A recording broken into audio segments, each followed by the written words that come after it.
back with a new WWE election.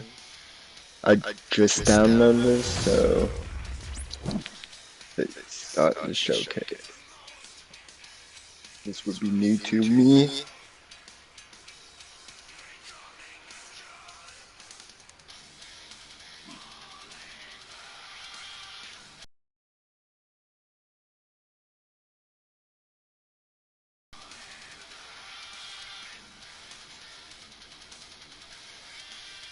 Yeah, I forgot my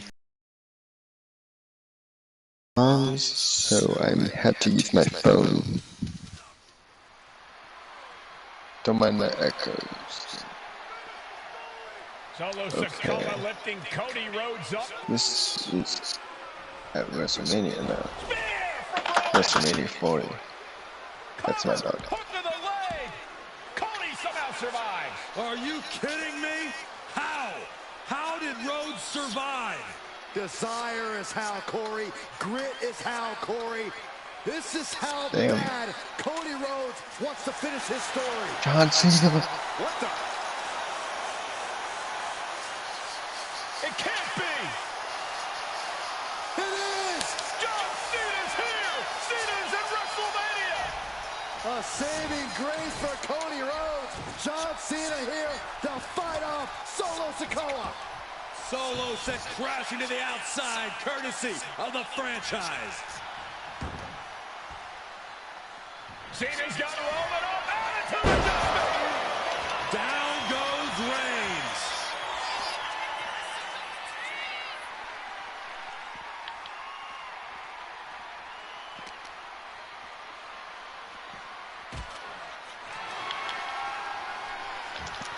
Hey, to Solo.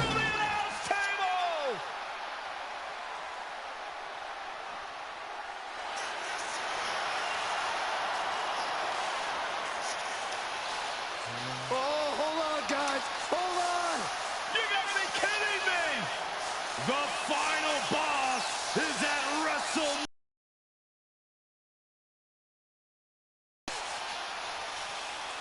Brings back memories from WrestleMania over a decade ago.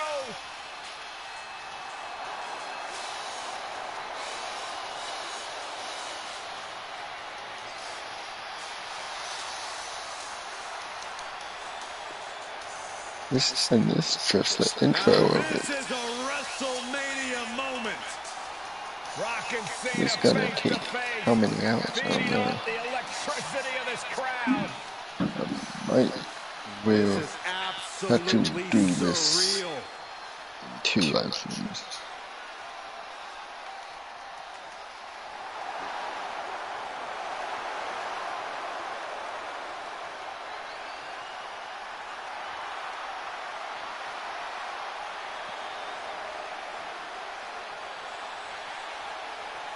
You can see me.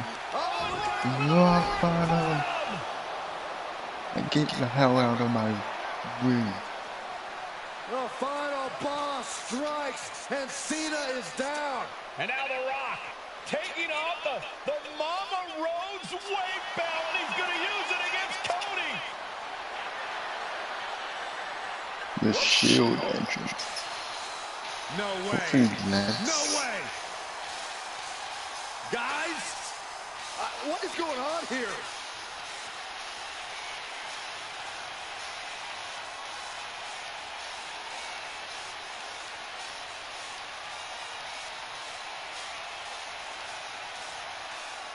We know that music all too well, but it's Seth Rollins, and a Superman punch by Reigns intercepts Rollins, who's out here in the old Shield gear.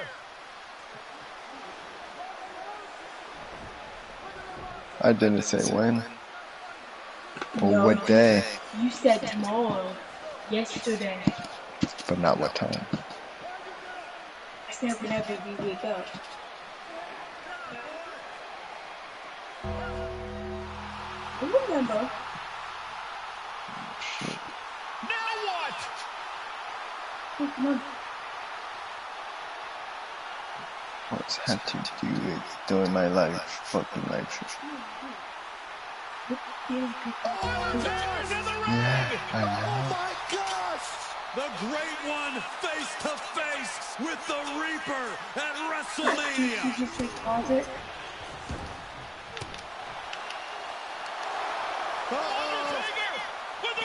Yeah, but not a live stream. Undertaker's back in WrestleMania. Unreal. Yeah. I don't know. And now Roman Reigns and Cody Rhodes struggling to grab a hold of the steel chair in the ring. Both men struggling to their feet. Roman beats Cody Rhodes. And this could be disastrous for the American Nightmare. You too.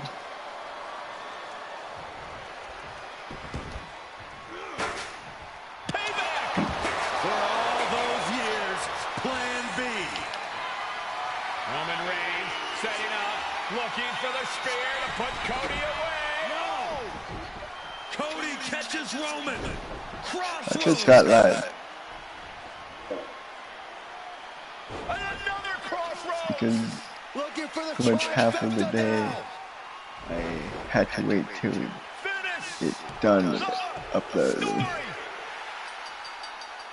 Everybody seems to think that WrestleMania 40 was the night the bloodline ended. But anyone who knows us knows that it's going to take more than one bad night to bring us down. If anything, we're just getting started.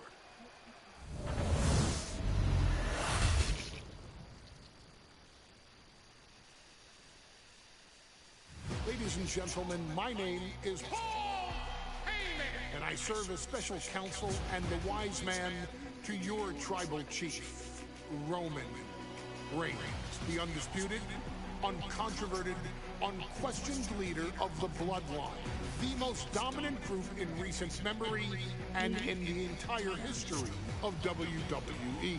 The bloodline has all the damn gold. For nearly 40 years, I have worked for, alongside, and even employed the absolute greatest superstars to ever do it. Just how dangerous do you want to live?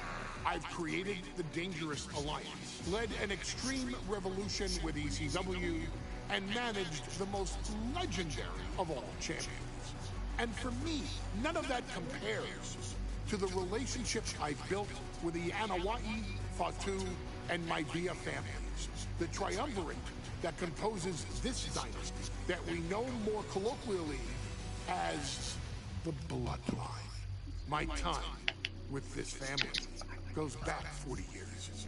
I've led them into battle, strategized with them, and have watched their children grow into top-tier superstars who have also created their own impressive legacies. And so it is my great honor to serve as your host for the WWE 2K25 showcase featuring a dynasty like no other, the Bloodline. When you look at this incredible family tree, this is proof that there is only one royal family in professional wrestling, bound by blood. A blood bond forged between High Chief Peter Maivia and Amatua Ana'i Anawa'i, the father of Afa and Sika, the wild Samoans, created a force that has dominated professional wrestling for over 5 decades. An elite collection boasting names like the wild Samoans, Afa and Sika, as well as The Rock, Rikishi, Umaga, Yokozuna, Nia Jax, Jimmy and Jey Uso, Solo Sikoa, Jacob Fatu, and of course, your tribal chief, Roman Reigns. Yes. They've owned championships, filled arenas, packed stadiums, broken box office records, years and decades of dedication to the craft, perfecting their art with each passing generation, ultimately leading us to right here, right now, with the Bloodline having dominated WWE for the last half decade. As your humble wise man, it is my duty to take you through some of the most ferocious battles featuring the greatest warriors in the family. Not everything goes according to plan. And this year, we're going to give you a chance to right the historical wrongs and change history to bring more glory to the bloodline. It's our showcase, after all. Honestly, their only real competition is themselves. Acknowledge me! All of this fighting amongst each other, this constant power struggle, no, I won't let all of that ruin this moment. Because it's not just about Solo Sikoa or Roman Reigns. It's not just about the Usos. It's about every single member of their family that came before them, who built the lineage, and who made them into the superstars that they've become today. It's been said elsewhere that wrestling has more than one royal family. That's undeniably true. Also undeniably true is that for all of those other families, there's only one bloodline dynasty.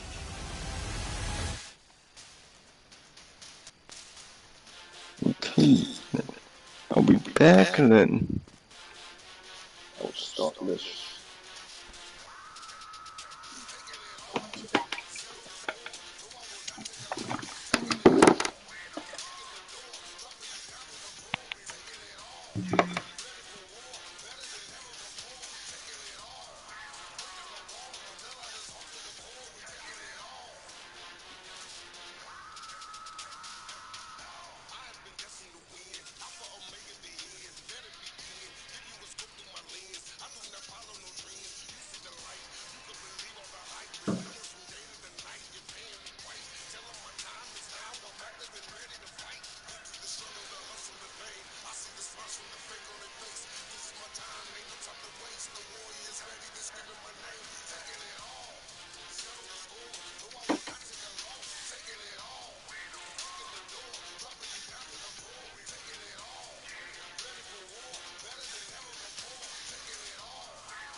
I'm back. Let's get this started.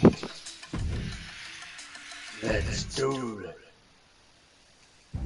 In a family that specialized in brute force over the years, perhaps no one better personified this than Rodney Anawai, nephew to the Wild Samoans, better known to the WWE Universe as the mighty Yokozuna. The family's world heavyweight champion, Yokozuna arrived to WWE in the fall of 1992. An imposing behemoth, to say the least, Yokozuna would make an immediate statement, winning the 1993 Royal Rumble just a few months after his debut. This victory would grant him a WWE Championship match at WrestleMania 9, where he took on Bret the Hitman Hart. This meteoric rise to the top was only a hint of the dominance Yokozuna would have on WWE for the next year. 2 WWE championships, a WWE Tag Team Championship, victory over the era's titans like Bret Hart, Undertaker, Lex Luger, and Hulk Hogan. Yokozuna is my middle name. I'm named after my uncle. I carry it with like so much pride and weight on my shoulders, just because I didn't know that. What he's done for this business and like who he is as a person too. It's a cool middle name to have, man. I represent it with the pride, man, that I have. Hopefully, man, I'm making him proud by doing it. The manner in which Yokozuna melded incredible size with unspeakable agility shocked the WWE Universe, who to that point were used to their monsters hitting hard but moving slow. Yokozuna broke the mold, punishing opponents with super kicks, uranagis, leg drops, and of course, his devastating banzai drop. A maneuver so effective that once it had connected, nobody kicked out of it. Nobody. Rodney was a very unique talent. I think the way he was able to handle all the pressure, it was kind of parallel to how he was in the ring. For someone to be so, you just don't see that very often. Rodney was one of those first solo. Make waves, make a big splat, and pun intended, I guess. You know, that fool jumped in the pool, he'd knock out all the water, and that's the way it felt sometimes. He would go into those arenas and just suck in all the energy and be able to give it back. So, when I look at Rodney, I see someone very similar to me, someone who understands the top, the very, very top of the game, the top position, and everything that goes along with it. In a career filled with so many highlight reel moments, perhaps nothing stands out more than when Yokozuna faced and defeated the so-called immortal Hulk Hogan at the first King of the Ring event in 1993. Looking to humiliate Hogan after the Hulkster stole Yokozuna's WWE Championship only 2 minutes after Yokozuna defeated Bret Hart for the title months earlier at WrestleMania 9, Yokozuna entered the ring totally focused on the task at hand. And on that night, he not only got revenge, but his victory would send Hogan packing from WWE for nearly 9 years. Hulk Hogan is finished. Many felt that Yokozuna had indeed killed Hulkamania. Now, you get to possess the power of the mighty Yokozuna and deal out punishment to Hulk Hogan to walk out of the King of the Ring, a 2-time WWE champion. Showcase the ability and the agility that made Yokozuna a Hall of Fame performer and take Hulkamania down. Okay.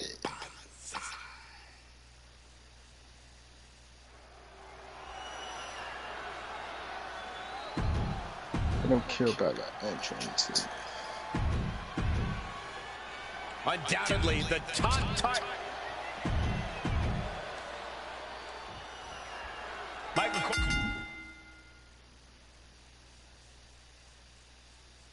eliminating from King of the Ring 1993 alongside Corey Graves and Byron Saxton. where Yokozuna hopes to regain the WWE Championship he lost in record time to Hulk Hogan. Both men coming in with so much to prove. Hogan wants to prove his controversial WrestleMania win was no fluke. And he's also promised to finally slam the 550-pound giant right through the ring. Yokozuna wants to erase the memory of his initial title reign that lasted mere seconds. He knows that fresh Yokozuna can beat a fresh Hulk Hogan, and tonight is the chance to prove it. Clamping down hard on the trapezius muscle. Still so much more action to come after this amazing matchup. Of course, to the sky. Bullseye. And Yokozuna is leaving no breathing room here. Yokozuna making Hogan regret wanting this match. I love it. We know each man's strategy coming in. Yokozuna has added 50 pounds to his frame since WrestleMania, while Hogan has actually slimmed down since he captured the WWE Championship. Indeed, we're going to see more speed, more endurance from the Hulkster. But now that Yokozuna has hit 550 pounds, every kick, every leg drop, and every bonsai drop will be even more impactful. With the counter. You can see Mr. Fuji at ringside. He's shown he will do anything to earn his client to win. Indeed he has, but he might actually rein things in tonight. We saw at WrestleMania that Fuji's interference earned Yokozuna the win against Bret Hart. But when he tried... Simple waistlock countered into a nice arm drag. And he finds an answer for the Hulkster. Answer after answer for each other's offense. Run out of ringside and back to the mat. Oh, looks like Hogan. He left himself wide open. Big mistake. Trying to put the champ out of sort, maybe even discombobulate them.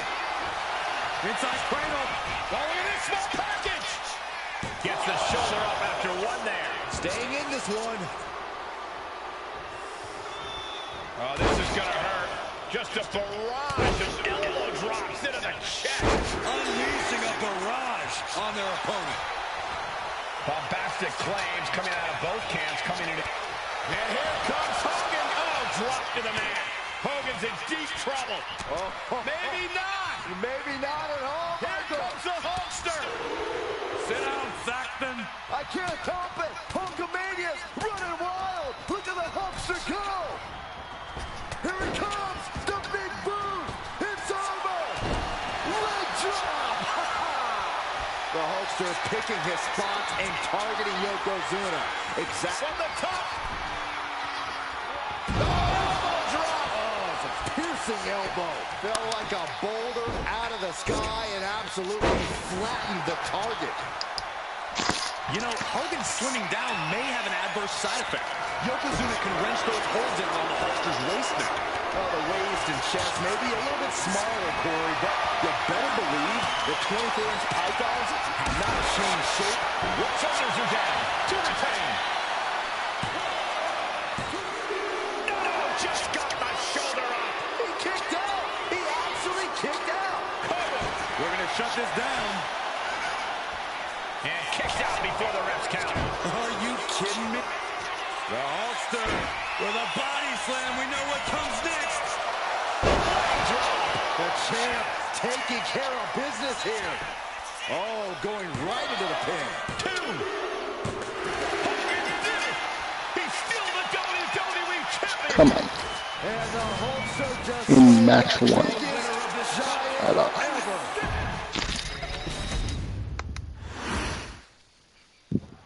Michael Cole alongside Byron Saxton and Corey Graves, emanating from King of the Ring, 1993. Yokozuna is fuming over his embarrassing WrestleMania loss to Hulk Hogan. Now, Yokozuna has got to reclaim the WWE Championship and wipe Hulkamania off the map. Indeed, the last time these two shared a ring, it was disastrous for Yokozuna. Mr. Fuji issued a challenge to Hogan on behalf of his client. And 22 seconds later, Hogan was the new WWE champion. But that night was mired in controversy as Yokozuna had just been to battle with Bret Hart to win the title. This is going to answer a lot of questions from WrestleMania 9. This is Yokozuna versus Hulk Hogan, and we're going to find out who's the true champion. Still so much more action to come after this amazing matchup. Of course, we have the King of the Ring finals later, but before then, there will be an 8-man tag team match with the Steiner brothers and the Head Shrinkers on opposite sides. You want to talk about unfinished business from WrestleMania? Those two teams went to war back in Vegas, and I expect even more hard hits here tonight. Yes, press! Just never had a chance to block any of those. Lifting their opponent back to their feet and up. Oh my! Discus punch. Drops the hammer. Right on the lower back. Down to opponent and a double axe handle smash. Yeah, I had to do this. Michael Cole alongside Byron Saxton and Corey Graves, emanating from King of the Ring, 1993. Yokozuna is fuming over his embarrassing WrestleMania loss to Hulk Hogan. Now, Yokozuna has vowed to reclaim the WWE Championship and wipe Hulkamania off the map. Indeed, the last time these two shared a ring, it was disastrous for Yokozuna. Mr. Fuji issued a challenge to Hulk. Take off. A gruesome landing. I don't know how you walked away from that. Still so much more action to come after this amazing matchup. Of course, we have the King of the Ring finals later, but before then, there will be an 8-man tag team match with the Steiner brothers and the Head Shrinkers on opposite sides. You want to talk about unfinished business from WrestleMania? Those two teams went to war back in Vegas, and I expect even more hard hits here tonight. Boom! Yokozuna laying in with those attacks from his massive frame. That's the key to victory for the former champ. We know the sold-out crowd here in Dayton is firmly behind the Hulkster. Hogan is relying on the fans. He wants to hear them cheer. He wants to draw strength from all of them. But Yokozuna is completely focused. He has not taken his eyes off Hogan since the bell rang. He is ready, believe me. And Yokozuna just loves backing Hogan into a corner like this. Relentless domination of the champion. And Mr. Fuji looking on with much approval. There's no mistaking what that sinister smile of his means. And Hogan gets stonewalled. Can we talk about Yokozuna's... Oh, no. Bear hug of pride. He manages to get to the ropes. And that put an end to this submission. Delivers the knee. He saw what was coming there.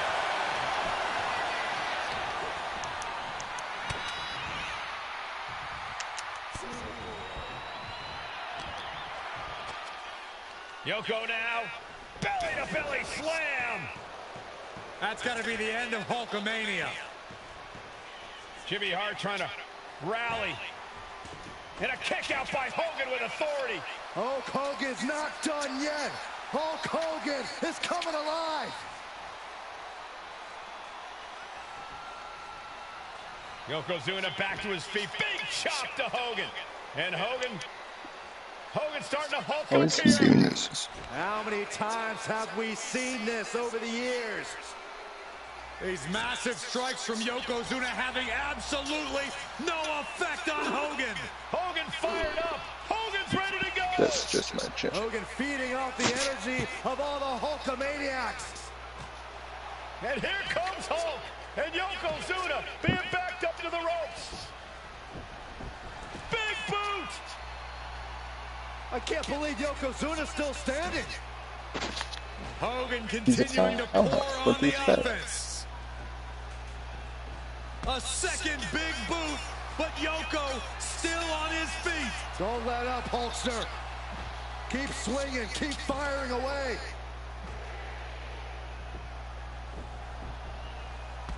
That boot. Yoko staggering. There we He's go. down. Drop the leg, Hogan. Drop the leg. Hogan. Leg drop. Here's the cover on Yoko. Who kicked out of the leg drop? What? Get Mr. Fuji out of there. Hogan feeding off the energy. Whoa, wait a minute. What is that photographer doing on the apron? There's a match going on. What the heck? What was that? What in the world just happened here?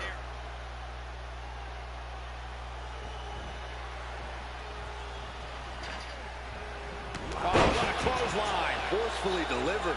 Yokozuna engaging in warfare with the Hulkster. The Giant knows this may be his last chance at the WWE Championship. Off the ropes into a Devastating leg drop. Yokozuna demonstrating his full power. Hogan's in trouble. Being placed in the corner here.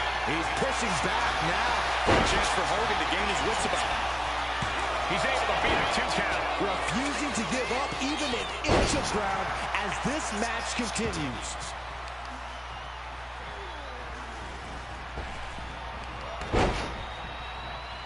Fast thinking saved him there.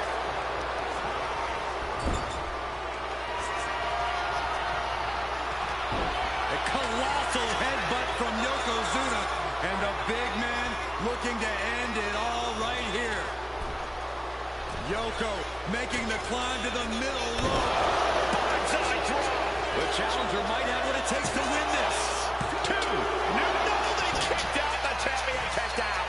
What a display of stamina. The champ showing they are truly worthy of this title. But things might only get harder from here. I don't think anyone inside this building was expecting a kick out after that move from Yokozuna. A thunderous forearm to follow. Down he goes.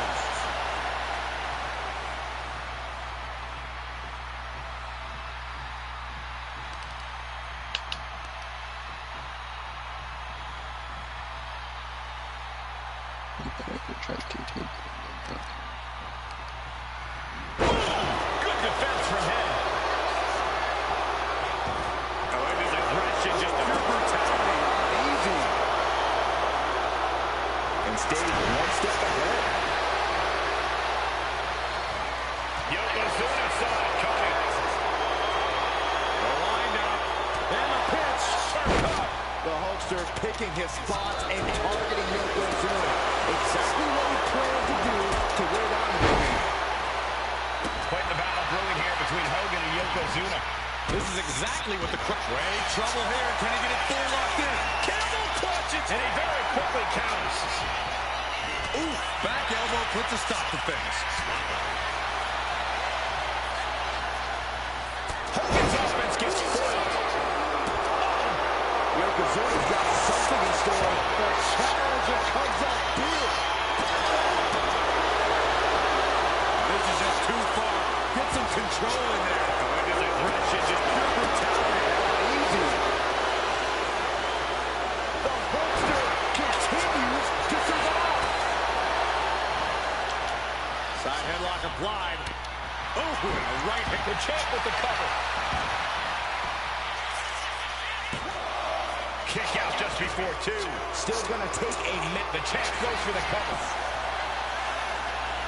He breaks the pin before a 1 count. It's unthinkable. Someone beating the 1 count at this point.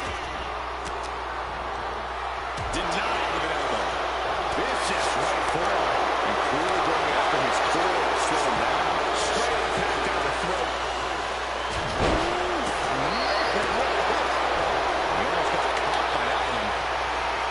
We're seeing one response after another. Neither superstar gaining a foothold.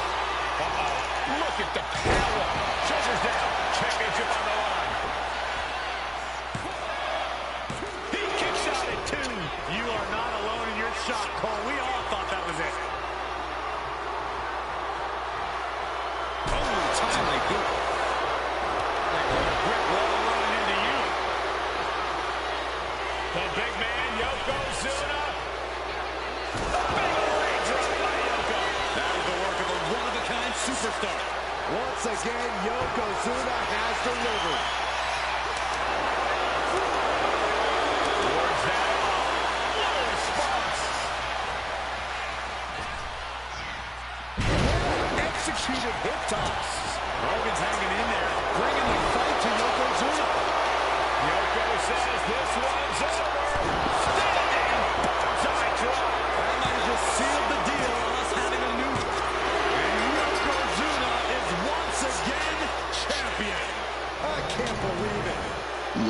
Oh. Next man. Banzai. Our next chapter sees the showcase spotlight shine on an area in which the family built their legacy: tag team wrestling. Starting with the Wild Samoans, Afa and Sika, all the way through to more recent champions like the Usos or Tama Tonga and Tonga Loa. This dynasty has always excelled in tag team competition, consistently showing an ability to dominate the division with a wide variety of looks. And the first team that we will look at, accompanied to the ring by Afa himself.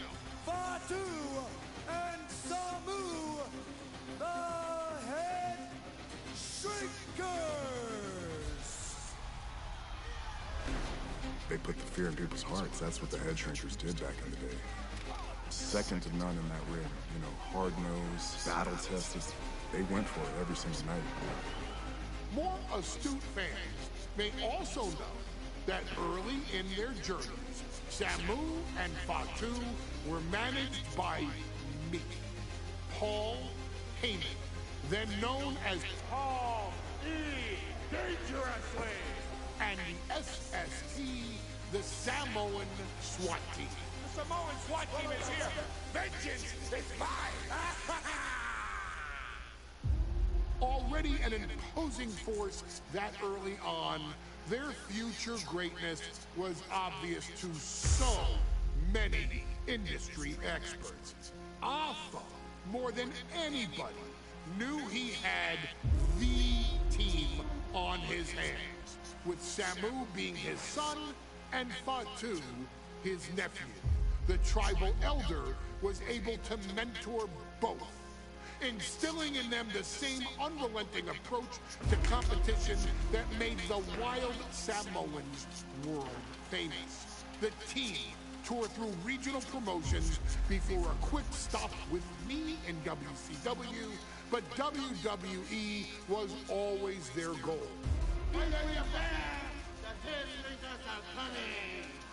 Upon arrival, it was clear that the dynasty's next generation had indeed arrived, immediately drawing comparisons to their world-renowned predecessors. 10 years before it became cool to say, Samu and Fatu displayed ruthless aggression in the ring, overwhelming opponents before the bell and continuing the non-stop attack until their hands were raised in victory. Deceptively agile for men of their size, they brutalized the opposition with devastating dives from the top rope. The duo would eventually go on to capture the WWE Tag Team Championships in the spring of 1994, fulfilling the promise and carrying the legacy to even greater heights. At WrestleMania 9, the Head Shrinkers' one and only in-ring WrestleMania appearance saw them taking on Rick and Scott, the Steiner brothers. Be prepared, Steiner brothers. We're gonna give you a pain that you have never felt before. While I'm not one to make excuses, I am one to give opportunities to you, our expert gaming member of the WWE Universe. And so, today, you have the opportunity to make things right. WrestleMania 9, Las Vegas, Nevada. The Steiners performed at a near-perfect level that day, able to find every reversal and into chaos emerged victorious. We are asking you to fix that, stop them in their tracks, and get the Head Shrinkers that WrestleMania victory you and I both know they deserve. But if you're not careful, you're going to find yourself reliving the very same memories that have haunted Samu and Fatu for years. Steiner lines, suplexes, Frankensteiners that will all bring your evening to a vicious miserable end. And this is on legendary mode. I don't care about entrances. The damn hell. Big fight feel in Las Vegas as Gladiators face off here at WrestleMania 9. And we are watching four men who would have been right at home inside of a Roman Coliseum. The Head Shrinkers and the Steiners are ready for a true battle. Both teams are relatively new to WWE, but we've seen that each duo is not afraid to get physical. Each side is looking for their first WrestleMania win, and they will do anything to earn it. The whole world is focused on WrestleMania 9 tonight. The last thing you want to do is come out on the wrong side of a match like this. That's right. A big win at WrestleMania means a big boost in the tag division and a substantial winner's purse. I don't think the Head Shrinkers concern themselves much with the financial matters, Saxton, but they are dead set on proving they're the toughest dudes around. There may be an abundance of togas in the arena today, but you're not going to see a lot of Greco-Roman wrestling out of the Head Shrinkers. They're just looking to hurt the Steiners. And that actually may help Samu and Fatu here. The Steiner brothers have earned multiple wins by utilizing their amateur wrestling skill set. I can't imagine they'll get many grappling opportunities against him. He's got the shoulders down. And an early kick out. Tried for it early. A quick reversal by Samu. Oh, man. He got nailed by that last attack. Samu's offensive wherewithal was on point. Oh, man, taking it to the trachea. Standing drop kick. Great ups. Boom. Drops the hammer. Right on the lower back. Counters. Double leg takedown. Gonna stack them up here. Hold on. Trying to steal one here. Erases the pin. Shoulders down. Gets the shoulder up instantly. Channeling his energy to stay in this matchup. Samu and Fatu already some success in the tag division tonight. Could really be their coming out party. Well, they certainly have a tradition to uphold, Cole. The man in their corner, Alpha, has held the WWE tag titles on 3 occasions. And he's primed to bring the Head Shrinkers to the top as well. Samu's gaining the upper hand. Seeing some high-impact offense from Samu and Fatu thus far. I'm not sure the Head Shrinkers are even going for the victory. They just want to destroy the Steiners. He puts them into the corner. And ooh, just ate that kick to the face. Steiner showing how much punishment he can withstand before getting his own offense in. That might be what gets Steiner out of jeopardy. Ooh. WrestleMania 9 shaping up to be a big night in the tag division, guys. Indeed it is, Michael. 2 great young teams competing now. And later tonight, none other than Hulk Hogan will lead the Mega Maniacs against Money Inc. for the tag team titles. Oddsmakers in Nevada have the smart money on Hulk Hogan leaving Vegas with the gold tonight.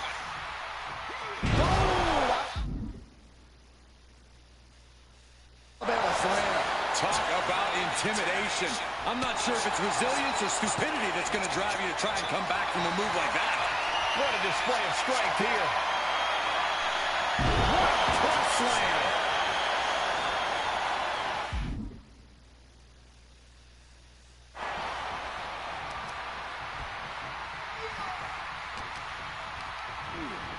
Goes into the corner. Tag is made. Tandem offense incoming from the Steiners. Off the top rope. This won't end well. The Steinerizer connects. Big move from the Steiners. Might just end things. Forces the shoulder up after 2. He just won't give up. Ooh. Oh, man. The Head Shrinkers and Steiners are 2 of the brightest young teams in WWE. But they both come to this match with a few years of experience in WCW. The Steiner brothers earned many tag accolades in WCW, but Rick and Scott have their share of singles titles too. Meanwhile, Samu and Fatu were never quite able to break through before WWE. You know that has to serve as motivation for the Head Shrinkers tonight. Trading counters here.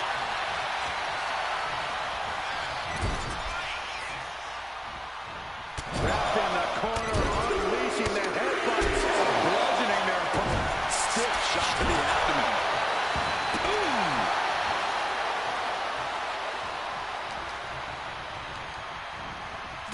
corner now. Here's the tag. Tandem offense on the horizon here. They have their opponent driven down face first. And the head shrinkers just might have it.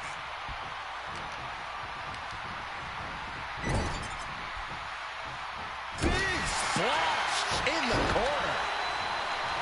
As we find ourselves surrounded by all this pageantry, do you think either of these teams is feeling the pressure of their first WrestleMania? I can tell you that Samu and Fatu truly did not care. Alpha has turned these men into brutal fighters who simply want to destroy their opponents no matter where the fight takes place. And as for the Steiners, tons of amateur championship bouts in college and some of WCW's biggest events. But even those can't hold a candle to the spectacle of WrestleMania. Got the tag. Just in time, too. Lots in the gut wrench. Suplex.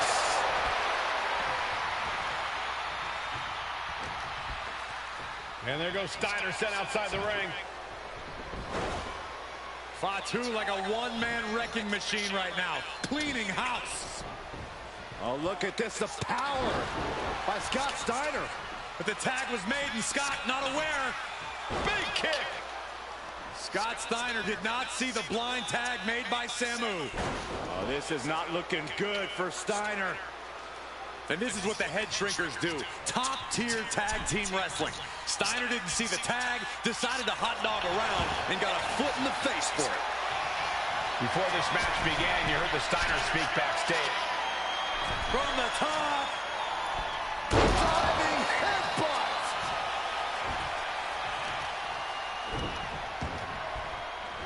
Oh, this is nasty. Somebody's got to put a stop to this. The head shrinkers and the Steiners are engaged in an epic battle. Both teams making the Roman gladiators proud. Clothesline, so effective. Solid punch. Oh, my goodness. Stop after stop after stop.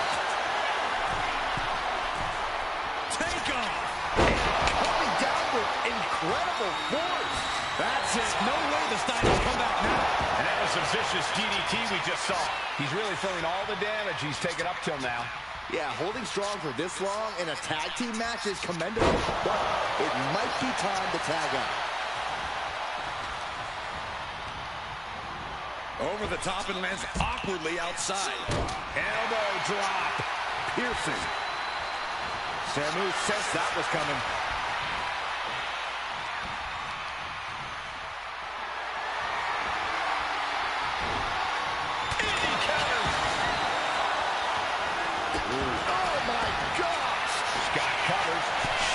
Down. He breaks the ref's count before 2. I can't believe it. He just won't go away. Tag's made. Oh, yeah. Not waiting any longer to get in this. Ooh. Oh, what a kick. Ooh. Nice job dodging contact there. Vicious right forearm. Taking a moment to get pumped off of this crowd's incredible energy. Down in a hurry. Both teams giving everything they can here at WrestleMania. Watch out. Through the air. It connects. Trying to do as much damage as humanly possible. But at what cost? Being set up in the corner for something. That didn't go as Fatu designed. Oh, clothesline. Oh, man, he is fired up now. Here we go. Suplex. Gosh, into a pile driver. Is that enough to finally put down the head shrinkers? I'm absolutely stunned. A display of near superhuman resilience. After seeing that, it's hard to imagine what it's going to take to keep on the top. Boom! Boom! Left into a German.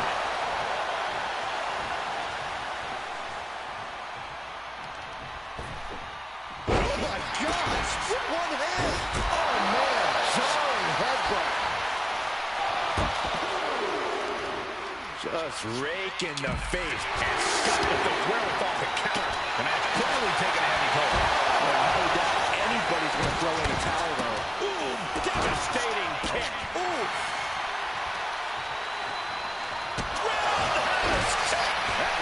nasty. All the way. What impact. What energy in this arena tonight. I'm getting goosebumps. And well-timed maneuver there. Oof. He gets back in right before the count. Implanted by the DDT. Trampling the opposition.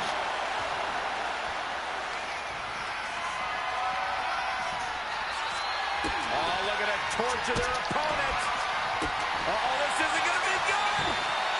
Oh, man. They're going to have to try to fight out of this. Body shots connecting.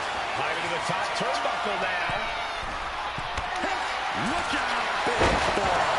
Has brought two delivered. He wants to end this. For the win. Releasing the pin. He's adding insult to injury. Look out. Oh, there you go.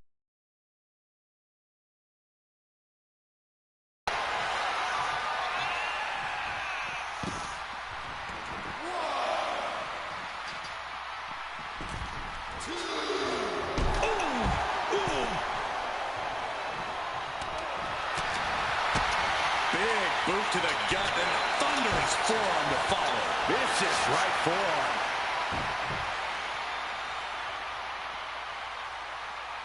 Ripping and tearing at the face. Choosing to go after the head here. Interesting strategy.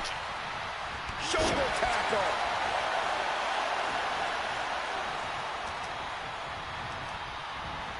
And into the turnbuckle he goes.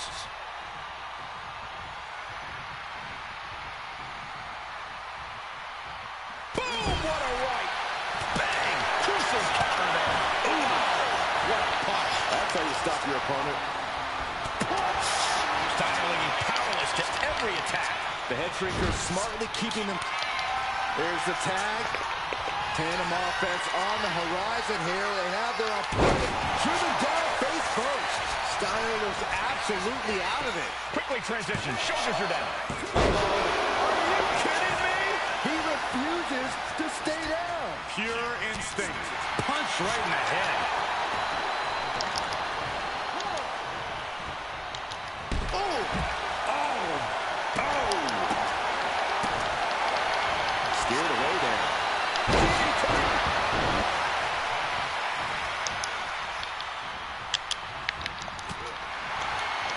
Oh, he had that scouted.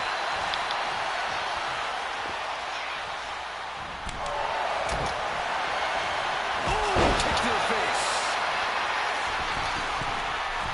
He wants it one more time. Diving slash from the top. Incredible impact. And now placed in the corner.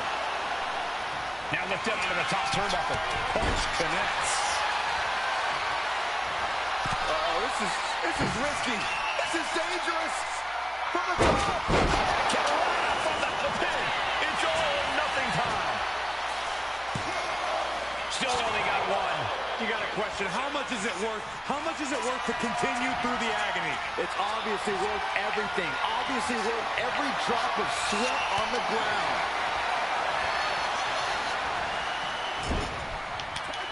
There's the tag. Tandem offense on the horizon here. They have their opponent. Oh, face first.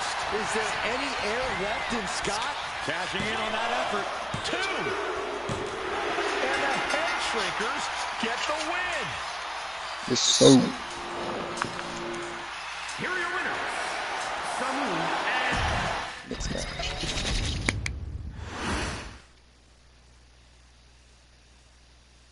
Hey, let's put this in the simplest of all terms.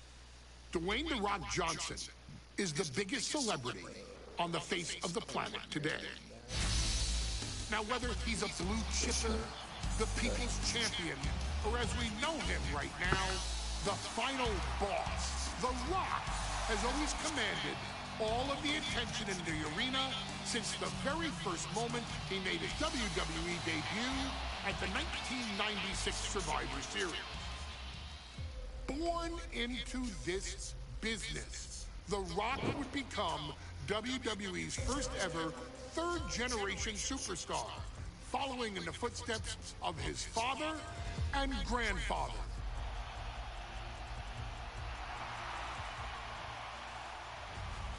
Who had competed in WWE rings before him. Dwayne had the huge responsibility. There's a legacy, and you have to take it so seriously. Even with incredibly high expectations, the Great One surpassed them all.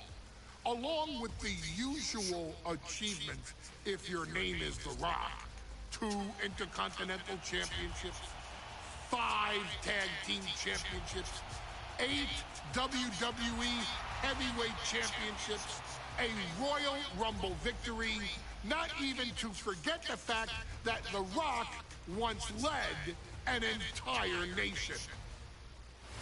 The Rock has one of the more noteworthy feats in WWE history, earning WrestleMania victories over Hulk Hogan, Stone Cold Steve Austin, and John Cena. Each of these men are known as the faces of their respective era. Each of these men found out what happens when you go one-on-one. Oh, you know the rest. Of course, The Rock rivaled Stone Cold Steve Austin's popularity during the vaunted Attitude Era, tearing opponents down with rock bottoms and people's elbows while tearing them apart on the mic with cutting one-liners and catchphrases that are still recited to this day. If you smell, know your role and shut your mouth.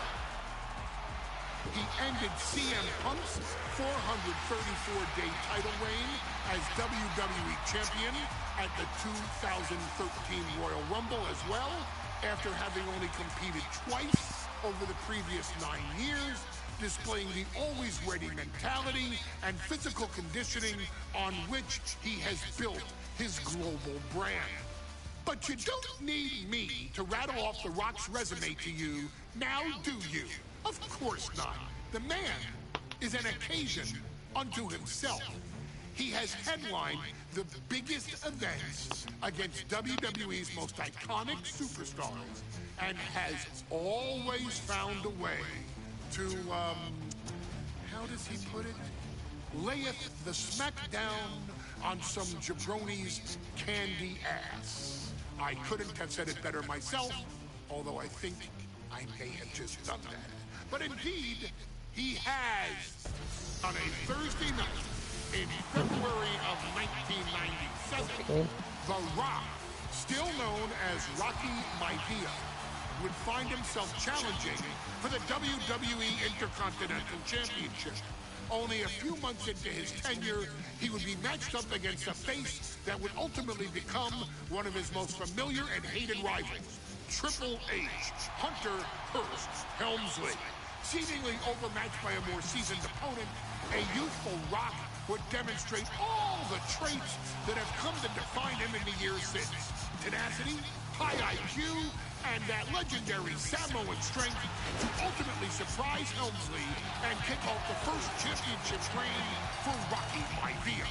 It would be the first step of a journey that has ultimately led The Rock into the pantheon of WWE's elite. So now it's all in your hands. It's up to you to showcase the undying drive that makes The Rock the hardest worker in the room to deliver a shocking upset against the Greenwich snob himself. Guide The Rock to victory over Triple H at a very special Thursday Raw Thursday to give the first jolt to what would become the most electrifying career in sports entertainment.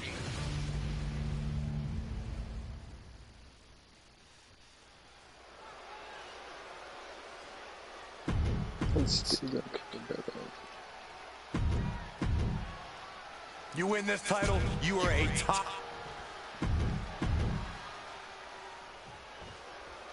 The Intercontinental title hangs in the balance. Tonight in a match between our refined champion, Hunter Hearst Helmsley, and the young challenger, Rocky Maivia. Rocky Maivia. The sleeper in trouble here. Oh, what a great counter break it up. And just in time, he gets out of there. And what? Cobra clutch. And would you look at that?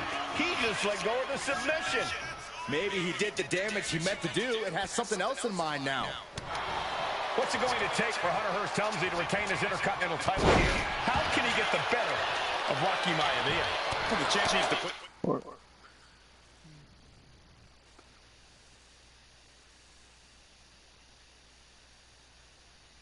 This young upstart Maivia in his place with unrelenting offense. No time for graceful bop. Submission time. Great ring awareness getting to the ropes. Face buster knee smash. That was painful. Stomping down.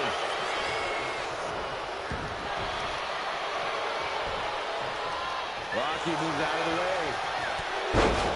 And conspicuous by his absence is the butler of Hunter Hearst Helmsley, who has been intervening in matches as of late. Who knows if he might show up. Yeah, unfortunately, that's just another thing Maivia needs to worry about. Rocky has bigger problems in the ring, gentlemen. Biggest match he's ever had. Live, worldwide television. He's got to have a stomach full of butterflies.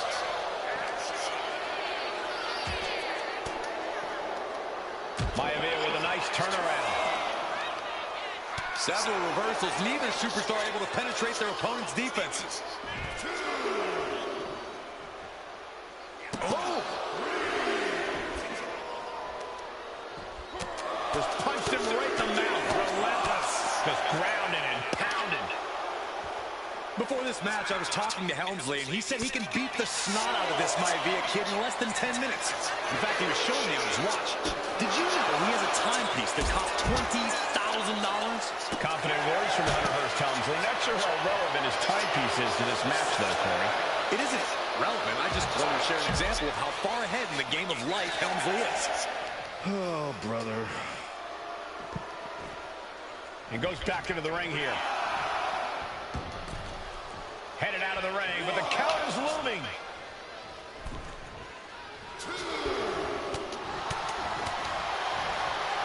Headlock. Oh, cheap shot right above the eye. Intercontinental Championship at stake right here in Lowell, Massachusetts. We're expecting an emotional night for all of us, considering that Shawn Michaels will forfeit the WWE Championship.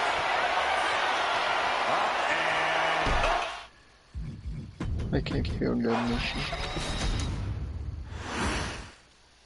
The Intercontinental Championship is on the line here between two superstars who don't have anything nice to say about one another. The challenger, Rocky Maivia, and our current champion, Hunter Hearst Helmsley. Well, Helmsley is our champion for a reason. He's a cut above the rest, a higher class of in-ring competitor. This is Rock. Oh! Cuts the attack off. And watching from home is Rocky Johnson, the father of Rocky Maivia, former WWE Tag Team Champion. I must admit, I do see a bright future for Maivia. Those that have been privileged enough to see Rocky Johnson in action will appreciate Rocky Maivia because he's a chip off the old block. Notwithstanding as well, the genes of his grandfather, the incomparable Peter Maivia.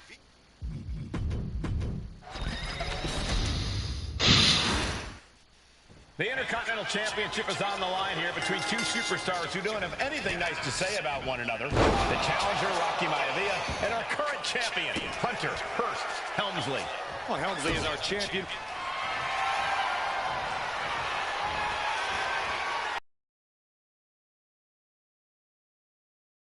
A couple of elbows to the jaw. And able to beat Helmsley to the punch. And conspicuous by his absence is the butler of Hunter Hearst Helmsley, who has been intervening in matches as of late. Who knows if he might show up. Yeah, unfortunately, that's just another thing Maivia needs to worry about. Rocky has bigger problems in the ring, gentlemen. Biggest match he's ever had. Live, worldwide television. He's got to have a stomach full of butterflies. And Rocky is delivering solid damage, but needs to remember to get Helmsley in the ring. The title can't be won outside of the squared circle. What's it going to take for Hunter Hearst Helmsley to retain his Intercontinental title here? How can he get the better of Rocky Maivia. Well, the champ needs to put this young upstart Maivia in his place with unrelenting offense. No time for graceful bows and upper-class taunting. Just beat Rocky down. Not looking in any condition to fight. Well, watch out! That's a drop kick. Maivia took to the sky and executed that high risk perfectly. I don't think Helmsley had that scouted at all. And even before the bell rang tonight, I think Hunter Hearst Helmsley... Hunter whipped into the corner, nobody home. Rocky hit hard. And now Hunter looks to take over this match. Helmsley muscling Maivia up to the top turnbuckle in a big right hand. Helmsley with something big in mind here for his challenger tonight.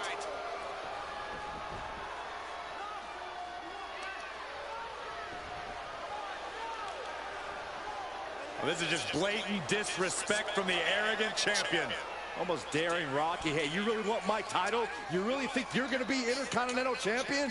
Up to the top. Hooking Rocky into a suplex. This could be it. Can Hunter capitalize? This could be it. Hook to the leg and a cover. And Rocky stays in it, getting his shoulder up. Still not enough to put out the flame of Rocky Maivia. Hunter has to be asking himself, what else do I have in my arsenal? And I think we may get our answer, gentlemen. Yeah, it's just a matter of time, I believe, before this one's over. Hunter hooking Rocky, taking his time, looking to put him away. Maivia just collapsed. This just shows you how much damage Hunter Hearst Helmsley has inflicted on the challenger in this matchup. I think Maivia's done.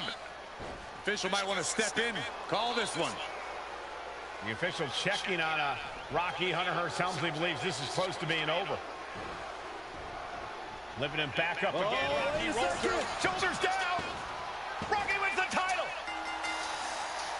Rocky Maivia has shocked Hunter Hearst Helmsley. And the new Intercontinental Champion, Rocky Maivia. We have a new Intercontinental Champion.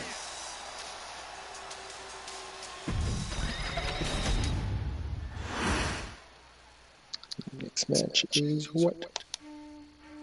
In a family of elite combat athletes and top-tier performers, the final boss has always stood out, even when he was just a blue chipper. But there wouldn't be a final boss. There wouldn't even be a bloodline if it wasn't for The Rock's grandfather, the High Chief Peter Maivia. You can think of him as the first boss.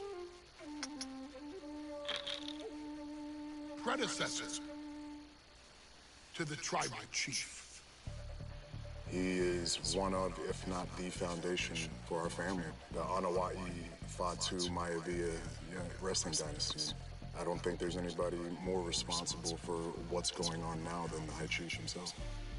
Peter Maivia is simply one of the two principles behind the Sacred Blood Bond. He's also an incredibly decorated professional wrestler who traveled the world and won titles everywhere he went. New Zealand, Japan, Europe, and here in the United States, where he enjoyed especially successful runs in Hawaii and California. Maivia would eventually find his way to WWE, engaging in legendary battles with the likes of superstar Billy Graham. His larger-than-life personality would win the WWE Universe over in short order, as it had throughout his entire career. In the ring, High Chief Peter Maivia was a potent blend of brawn and grappling technique, often muscling his opponents down to the mat through a variety of joint locks and then switching to more painful holds once grounded. His sleeper hold and stump puller were both feared and renowned, and make no mistake about it, Maivia knew there was always more than one path to the ultimate victory. Out of the ring, High Chief Peter Maivia also ran one of the most successful wrestling promotions on the planet, Polynesian Pro Wrestling, based out of Hawaii, showing his mastery of the business in every aspect.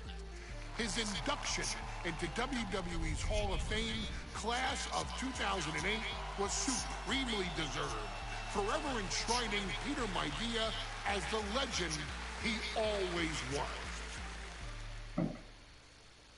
And now, we present to you the opportunity to walk in the boots of the legendary High Chief Peter Maivia, facing off against one of the most legendary WWE rivals, George the Animal Steele. You will settle this score once and forever and showcase the overwhelming strength of Peter Maivia, which has ever since remained as a hallmark for every single solitary member of this bloodline. Steele is no easy battle, though. He thrives in the chaos, one of pro wrestling's true madmen. He'll even try to eat part of the ring if he thinks it'll help him break you down. So do your best and honor High Chief Peter Maivia properly with a resounding victory. Why is he the me? What the hell? Okay. Oh, day one. Can't wait for the match at the end. Chief Peter Maivia taking on George the Animal Steele in a steel cage match. Quite a heated history between these two guys. Yeah, Michael, and I think it's because Maivia is one of the few superstars brave enough to take on the Animal. Most of their contests have ended in countouts or disqualifications. Thanks to the cage, we'll get a decisive victory in this one. Well, that really depends on if a cage can even contain them. George the Animal Steele is not a wrestler by any stretch of the imagination, guys. He's a true brawler. And he might be the best brawler in WWE, Michael. There is no shortage of fight in the Animal. But you know who might be a better brawler, guys? The High Chief Peter Maivia. When you consider that Maivia is also an excellent high flyer and a great technician, well, you can see why the High Chief is the favorite in this match, even with the steel cage stipulation. Running power slam! The High Chief just refusing to be intimidated. The Animal has no idea what to make of Maivia. Both sides have an answer to every piece of offense. Focus that attack at the base. Can't put together much offense with no base. Oh, God. Some folks call Peter Maivia the fly. How does he earn the other nickname of the High Chief? Well, Cole, Peter Maivia is very close to the Anawati family. In fact, Peter's considered a blood brother to the patriarch of that clan. When you add on the fact that Maivia was born and raised in Samoa, you can see the great pride he has for that land and its people in the tribal ink that covers his body. Oh. The adrenaline is pumping, and the WWE Universe is on his side. We've seen that Steele isn't above using a foreign object to gain the edge against Maivia. So he's got to have the advantage in a match where they're surrounded by one huge weapon, right? Well, you'd think that, Cole, but think about how these men prepared for this match. The High Chief is a consummate professional who's game planned for this stipulation. And Steele, well, I think he just shows up to the arena and asks who he's fighting.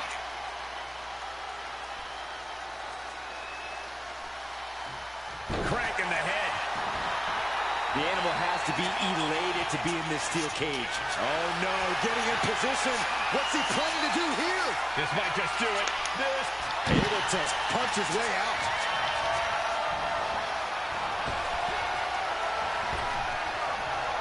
Set up for a second time. What a backbreaker. And George is laid out. Starting up the side of the cage now. From the heavens, big-time splash. Oh, ouch. Oh, kick finds it. He's looking to climb the steel cage now. The summit of this steel cage is in sight, gentlemen.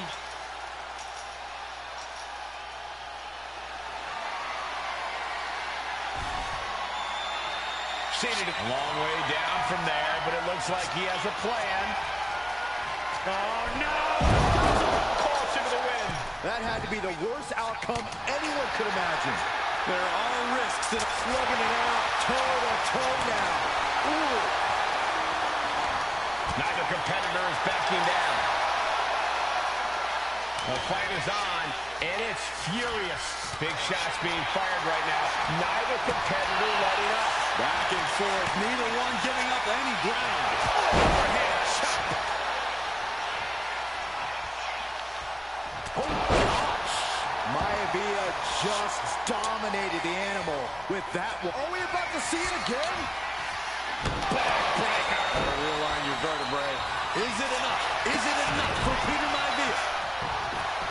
The High Chief Peter Maivia really making a name for himself at WWE, but he's had plenty of experience on the way up. Plenty of championships on the West Coast, but he's made the biggest splash in Hawaii, where he earned multiple tag team titles. Oh, yeah, Maivia is a huge celebrity on the islands. In fact, I've heard some consider him the personification of Maui. Opportunity is just a few feet away now. Oh! George beats him to the punch. Blast off!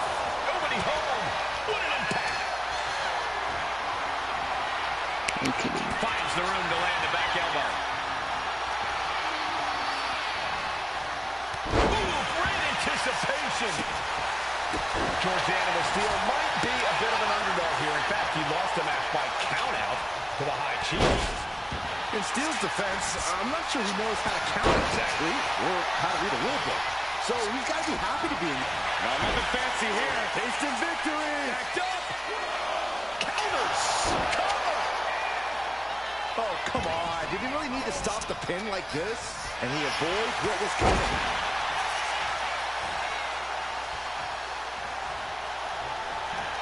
Oh, my God. Oh, look at the start of this. Could be going into the playbook for submission. So much for the submission hold. He just lets go. His grip strength might have run out. He's looking for yet another exclamation mark. Backbreaker. Good grief. That finally has to slam the door shut and end this. Yeah, I thought it was finished off for sure. Wow, looks like this. Oh, hold on. Is he thinking of a submission here? Targeting the shoulder with the claw. And he decides to let his opponent out of the hold. It might have felt like he was losing a grip and didn't want the opposition to counter out of the submission. Gentlemen, we've touched on the differences between Maivia and Steel as competitors. One man based on order, the other on chaos, but it's reflected in their looks, too. Indeed, Michael. Just look at the sculpted physique of the High Chief. And the tribal tattoos on his body are extremely intricate and definitely eye-catching. And Steel is, well, he's an ugly creature. Enough hair on his upper torso to classify as fur. Folds in his bald head. He's like a modern-day Neanderthal. What's the name? Ooh, what a jumping headbutt. Getting out of harm's way. And a clothesline. Boom. George with great awareness. From the middle rope. What a splash. Into the pin. George is trying to seal this one up. Shoulder shoots up before two. There is no quit in this man tonight. Stops that offense from connecting. Peter Maivia very tough, but he also has movie star good looks. Quite the combo. And it serves him well, Michael. In fact, the High Chief has major acting and stunt work credit to his name. Now into the cover. The fate of the match is at stake. No, he gets the shoulder up. There's some shock in the arena after that kick out. He's going to ascend the cage. Trying to stay sure-footed on the way up.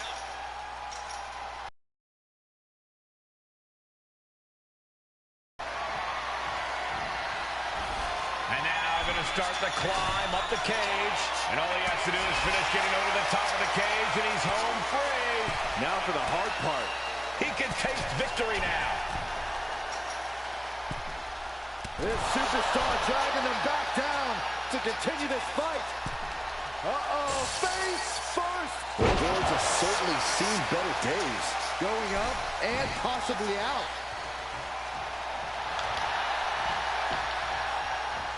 Able to fight Maivia off. Caught an elbow to the gut for that effort. Shot to the chest. Big impact. And you can see that offense was aimed directly at his skull. Steele and Maivia have been going back and forth throughout this whole match. And you can see the war wounds on both of them. What will it take for one of these men to finally claim victory? Oh, what a kick. He just flipped the script there.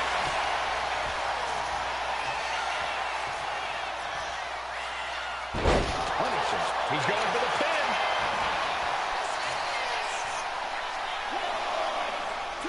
Wards off the pin at 2. What? What? What do you say? This is amazing. What a match.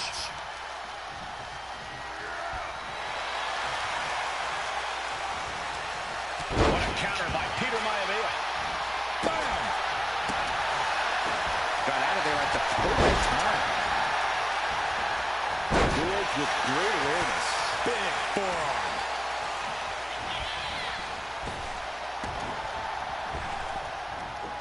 Big back body blow. You see that height on that?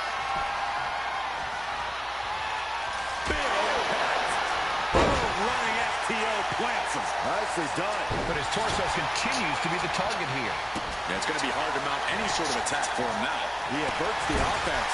Put into the corner. What could be next? And we just saw some serious offense. Here comes another one. Landing on the spine. No way Steele's coming back. Uh-oh, this is not going to look pretty. Submission being applied. A stump puller. Desperately trying to resist the... And he's tapping. He had to tap. He had no choice.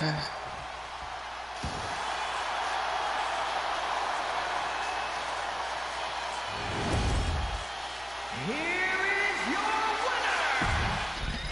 Six match.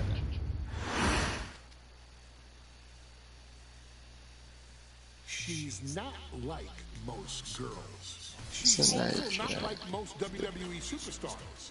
Nia Jax, the reigning queen of the ring, is a reckoning, a force of nature that blitzes right through her competition. A cousin of The Rock, Nia Jax arrived in NXT almost 10 years ago with astronomical expectations. Undaunted, 2015? Nia Jax would dominate early opponents, finding herself competing for the NXT Women's Championship mere months after her debut. It did not take long for those running Raw and SmackDown to take notice. Our next pick, Nia Jax. And Nia Jax would join the Raw roster as part of the 2016 Draft 1 year later. Lottery. And since joining the main roster, absolutely no one has been safe from Nia Jax. She is a two-time women's champion.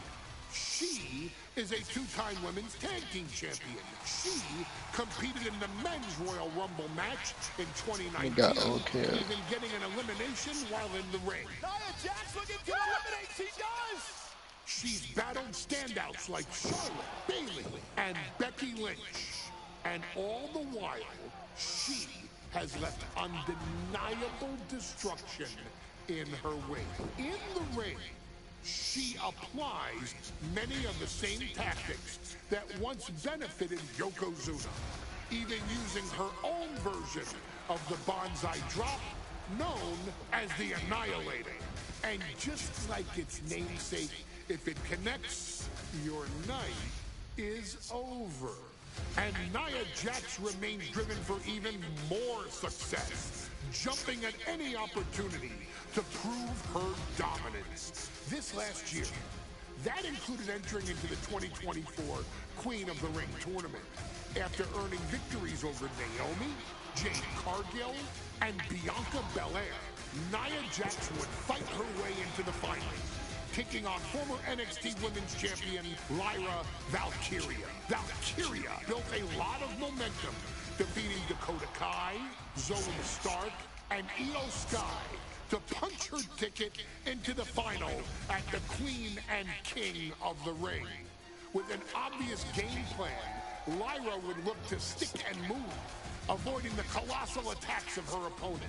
Unfortunately, as often happens when competing against Nia Jax, Lyra made one miscalculation, and that error in judgment provided Nia Jax with the opening she needed to annihilate her competition. This is your opportunity to crown the first queen in Bloodline history. Make Lyra suffer. Make her regret ever entering your ring. Showcase the otherworldly power that forces an entire roster to cower in your presence. Because when you're an irresistible force like Nia Jax, resistance is futile.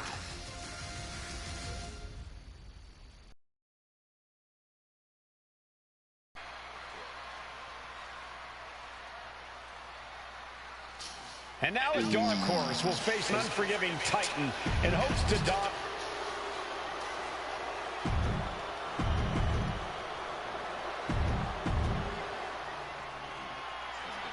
And there will be a coronation taking place tonight as Nia Jax and Lyra Valkyria face off in the finals of the 2024 Queen of the Ring tournament. The irresistible force has been on a tear recently, and Nia believes the crown already belongs to her. As for Lyra, this is the biggest match of her career. Remember, she was still on the NXT roster just a few weeks ago, and now she has a chance to make history. Neither Nia nor Lyra. And Nia now, this is wildly Lyra has the advantage. She has Nia reeling. But Lyra can't win Queen of the Ring with Jax on the outside. This match has to end in the ring. Lyra says she feels alive every time she flies, and that's what Nia has to avoid tonight, keeping Lyra grounded. The woman thinks she's a bird, Cole. What do you expect? It's symbolism, Graves. Corey, what do you think is going to be the key in this match for Nia Jax? She certainly made plenty of promises when it comes to being Queen of the Ring. What Nia brings to the dance, Cole, is raw power, the likes of which you rarely see from most men, let alone women. Nia has absolutely no problem using that power, and the same goes for her throwing her weight around in the ring. Lyra Valkyria might just learn that the hard way tonight. And now headed to the outside. Oh, it is working. Just a matter of minutes, we have our second Queen of the Ring. The first, of course, being Zelina Vega. But you've got to believe that Zelina will want a shot at whichever woman wins this. She beat the woman now known as Piper Niven that night, so you know Queen Zelina can strike down an enemy of any size. Getting set up in the corner now. Holy time offense there. Oof. Way to avoid that. Nia Jax out of harm's way.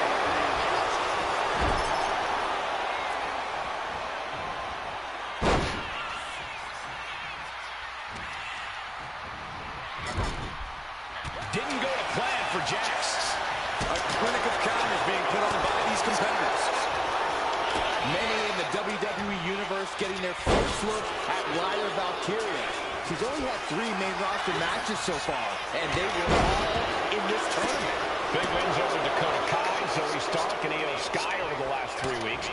That's an extremely impressive start for Lyra. Wow, undefeated for 3 weeks? When Nia Jax joined the main roster, she didn't lose a match for over 7 months. And Jax has stayed that dominant for years.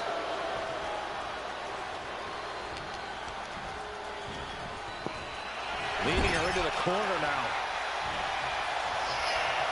Head control applied. From the middle ropes, tornado DDT.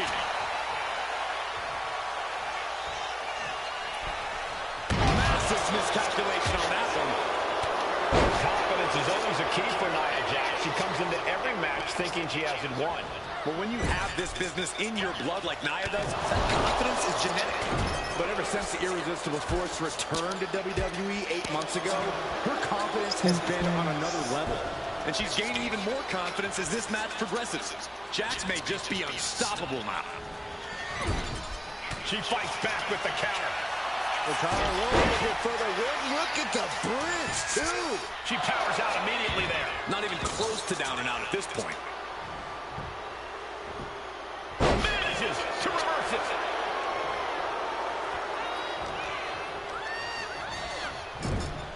Legs getting tangled in the corner, stuck in the tree of woe. Valkyria retaliates.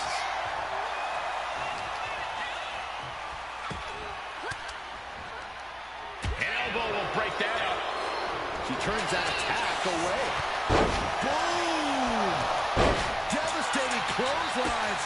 And the calf kick as the icing on the cake. And Lyra putting together some offense. Here's her big opportunity. Lyra just hit Nia with a big move, but can she capitalize? Sent to the corner. Golly, Nia is just cornering Valkyria. Just abusing Lyra, showing no mercy. I think it's a preview of what kind of queen Nia Jax will be. The kind of queen. This could be over right here. Is it enough to put Lyra away? Bad sight here, dangling helpless in the corner. Stuck in the tree of woe. They are doing whatever they please.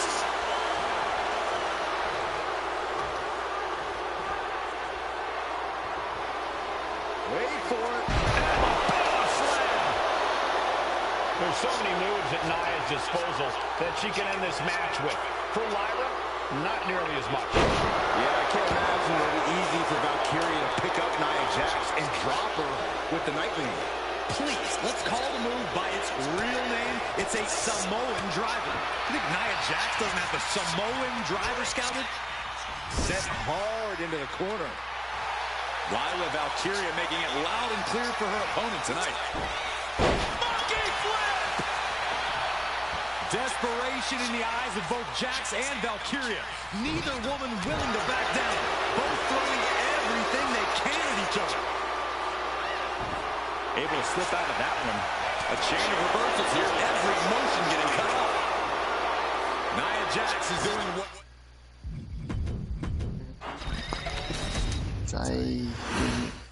Did that mission. And it's all come down to this, the finals of the 2024 Queen of the Ring tournament. Jax, Valkyria, who will walk out of Saudi Arabia with a crown and a ticket to a world title match at SummerSlam. Lyra Valkyria is about to go toe-to-toe with a real life. And Nia now is... Lyra has the advantage. She has Nia reeling. But Lyra can't win Queen of the Ring with Jax on the outside. This match has to end in the ring. Oh, wicked kick to the lower back. Lyra says she feels alive every time she flies, and that's what Nia has to avoid tonight, keeping Lyra grounded. The woman thinks she's a bird, Cole. What do you expect? It's symbolism, Graves. Got out of the way. Boom! What a punch. She knew how to evade that. Corey, what do you think is going to be the key in this match for Nia Jax? She certainly made plenty of promises when it comes to being Queen of the Ring. What Nia brings to the dance, Cole, is raw power, the likes of which you rarely see from most men, let alone women. Nia has absolutely no problem using that power, and the same goes for her throwing her weight around in the ring.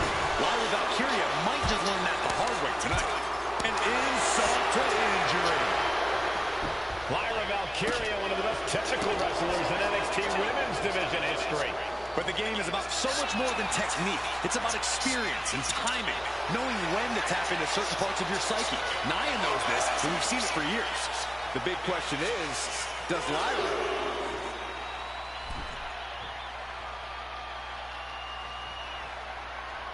She's taking things to the floor here. She heads out of the ring. Needs to mind the official count. And Valkyria expected that. Nia is lighting up her opponent. Yeah, Nia is just buzzing right through Lyra here.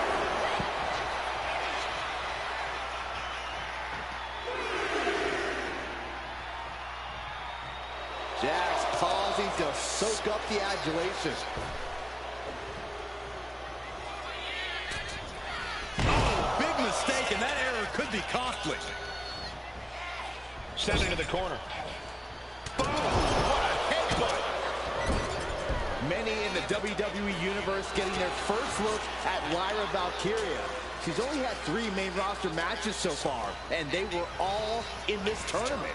Big wins over Dakota Kai, Zoe Stark, and Io Sky over the last 3 weeks. That's an extremely impressive start for Lyra. Wow, undefeated for 3 weeks? When Nia Jax joined the main roster, she didn't lose a match for over 7 months. And Jax has stayed that dominant for years. She still has enough energy for a simple kick out.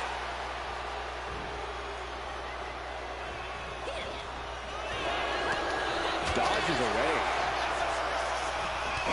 Directly to the neck. Man, did you see the whiplash off the turnbuckles?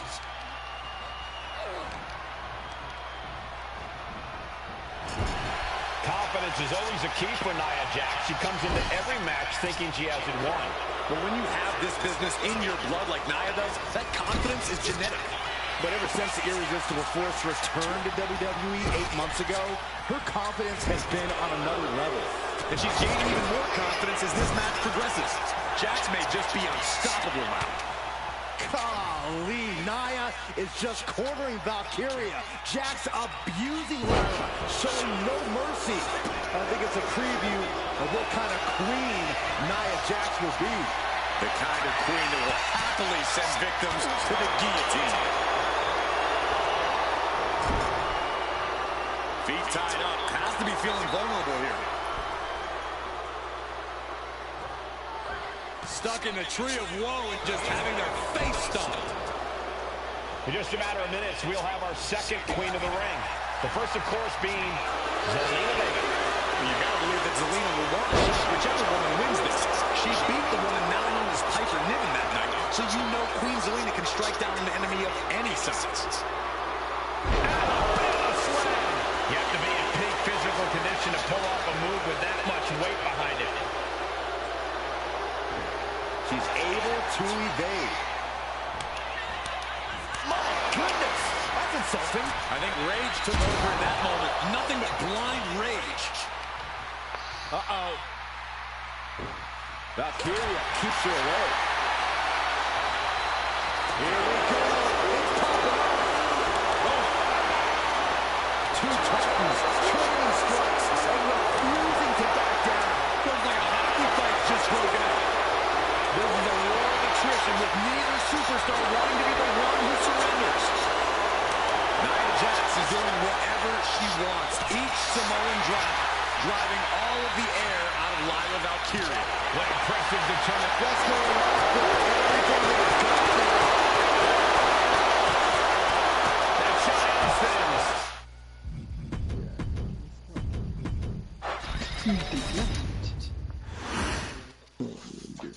And it's all come down to this, the finals of the 2024 Queen of the Ring tournament. Jax, Valkyria, who will walk out extraordinary. And Nia now this. Lyra has the advantage.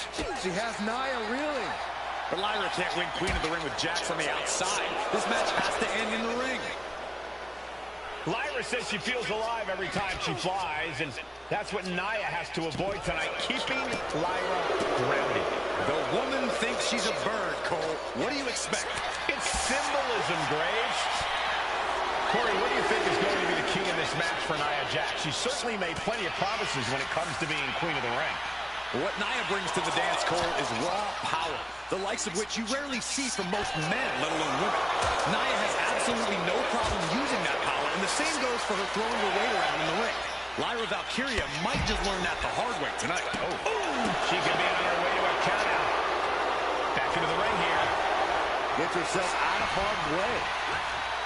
Many in the WWE Universe getting their first look at Lyra Valkyria. She's only had 3 main roster matches so far, and they were all in this tournament. Big wins over Dakota Kai, Zoe Stark, and Io Sky over the last 3 weeks. That's an extremely impressive start for Lyra. Wow, undefeated for 3 weeks? When Nia Jax joined the main roster, she didn't lose a match for over 7 months. And Jax has stayed that dominant for years. She gets put in the corner. Oh, driving the elbow. Turn Nia Jax around there.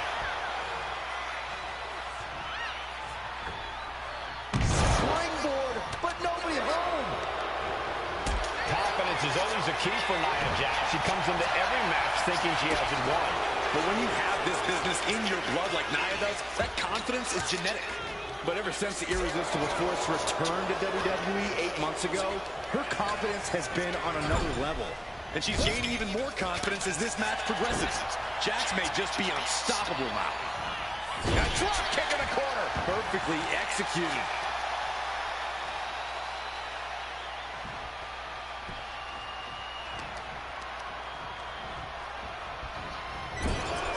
These two reaching a standstill with all these reversals.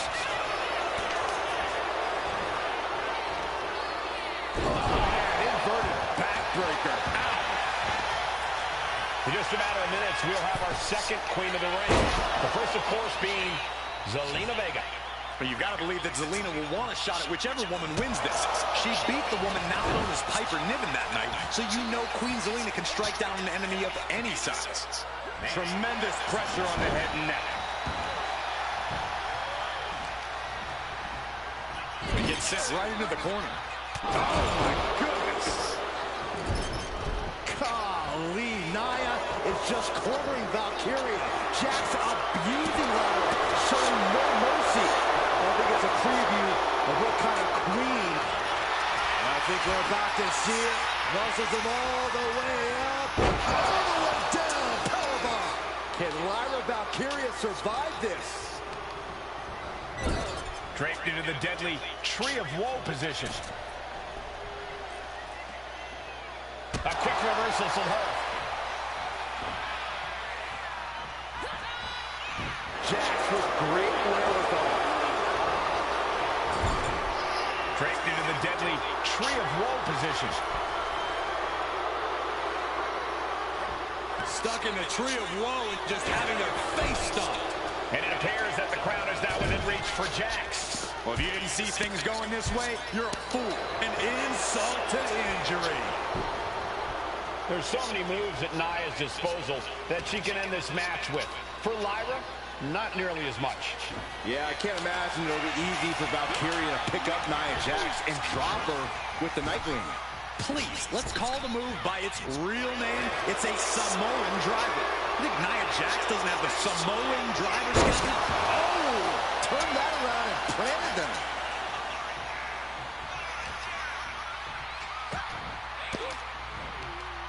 Nia Jax brushes that one off. Powerbomb position. Probably gonna have to Right hand creates separation and an escape. Manages to slip out of the way.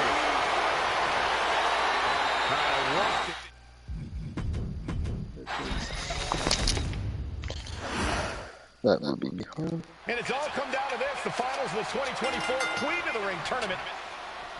And Nia now must... Lyra has the advantage. She has Nia reeling. But Lyra can't win Queen of the Ring with Jax on the outside. This match has to end in the ring.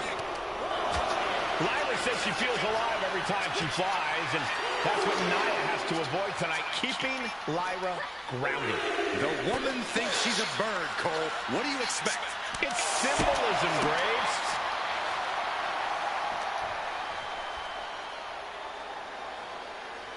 Wait for it. Boom! Alabama slam. That is the kind of move that leaves our jaws on the floor. Unbelievable. Oh! Boom! Boom! Seated choke bomb. Reaching the end of the official's count. Come on. Let's not end things like this.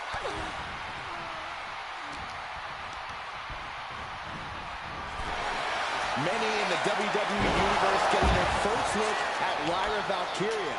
She's only had 3 main roster matches so far, and they were all in this tournament. Big wins over Dakota Kai, Zoe Stark, and Io Sky over the last 3 weeks. That's an extremely impressive start for Lyra. Wow. Undefeated for 3 weeks? When Nia Jax joined the main roster, she didn't lose a match for over 7 months. And Jax has stayed that dominant for years. Well, if you're Lyra Valkyria, what do you do to pull off a massive upset tonight? Well, Lyra's a technical wizard, Cole. In fact, from a technique perspective, she may actually have Nia Jax outgunned.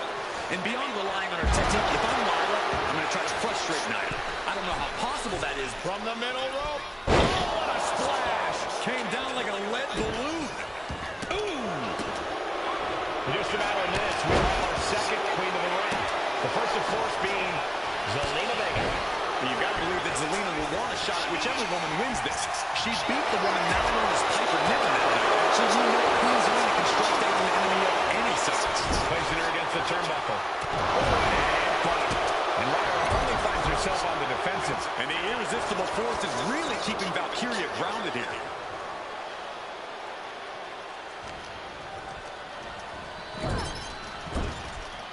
Turn Nia Jax around there. She's doing what she can to halter the beatdown. The U-turn Valkyria needed in cover. Could this be it? And she breaks free before a 1 count. She just shocked everyone in the ring. Great reversal from Jax. Confidence is always a key for Nia Jax. She comes into every match thinking she hasn't won. But when you have this business in your blood like Nia does, that confidence is genetic. But ever since the irresistible force returned to WWE 8 months ago, her confidence has been on another level. And she's gaining even more confidence as this match progresses. Jax may just be unstoppable now. Boom fist connects. And all-time counter. Each superstar trying to counter and gain an advantage. Set right into the corner. Look at this. Placed in the tree of woe. Boom. That puts her on the offensive. Fast move. Muscle all the way up and powerbomb. Can Lyra Valkyria survive this? Didn't go to plan for Jax.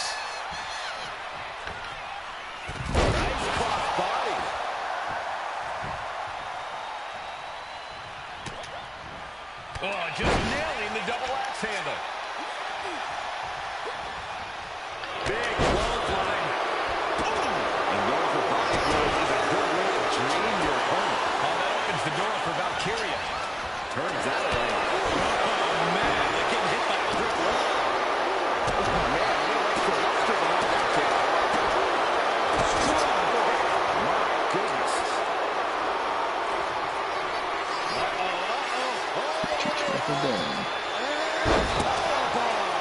Jax on the verge here. Desperation in the eyes of both Jax and Valkyria. Neither woman willing to back down. Both throwing everything they can at each other. Stuck in the tree of woe and just having their face stuck. Golly, Nia is just cornering Valkyria. Jax abusing Lyra, showing no mercy. I think it's a preview of what kind of queen Nia Jax will be. The kind of queen that will happily send victims to the guillotine. These 1 counts are going to get harder and harder to kick out of. Oh, ouch. There's so many moves at Nia's disposal that she can end this match with. For Lyra, not nearly as much. Yeah, I can't imagine it'll be easy for Valkyria to pick up Nia Jax and drop her with the Nightwing. Please, let's call the move by its real name. It's a Samoan driver. You think Nia Jax doesn't have the Samoan driver scouted? Chess match of counters and reversals happening here. Nia looking to end this thing. It's the Samoan driver. Same move. I can't. And it's all come down to this, the finals of the 2024 Queen of the Ring tournament. Jax, Valkyria, who will walk out of Saudi Arabia with a crown and a ticket to a world title match at SummerSlam. And Nia now this. Lyra has the advantage. She has Nia reeling. But Lyra can't win Queen of the Ring with Jax on the outside. This match has to end in the ring. Lyra says she feels alive every time she flies, and that's what Nia has to avoid tonight, keeping Lyra grounded. The woman thinks she's a bird, Cole. What do you expect? It's symbolism, Graves. Well, great reversal from Jax. What a headbutt. Corey, what do you think is going to be the key in this match for Nia Jax? She's certainly made plenty of promises when it comes to being Queen of the Ring. What Nia brings to the dance, Cole, is raw power, the likes of which you rarely see from most men, let alone women. Nia has absolutely no problem using that power, and the same goes for her throwing her weight around in the ring. Lyra Valkyria might just learn that the hard way tonight. An insult to injury. In just a matter of minutes, we'll have our second Queen of the Ring. The first, of course, being Zelina Vega. But you've got to believe that Zelina will want a shot whichever woman wins this. She beat the woman now known as Piper Niven that night. Time for her to go home. Oh, no, wait a minute. No trouble kicking out of that one. Definitely looks in a hurry to finish things. Knew what Valkyria had coming, and that appears to have busted her open. If you ever doubted the toughness of our female superstars, let that be a lesson to you. And she anticipated what was coming. Lands a timely reversal. Kick to the back.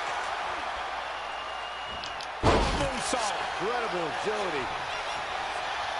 Confidence is always a key for Nia Jax. She comes into every match thinking she hasn't won.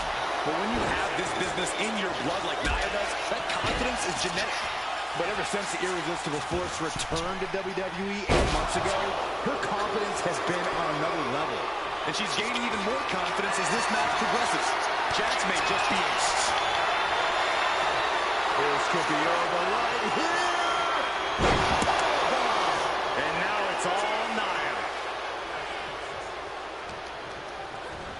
In the corner now, she doesn't want to stay there. Feet tied up, has to be feeling vulnerable here. Knee lift. Many in the WWE Universe getting their first look at Lyra Valkyria. She's only had 3 main roster matches so far, and they were all in this tournament. Big wins over Dakota Kai, Zoe Stark, and Io Sky over the last 3 weeks. That's an extremely impressive start for Lyra. Wow, undefeated for 3 weeks? When Nia Jax joined the main roster, she didn't lose a match for over 7 months. And Jax has stayed that dominant for years. There it is! Reversal!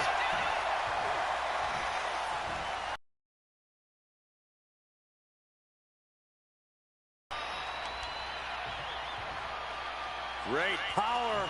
Oh, man! That looks like it hurts.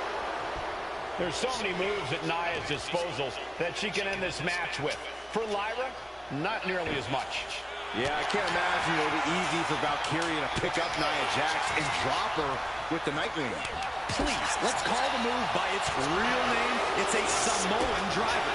You think Nia Jax doesn't have the Samoan driver scouted? In the corner, has to find a way out of there. Nia looking to end this thing. Crashing down. Samoan drop. I know. And it appears that the crowd is now within reach for Jax. Oh, serves her right. Not taking the competition seriously. Elbow puts an end to that. Valkyria crushed in the corner by Jax. Squashing Lyra in the corner, and the beginning of the end may be near. And Nia now, with Lyra on her back, going to climb up to the second rope. This is a scary situation for Lyra. Oh, look at this. Maybe not. No way. There's no way. Oh, my. Oh, no. Good night, Annihilator. Here is your winner and the new Queen of the Ring, Nia Jax. What a victory to the brand new Queen of the Ring. Nia said she would do it, and she backed up her claims. And now the Chief Content Officer of WWE and Triple H going to come in to congratulate Nia Jax, officially crown her the Queen of the Ring.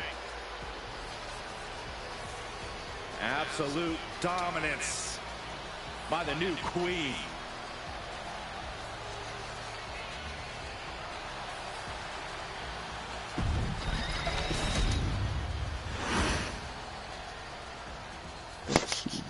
Took longer than... I'm sure you will agree with your wise man.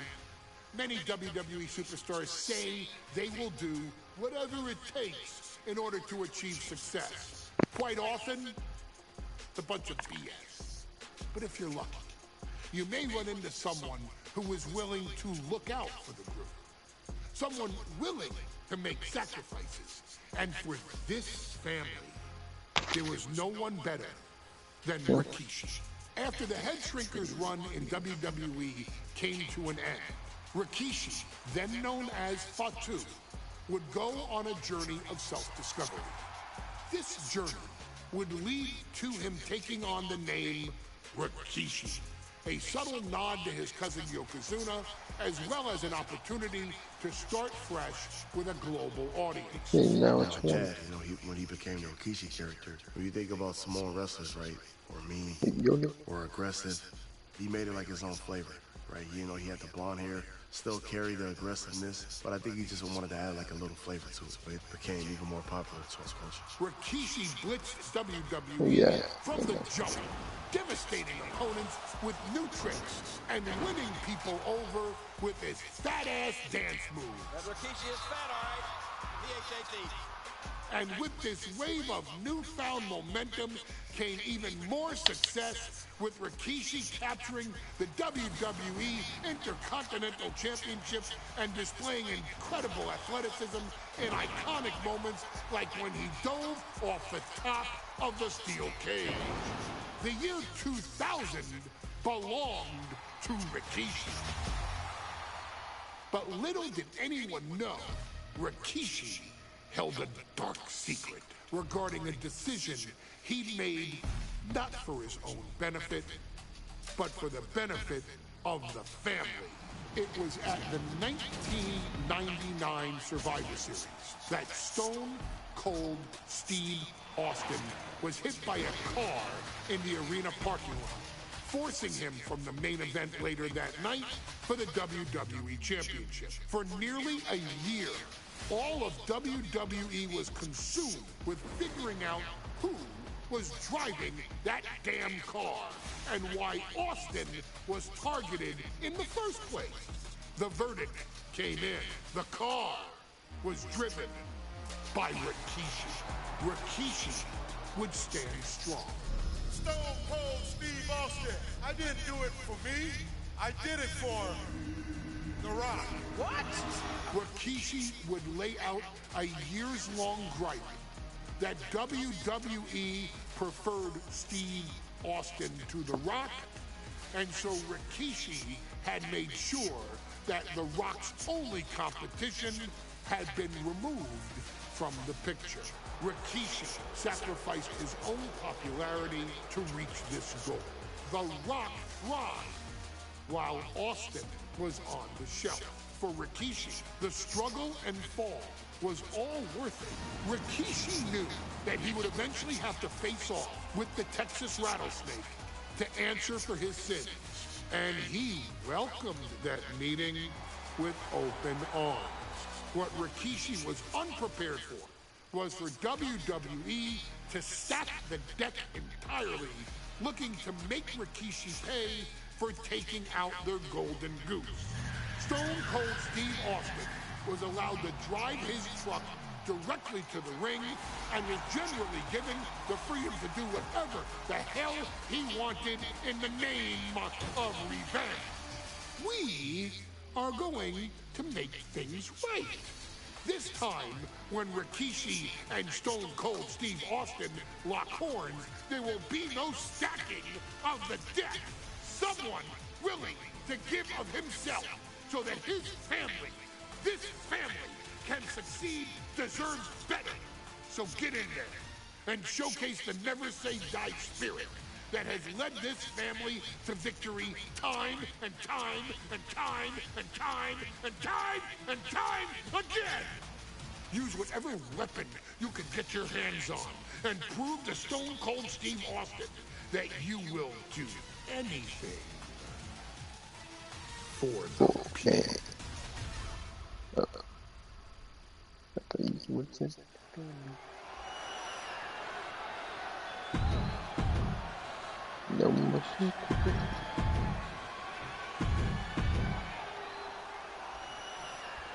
We now know the sick, demented side of Rikishi.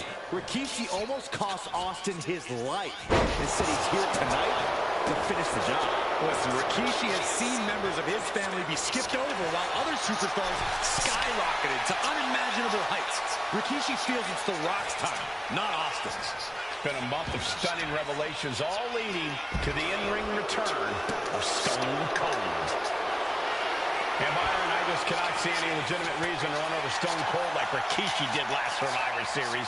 I mean, Austin does ruffle the feathers of a lot of people, Michael, but I don't think any of his rivals will go to the disgusting lengths that Rikishi's gone to.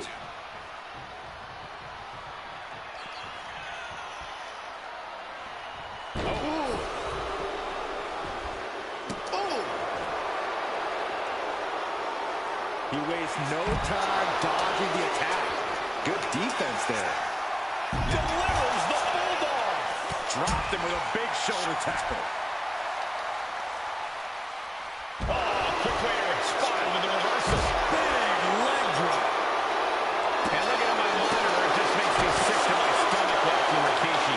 This is a man who has no remorse and feels justified for running Austin down like a dog. Look, to be devil's advocate, you've got to look at Rikishi's perspective. He's proud of his Samoan lineage and saw an opportunity to give his people a leg up in the shark tank that is WWE. Are you serious, Corey? Rikishi ran over another human being. We're forcing that it only put Austin on the shelf for 10 months instead of his whole life. It's sick that you would even condone what Rikishi did. Don't twist my words, Saxton. I'm not saying I condone Rikishi's actions. I'm just saying I understand them. Stone Cold has the shoulders down early. Shoulders up. Anyone who thought this would be over quick has another thing coming.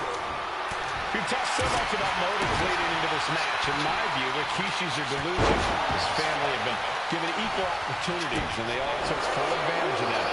Yeah, my blood boils at the propaganda Rikishi's been selling. But I'll tell you about the most legitimate motive in this story, and that is payback for Stone Cold. Austin nearly had his life taken from him, and there is no greater reason to stomp the tar out of somebody than that. This complex is beyond disturbing. Corey, let's go to Rikishi's mind when it comes to defeating Stone Cold. Rikishi has to be prepared to endure an emotional storm like he's never felt before. The big man must recover from that and use his weight to immobilize the rattlesnake, because we know Austin will not stay down. Hoisted up. And though The Rock wants nothing to do with this altercation, we have to mention the sadness Rikishi has brought to him. Rock might be innocent in this whole ordeal, but I feel that somewhere inside his soul, The Rock is happy with what Rikishi's done. The Rock is proud to have Rikishi and his family. No, Corey, what kind of lies are you trying to spread? We heard Rock say. Austin and Rikishi trading heavy artillery on the outside, and here comes the rattlesnake. Stone Cold Steve Austin fired up and revenge on his mind.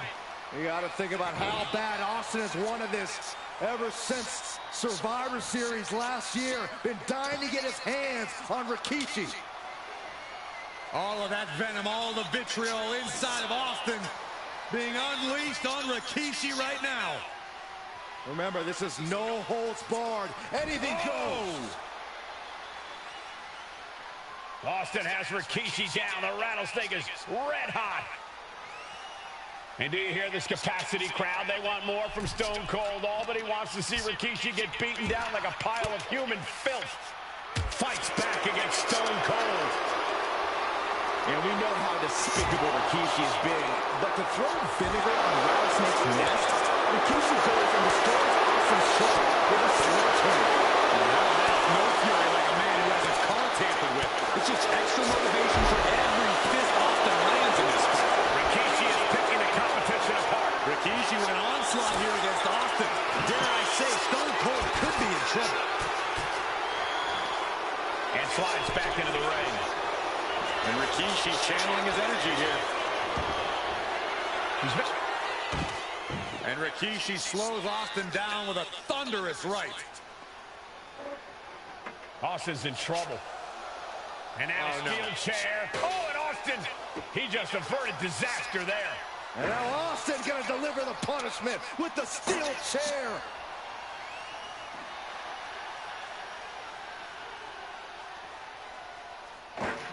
A relentless Texas rattlesnake beating the brakes off of Rikishi with a steel chair.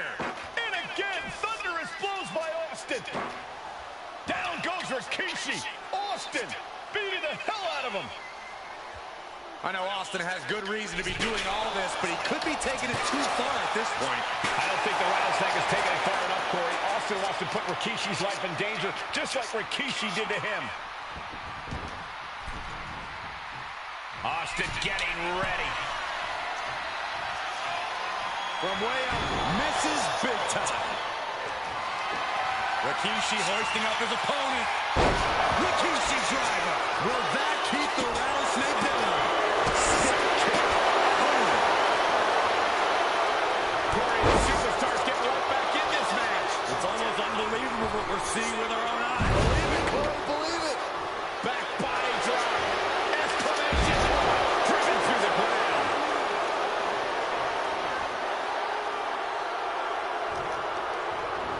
Now they're set up in the corner of the ring. One step ahead there. Quick count out after one. He's still got life in this matchup. Vicious right forearm. Another reversal by Rikishi.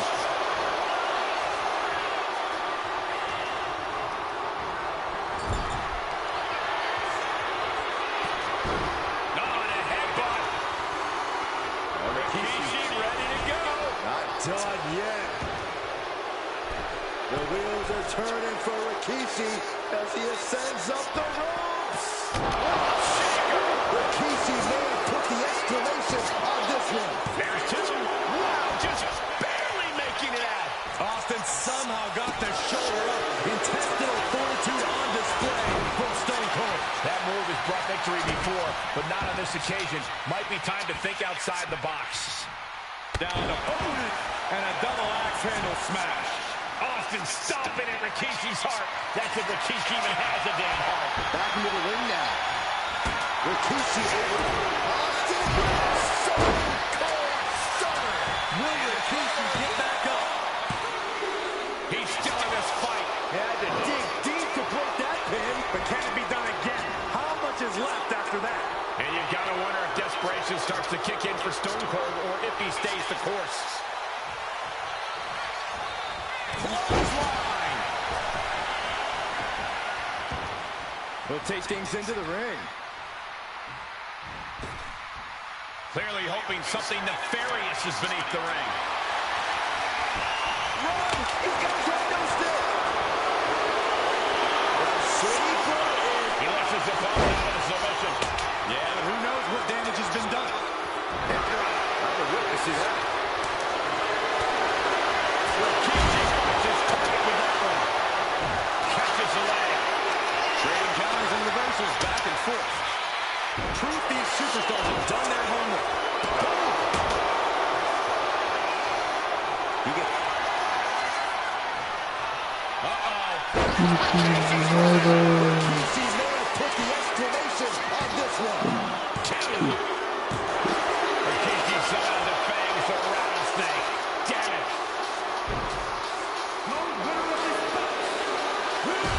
it. Next. Diddy on the people. His arrival signaled impending. My God. His very presence was enough to intimidate even the bravest WWE competitor. His name itself simply meant the end.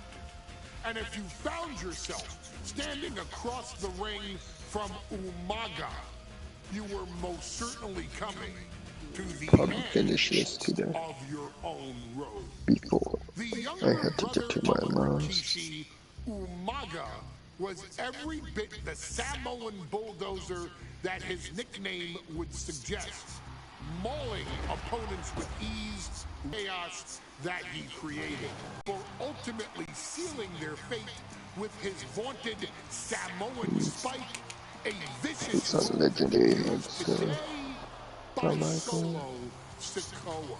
Inside the ring, man, he was just a complete monster. Anybody that stood in front of him, he was gonna wreck him. No matter what he had to do, he was just a crazy, wild Samoan.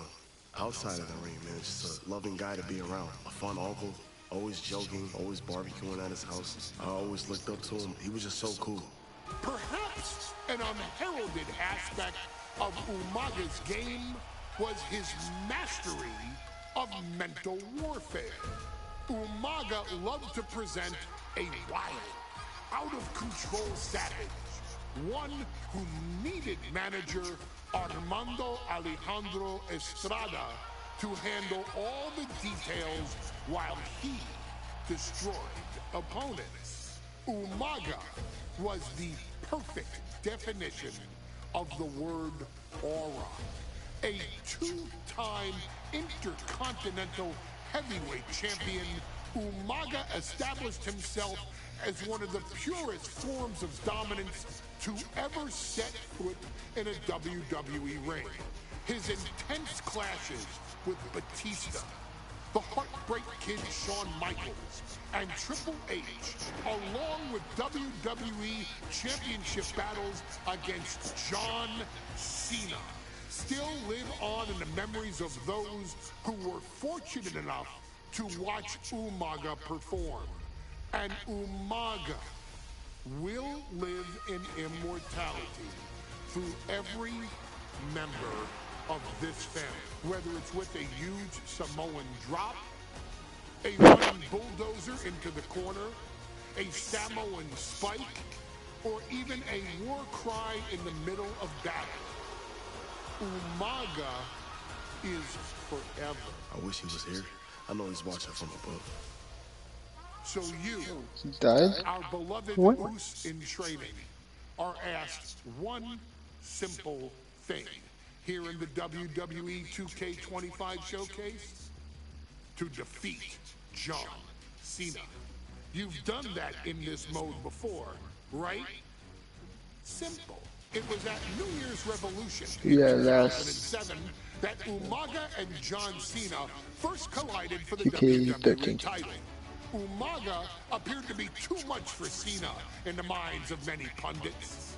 Undefeated in WWE some 9 months after his debut, and things were going very well for Umaga. Until they weren't. Umaga would see his undefeated streak end by, of all things, a damn roll-up after rushing directly into the outstretched shoes of John Cena. 1 second of luck allowed John Cena to escape the inevitable, and now it's on you to fix it.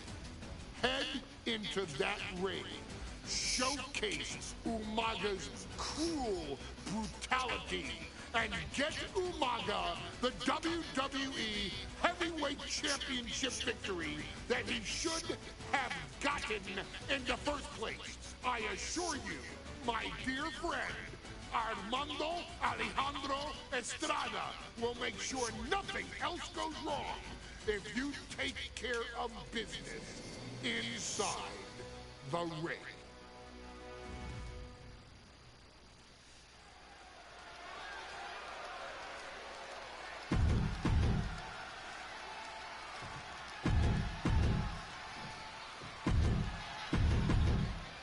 Looking at the champion, I guarantee that John Cena and Umaga battling here for the WWE Championship. Will John Cena halt the Samoan Bulldozer's path to destruction? Cena's going to have to go all out to accomplish that. No one has been able to withstand Umaga thus far. This brutal Samoan has made a mockery of his challengers and is perhaps the ultimate super heavyweight threat. Now, Cena could be in for the greatest challenge as champion tonight. But if anyone can overcome the terrifying ruthlessness of Umaga, it has to be John Cena. And let's remember this about last year, Byron. New Year's Revolution has not been kind to John Cena. He lost his championship a year ago at the same event. A mental hurdle Cena needs to overcome for sure. But the past is the past. I think John has a much bigger distraction in front of him right now. Yokes up their opponent. Sidewalk slam delivered. He's really pushing the limit here, getting close to a countout.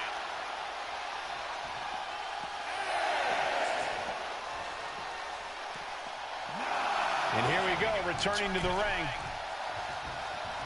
Back in the nick of time. No question John Cena has his work cut out for him taking on Umaga, who's been aptly named the Samoan Bulldozer for his relentless offense. Yeah, and while Umaga may not be as refined in the ring as other superstars, his ruthlessness more than makes up for the difference. If Umaga can connect with some truly merciless attacks. Up high! Great ring awareness saved him. Cena tonight attempting to do something no one else has been able to do. Be it HBK, Triple H, Kane, the list goes on and on. No to beat Umaga. Since debuting in last year's WrestleMania, he's never been pinned, never been submitted. Umaga is a man who's decimated every single thing in his path. It's not hyperbole to call him a dangerous and deadly savage. Umaga sidesteps that. A reversal. He saw that coming. Clothesline.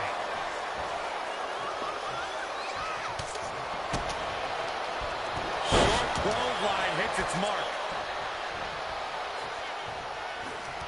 He turns it around on Umaga. Umaga is truly a specimen to marvel at, Corey. His handler, Alejandro Estrada, knows he has a thoroughbred on his hands. There's a difference between thoroughbreds and Umaga, though, Cole. Thoroughbreds can be tame. Umaga cannot. Estrada can only serve as a mouthpiece for Umaga. He can only help direct Umaga's blind brutality. I think even Estrada knows no one can control the Samoan Bulldozer.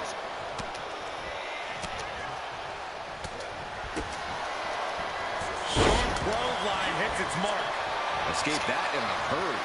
Every counter being answered with another. Oh, what a headbutt. He saw that one come. Cena with a shoulder tackle. And here comes Big Match John. Don't throw a punch. Don't throw a punch. Oh, that never works. Shoulders are down. Is this enough to retain? The challenger wriggles out in one. He's not letting fatigue set in or get the better of him. Umaga with a reversal.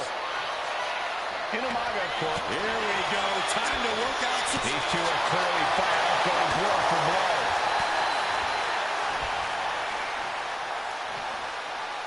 Up to the electric chair, down for the drop.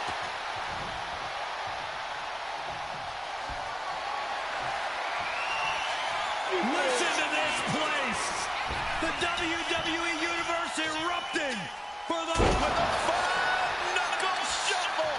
John Cena is pulling out all the stops, trying to keep Umaga down.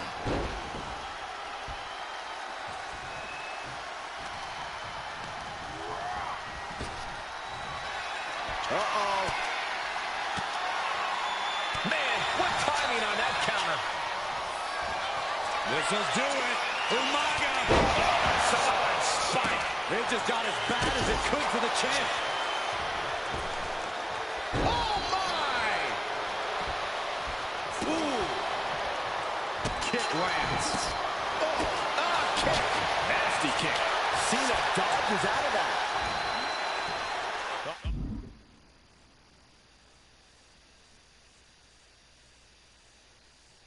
Gets caught up in a bad position.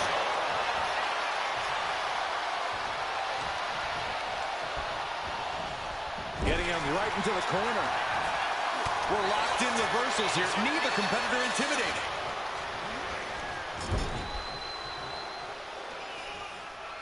And Cena flattened in the corner. Umaga's just overpowering him. Look at the strength. Into the corner, just setting Cena up. You have to start to ask yourself, is the end of John Cena near? I think so. Look What out! a headbutt.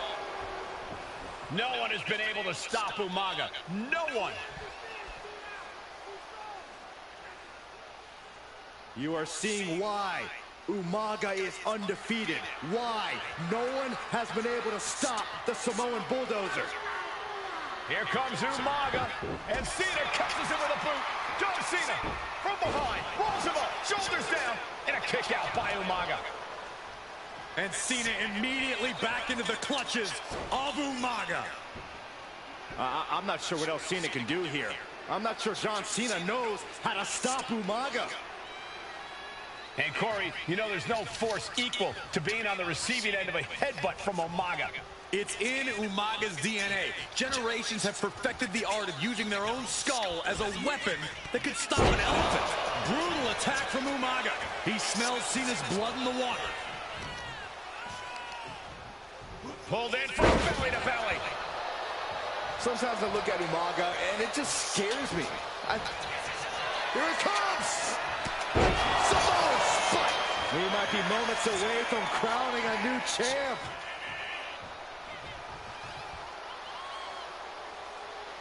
Two powerhouses. Double leg takedown, got the shoulders down. Into the cover. Oh, barely kicks out. Getting dangerously close to ending it all there.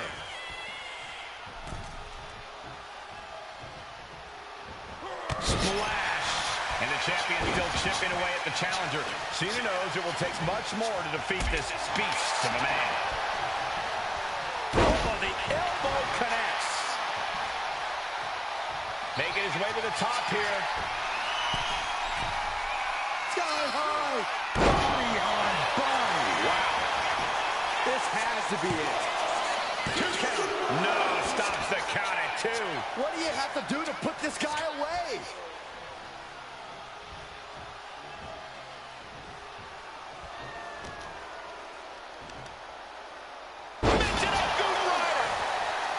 Cena plans in motion. What is Cena doing on the top rope? John Cena, you can't see me. Man. Spends up the attack with an elbow. These two have learned each other so well. Exerting his dominance. This has the champ pin. Is this it? New champion. An undefeated champion. Here is your winner. Next match.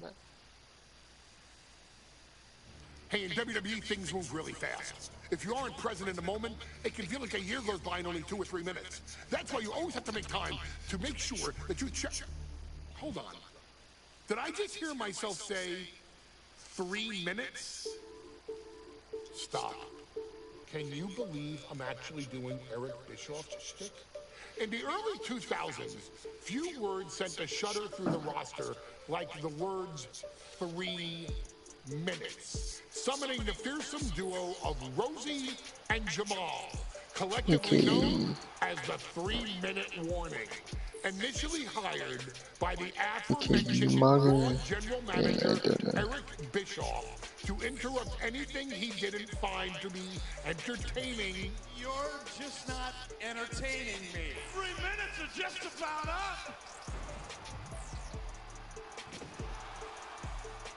The two instantly made their mark in WWE with their complete and total decimation of anyone that was targeted. Their formula was really simple. 2 bruisers with surprising quickness who took pleasure in throwing opponents all around the ring with reckless abandon. And the trail of bodies left in their wake remains a testament to their devastation. Rosie, older brother of your tribal chief, Roman Reigns, and Jamal, who would in time develop his skills further and take the name of Umaga, were about instant gratification. They treated matches like a race, seeing how much damage they could fit into the shortest time possible. The 3-minute warning with my brother and my cousin, it was just one of the coolest gimmicks of all time to me. It was catchy, you know what I mean? Like, we kind of knew what was happening. And I feel like we all remember when the 3-minute warning hit for the first time. You know, the whole Den TV area just lit up. Every match was a train wreck, as the two would use their size to overwhelm most opponents, coupling that with incredible tag team maneuvers to increase the carnage to its maximum levels. That approach, maximizing damage while minimizing time, was a 3-minute warning signature. The team itself saw its run in WWE last for a little over a year, but in that time managed to make such an impression with the WWE Universe that it still resonates today. They are proof of the impact anyone can make if they capitalize on their opportunities, as 3-minute warning did every single time. It was a short-lived gimmick, but it was a really cool gimmick, and I just think it shows the versatility of, hey, if you need us to go out there and tell you a Broadway story, I'll cover 2 hours if you like. But if you need us to come out in 3 minutes to make an impact, we can do that too. It should be really good to be thrown in there with the very, very best in the industry. I'm getting all pumped and proud, for my brother and my cousin right now, just thinking about it. Here in the WWE 2K25 showcase, we have selected another team that embodies the same mindset in Akam and Razor the AOP. Similar to Jamal and Rosie, these two look to inflict the most pain in the most efficient manner. Like 3-minute warning, AOP happily dispatches when summoned. Like 3-minute warning, AOP features 2 Goliaths who will hurl your body from pillar to post before finally bringing it all to a most painful conclusion. It's up to you in this extreme rules contest to beat the AOP to the punch and showcase the Wrecking Crew approach that made 3-minute warning the premier bruiser squad in all of WWE. And don't worry, we will give you more than 3 minutes to make that fact perfectly clear. As a matter of fact, take your time and enjoy dishing out the punishment.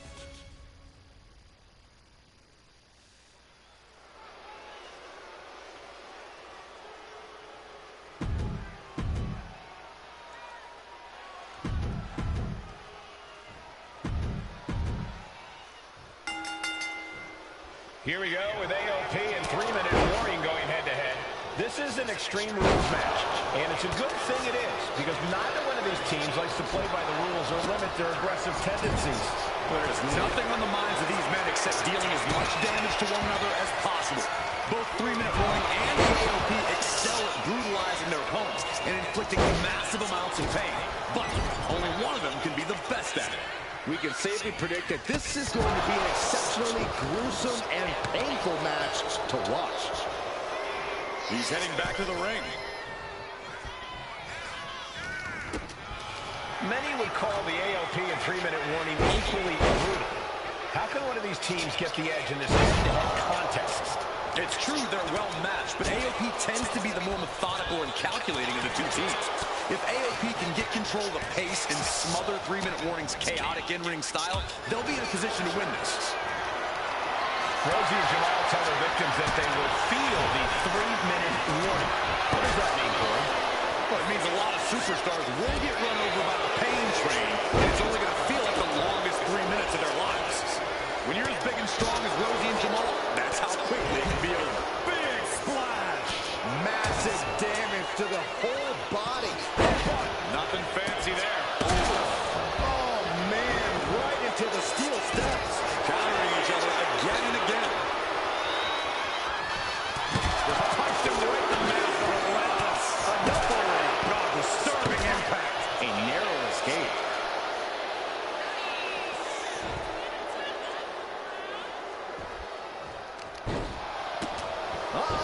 Razor sensed that was coming. Pay special attention to Rosie in this matchup. 6'5", 375 pounds. The man can run a 40-yard dash in 4.8 seconds. This guy is a pure athlete. Rosie played high school football with a legendary running back before playing college ball in Hawaii. Imagine being pancaked by the forced Rosie.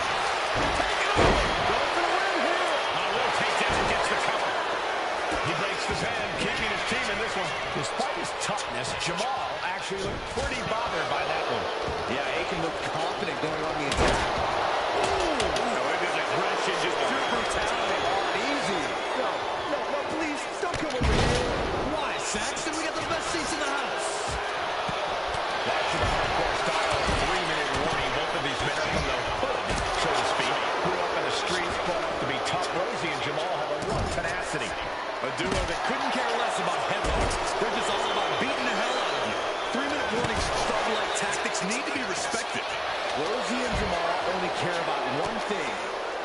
the winner's purse.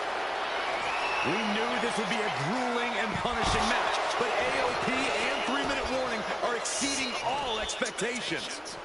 Driven right into the post. And this one could be moving to ringside. Stiff headbutt. Perhaps looking for some kind of equalizer here. Any chance the table will be set up for a lovely spread? Never mind, that never happens. Someone is likely going through it.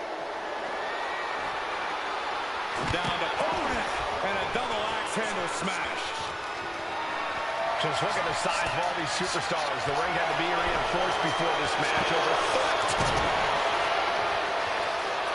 Pump handle locked in. Definitely driver. AOP might have just passed their final testament.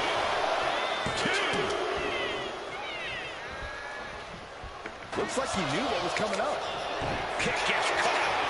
Clothesline takes him down. Forget about it. This is a whole new level of chaos and brutality. 3-minute warning, and AOP just keep up. Control their opponent, slamming their opponent right in front of the corner. With more in mind here. Look out! And he comes in under the rope stand.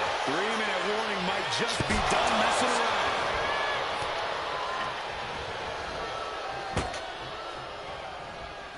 Jamal looking for something here.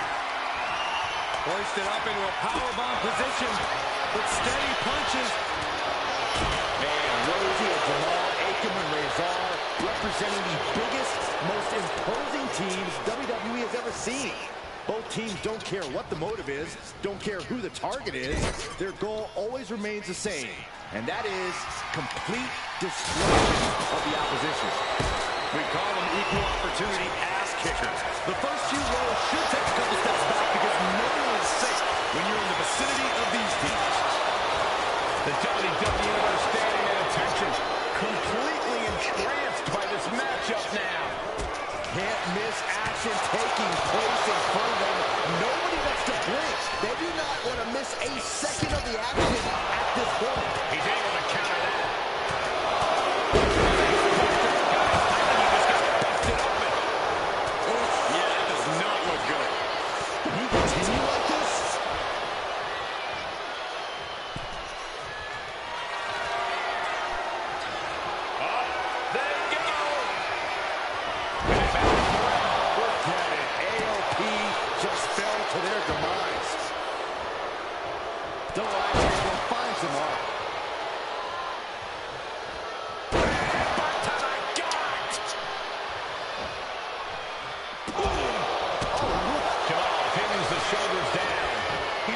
This isn't the moment.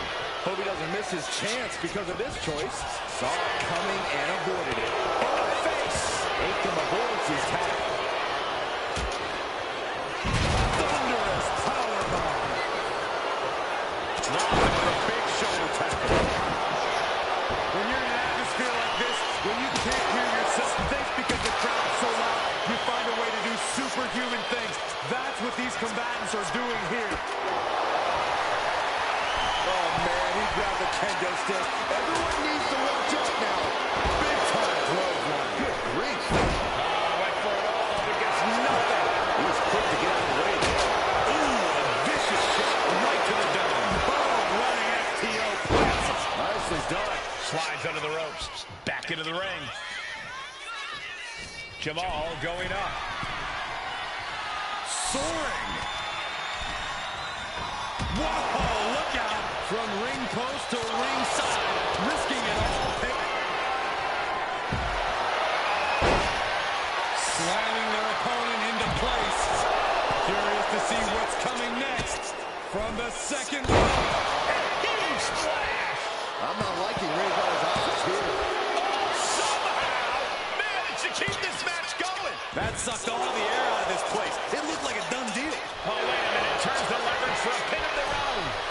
He got the shoulder up in time. I am shaking my head in disbelief over how he managed to get the shoulder up. Body drop.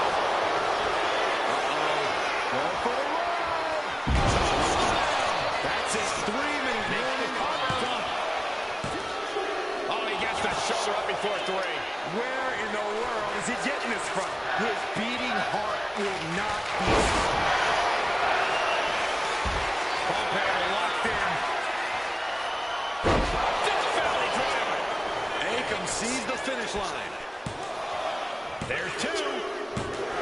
AOP grabs the victory. Blech. Here are your winners.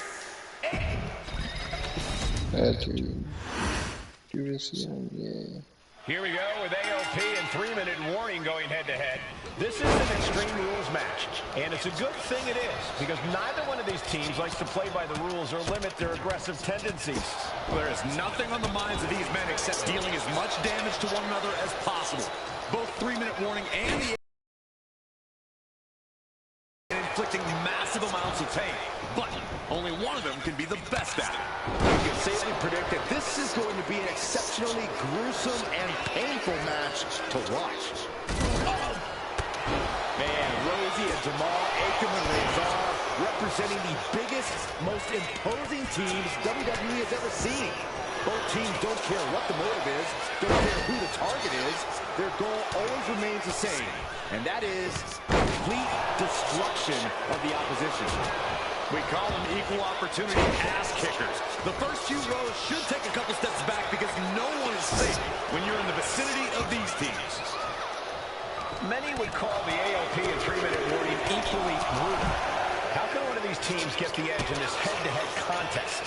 It's true they're well matched, but AOP tends to be the more methodical and calculating of the two teams. If AOP can get control of the pace and smother 3-minute warning's chaotic in-ring style, they'll be in a position to win this. Watch for the hardcore style of 3-minute warning. Both of these men are from the hood, so to speak. Grew up in the streets, brought up to be tough. Rosie and Jamal, full of tenacity. A duo that couldn't care less about headlocks. They're just all about beating the hell out of you. 3-minute warning's thug-like tactics need to be respected. Rosie and Jamal only care about one thing, and that's the winner's purse. And that was a first-hand example of a dirty attack. And that'll take a bit of a fight out of Akam. Yeah, Jamal reminding his opponent that he's not someone to take lightly. And enters back into the ring. Uh-oh! Oh, here we go. STO takedown. Oh, this is gonna hurt. Ah, stomps to the legs. Oh! Pay special attention to Rosie in this matchup. 6'5", 375 pounds. The man can run a 40-yard dash in 4.8 seconds. This guy is a... From the top! All that size and momentum. Nice takedown. Stack them up. Flips the leverage, shoulders down. And he manages to kick out in 1. He couldn't make much of that pin attempt. Turns it around.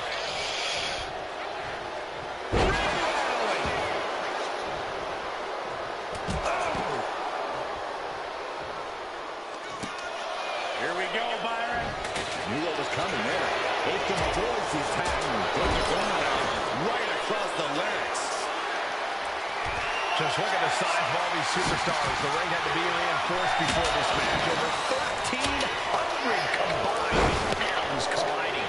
These men are so big and so thick, it's a challenge to wrap your arms around them. It's really just best to find weapons and whack away. Yeah, there's plenty of weapons to choose from tonight.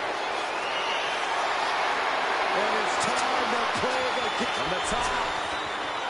Taking a flight to nowhere. What a headbutt. Vicious. Let's hope this thing doesn't get any closer to us. Hoping's a good start, but we might be better off just backing up now. Dueling reversals. Planted down across the back.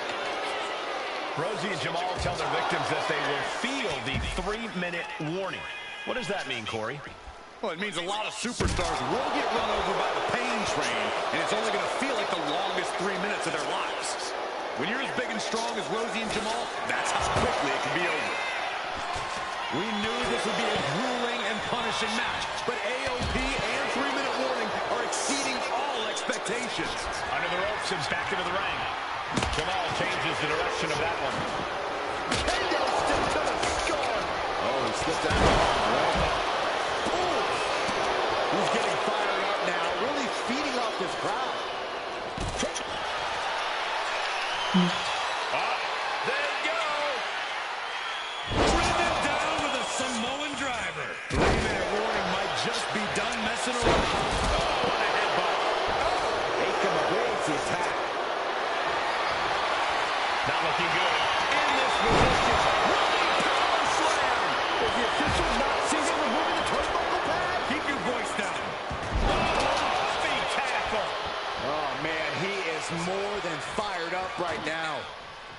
He gets into the ring.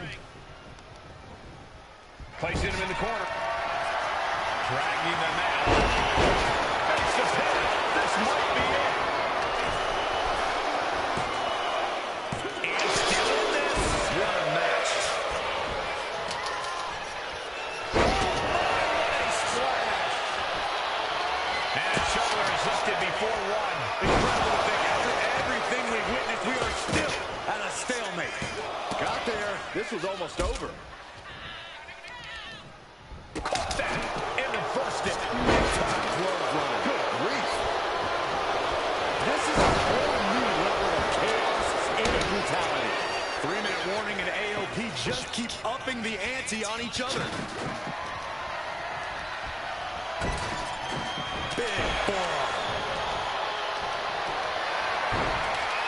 Oh my goodness, dribbling the opponent's head like a basketball. He's headed out to the ringside area. He's reaching under the ring for Eddie from the middle rope. Splash. Maybe no, maybe no. All eyes focused on this absolute war. Rosie and Jamal survive Extreme Rules. Here are your winners, Rosie and Jamal. 3-minute warning.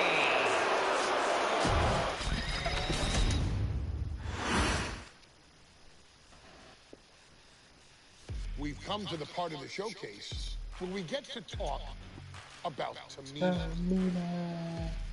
Ever since walking in WWE, shoulder to shoulder with the Usos, Tamina's alliance with this dynasty has never been in question. I remember watching Monday Night Raw, and I seen Tamina debut with my brothers. It was a pretty cool, dynamic, right? Two of my brothers and Tamina. Together, Tamina and the Usos helped each other navigate through a trial-filled first year in WWE, making sure they all survived together. In later years, Tamina has formed alliances with both Naomi and Nia Jax, honoring this family's has looked to create her own name in the industry. She has never missed a chance to acknowledge her place in this family either. Trained by Afa and Sika, the wild Samoans, Tamina was instilled with the same instincts that have carried each member of this family to wrestling glory. Her in-ring approach is similar to many in the bloodline. Quick striking, high impact attacks, and smothering holds. As capable with a super kick or a big splash as anyone else, Tamina has maintained a remarkable level of success in her WWE career. A constant contender, Tamina has competed for the Women's Championship on many occasions. She's also held the Women's Tag Team Championships along with 9 separate reigns as the 24/7 champion.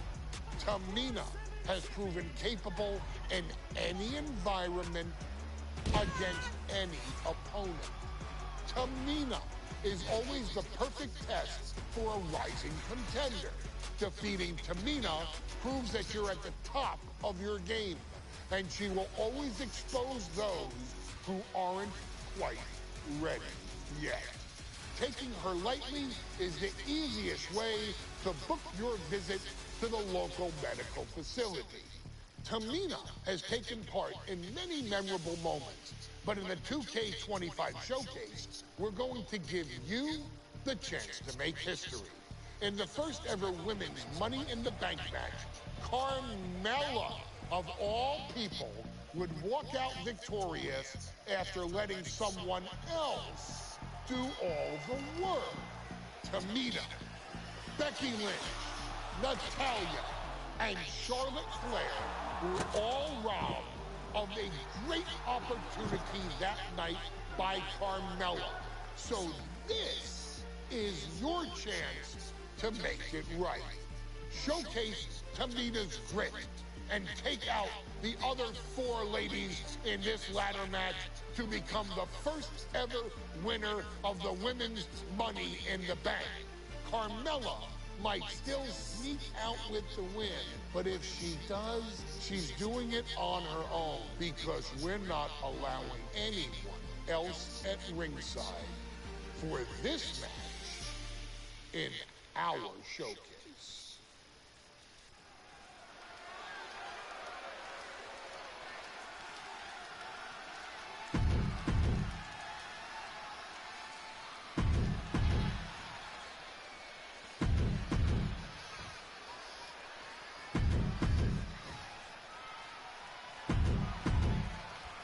Charlotte, Becky Lynch, Tamina, Carmella, Natalya, all with a chance to make history.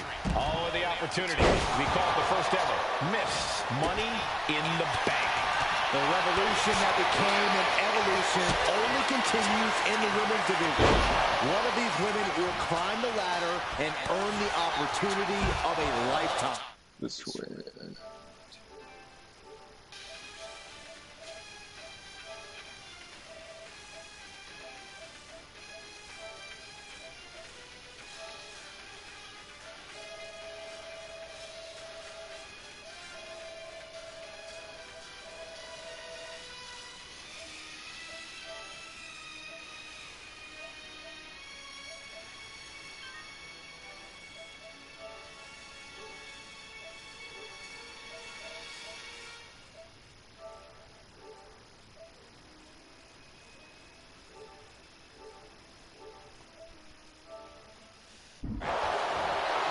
No safe haven in this match. These ladders can be your best friend.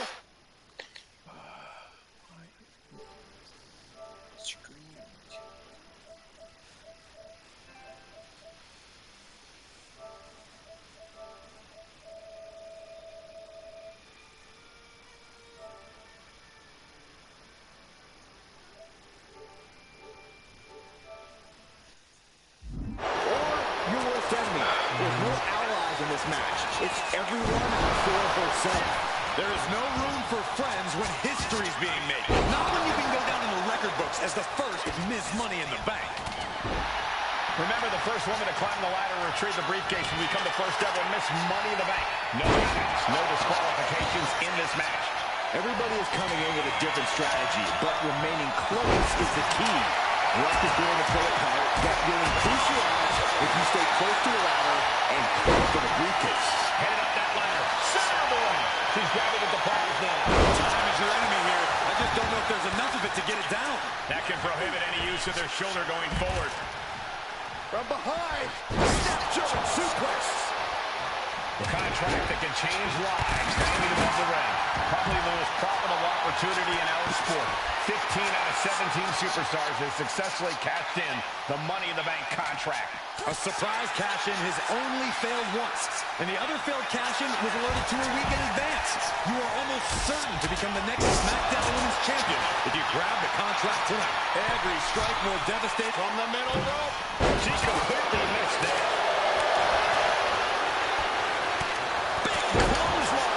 And she's beginning to look a little weary. And Becky did more than just raise the bar there. Carmella might need to start leaning on her in-ring IQ after an attack like that. Yeah, Natalya showed that Hart family wisdom. I have a feeling we're about to get a front row seat, gentlemen. And looking at the playing field, the majority of these women love to utilize their submission offense to put opponents away. Tapping someone out won't win this match, but these women should not shy away from using the biggest weapons in their arsenal.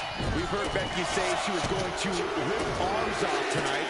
You can't exactly climb a ladder with no arms. You want to control the tempo, you want to dictate the pace.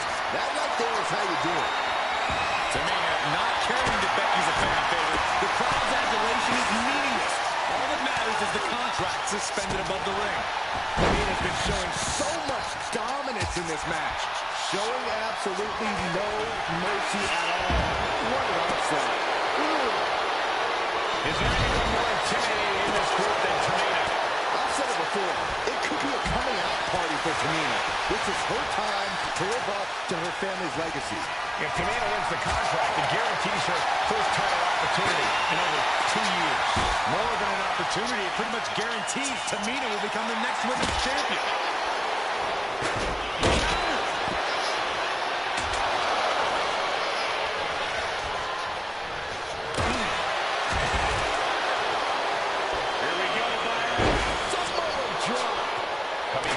Torso area. This could become a problem. Charlotte experiencing a bit of a challenge to the natural in-ring ability she finds herself in. Yeah, Tamina just inflicted as much pain as possible and enjoyed it. And that was a precisely measured attack.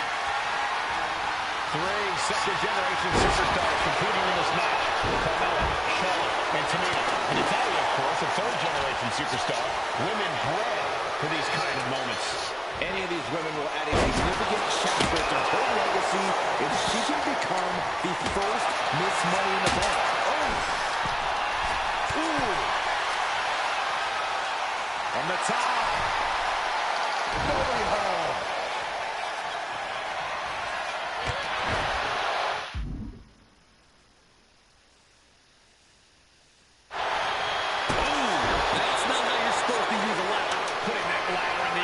Right position now, center of the ring. Down to opponent, and a double axe handle smash. She's just taking so much damage to this point. If she can turn things around here, I'll be speechless. But meanwhile, here's Charlotte climbing up. But is there enough time to go for the win? Standing on top of the ladder. Oh, I cannot look. And she's coming back to the ring now. No. From up high. Oh, my God. You have to question the sanity of someone who launches themselves into the air like that. She's been slowed down yet again. And all of this pain and discomfort will make ascending a ladder very challenging. And Liz got caught that time by some hard-hitting offense. Yeah, but when ladders are part of the match, you really can't expect anything less.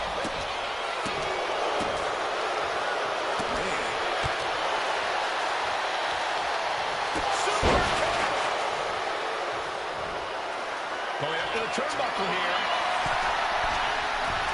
From the heavens, slash from the top. Tamina wipes out an opponent, but can she seize the opportunity and grab the briefcase? Money in the Bank briefcase, still hanging high. This is what it's all about. The opportunity of a lifetime. What are you willing to do? How much can you sacrifice to be the first Miss Money in the Bank? And guys, now I see blood on the face of Carmella. I can't imagine the pain being felt right now. From the heavens. Oh, she missed. She drops a clubbing blow. Oh, both to the face. Oh, great height.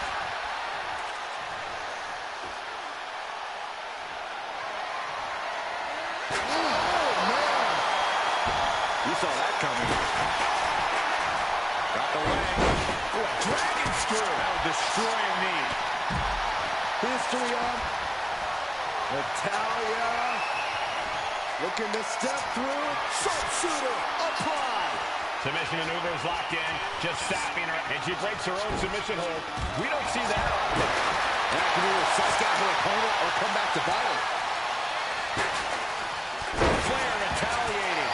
Big form. And the Queen might be hurting after that hit. Yeah, but when ladders are part of the match, you really can't expect anything less.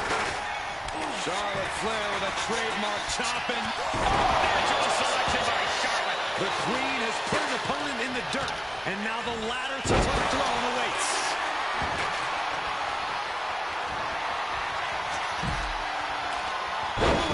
Down they go. What a move.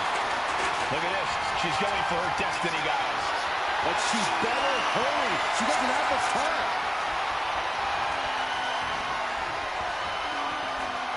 Things are looking a little rocky for her.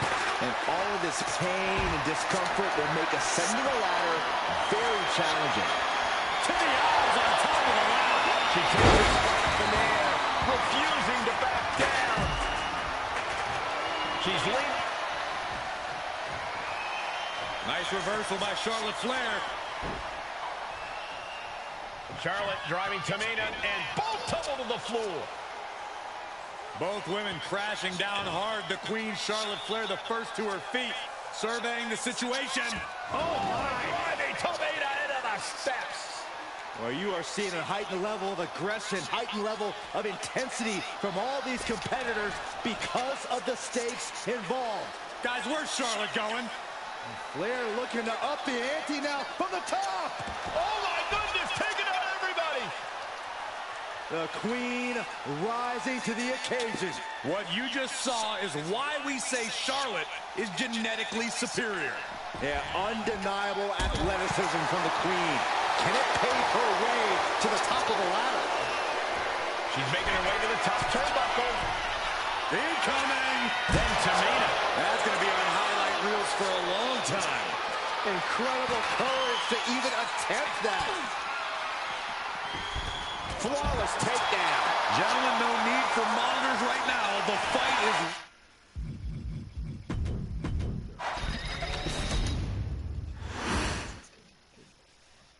Charlotte, Becky Lynch, Tamina, Carmella, Natalya, all with a chance to make history. All with the opportunity to be called the first ever Miss Money in the Bank. The revolution that became an evolution only continues in the women's division. One of these women will climb the ladder and earn the opportunity of a lifetime. And look at the crowd field. The majority of these women love to utilize their submission offense to put opponents away. Tapping someone out won't win this match, but these women should not shy away from using the biggest weapons in their arsenals. We've heard Becky say she was going to rip arms off tonight. You can't exactly climb a ladder with no arms. Remember, the first woman to climb the ladder and retrieve the briefcase will become the first ever Miss Money in the Bank. No penalties, no disqualifications in this match. Everybody is coming in with a different strategy, but remaining close is the key. Luck is going to play a part, but you'll increase your odds if you stay close to a ladder and close to the briefcase. She's getting back into the ring, under the ropes. Straight forearm. The contract that can change lives hanging above the ring. Probably the most profitable opportunity in our sport. 15 out of 17 superstars have successfully cashed in the Money in the Bank contract. A surprise cash-in has only failed once, and the other failed cash-in was awarded to a week in advance. You are almost taking flight. And now here's Tamina. From all the way up, wasted no time, flying out to the floor. Double bomb. That was one of those power bombs that would shorten someone's career. Just going all out with every blow. Calculating the next move here. Riders in position, gonna make the climb. Is there anyone more intimidating in this group than Tamina? I've said it before, it could be a coming out party for Tamina. This is her time to live up to her family's legacy. If Tamina wins the contract, it guarantees her first title opportunity in over 2 years. More than an opportunity, it pretty much guarantees Tamina will become the next women's champion. Oh! Tamina landing heavy offense on Charlotte. Charlotte thought tonight would be an ascension to her throne. Tamina's here to ruin that dream. Strong suplex. Qualified suplex. She's starting to feel the effects of that offense. Lynch landing awkward on the outside. 3 second-generation superstars competing in this match. Carmella, Charlotte, and Tamina. And Natalya, of course, a 3rd-generation superstar. Women bred for these kind of moments. Any of these women will add a significant chapter to... From the top! Oh, scattered that one. She dodges out of the way. She's looking winded now. Yeah, the effects of this ladder match are not going to go away anytime soon. Look at this. This can't be good. Quick side step by Natalya. Oh. Dodges out of the way. Oh, just straight to the corner. No safe haven in this match. These ladders can be your best friend. Queen of Hearts looking to finish things off. He's about to do so, Corey, but she can step through. The sharpshooters apply. Just looking to do some reversal. Oh, got herself out of it.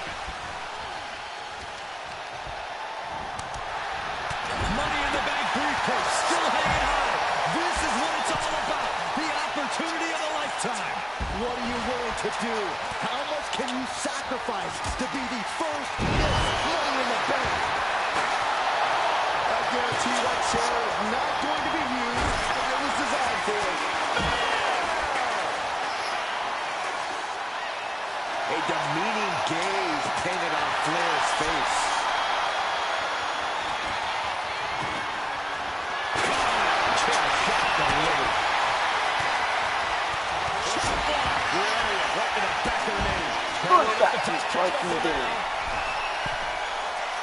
She wants to seize the moment now, waiting on her opponent. Up high, crash landing. Able to save herself there. Placing her in the corner. Meanwhile, we see Charlotte.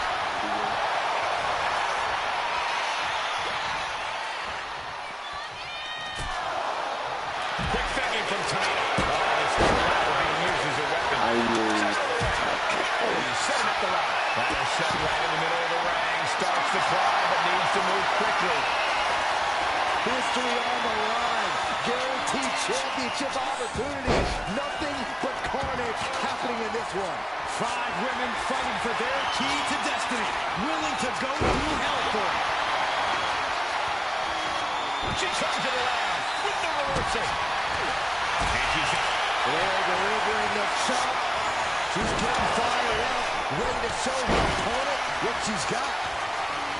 Gosh, what a match. Vicious backbreaker. Oh, shoulder to the gut. This is just establishing dominance. Stop right to the chest. Are you kidding me? Boom, utilizing the unforgiving steel of the ladder. Launched right out of the ring.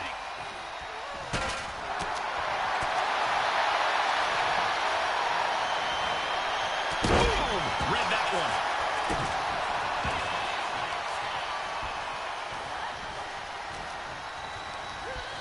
And now propped up in the corner. She's looking even worse for wear now. And at this point, you really have to wonder how much longer she has left in this match. Quick thinking from Tamina. Carmella's eyes are growing wider now. Is this her chance to climb the ladder and become Ms. Money in the Bank? Oh, for a power slam, slips down. Inverted DDT. Hooked up. I can't even hit the move.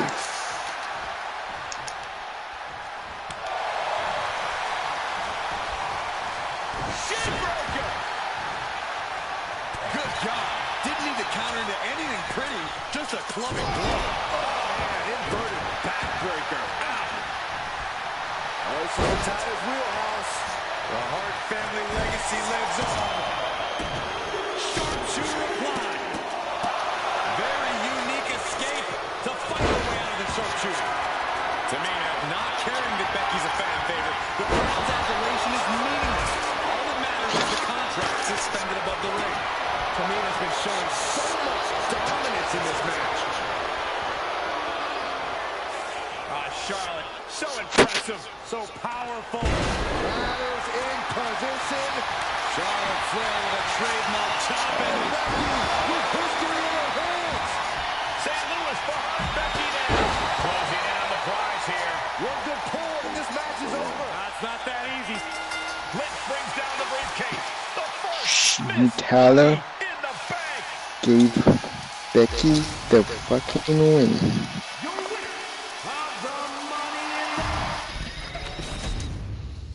I had to win again.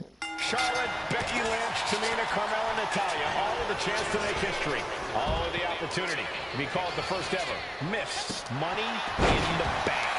The revolution that became an evolution only continues in the women's division.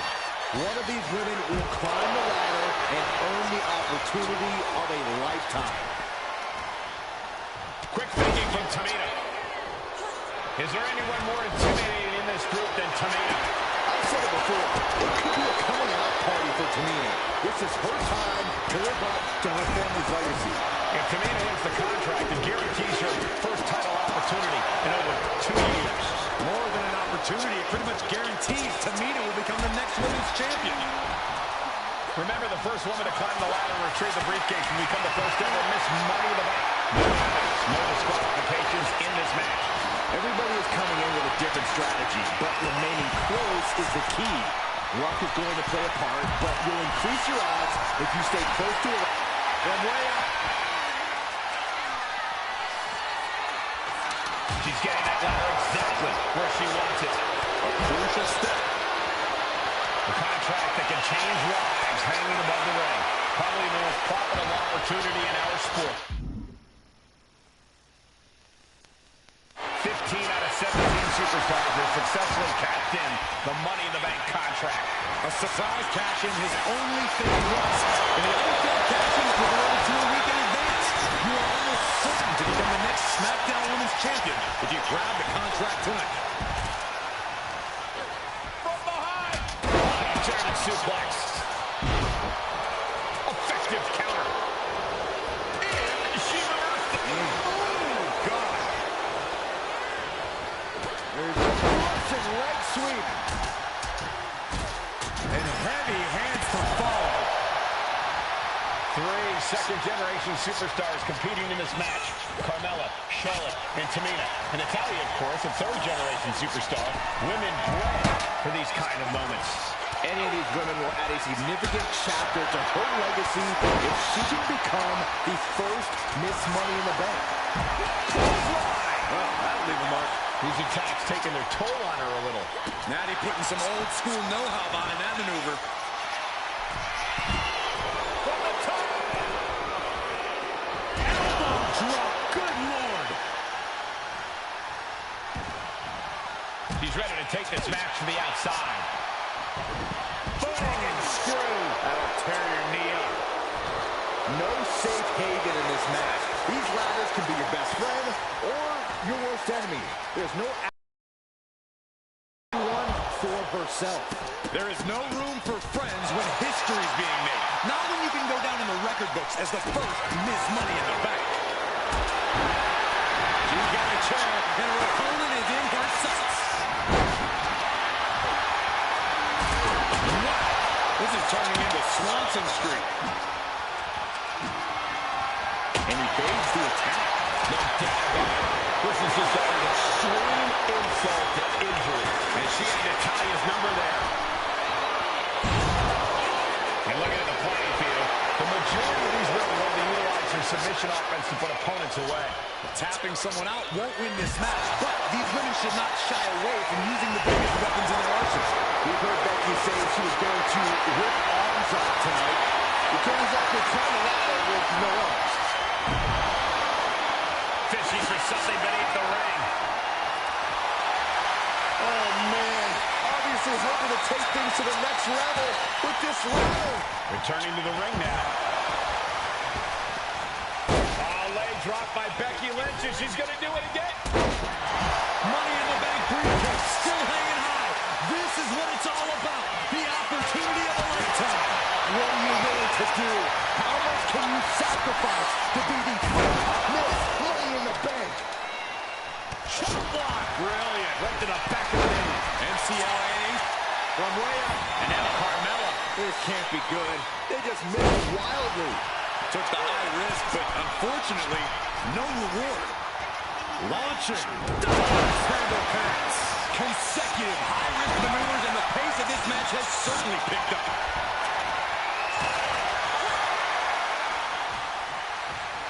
What you just saw is why we say Charlotte is genetically superior. Yeah, undeniable athleticism from the Queen.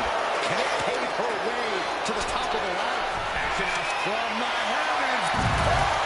Tamina wipes out an opponent, but can she seize the opportunity and grab the briefcase? History on the line. Guaranteed. On the go. Up the ladder now. Let's see if this is right for the picking. Completely throwing self-preservation out the window. I don't know how your mother would even think about doing that. Charlotte with a winning window here. Hands on the briefcase. Ladder set right in the middle of the ring. Starts to climb, but needs to move quickly. Seems to be struggling a bit out there. Yeah, sweaty palms making this difficult. Climbing in, but is there enough time to go for the win? Reaching for the prize. This is a risky play, but could be the only opportunity on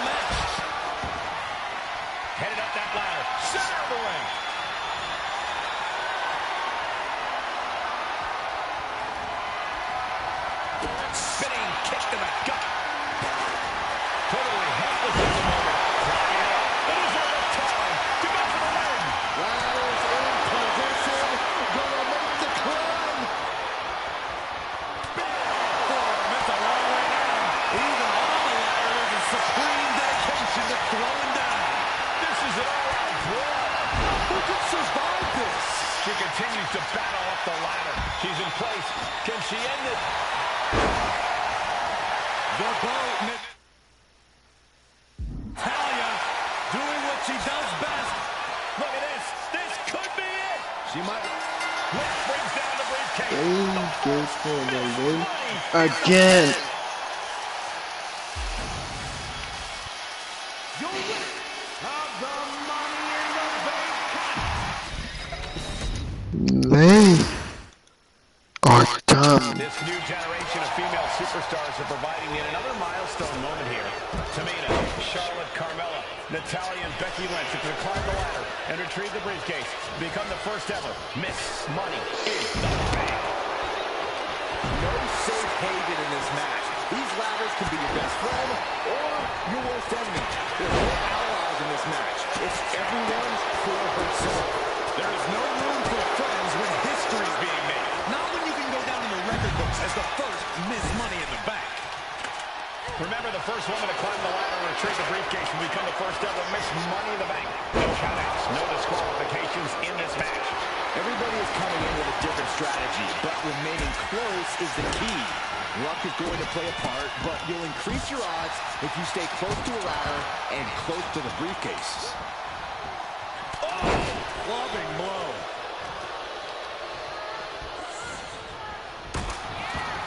And looking at the playing field, the majority of these women love to utilize their submission offense to put opponents away. Tapping someone out won't win this match, but these women should not shy away from using the biggest weapons in their arsenal. We've heard Becky say she was going to rip arms off tonight. You can't exactly climb a ladder with no arms. Things are about to turn disastrous. Oh, man, that's like death by 1,000 cuts. Tamina not caring that Becky's a fan favorite. The crowd's adulation is meaningless. All that matters is the contract suspended above the ring. Tamina's been showing so much dominance in this match. Caught in a bad spot.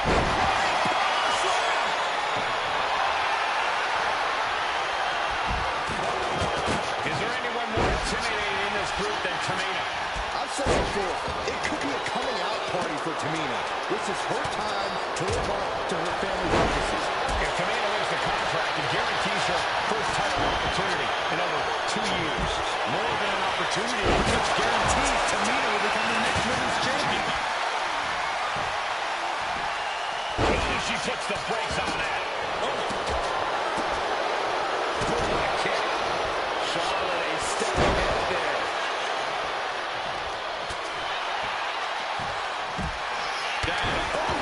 And a double axe handle smash.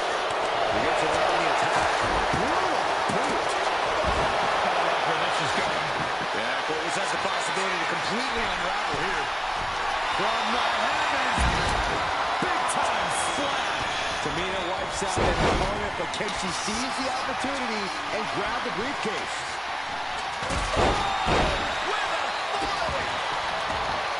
Three second-generation superstars competing in this match.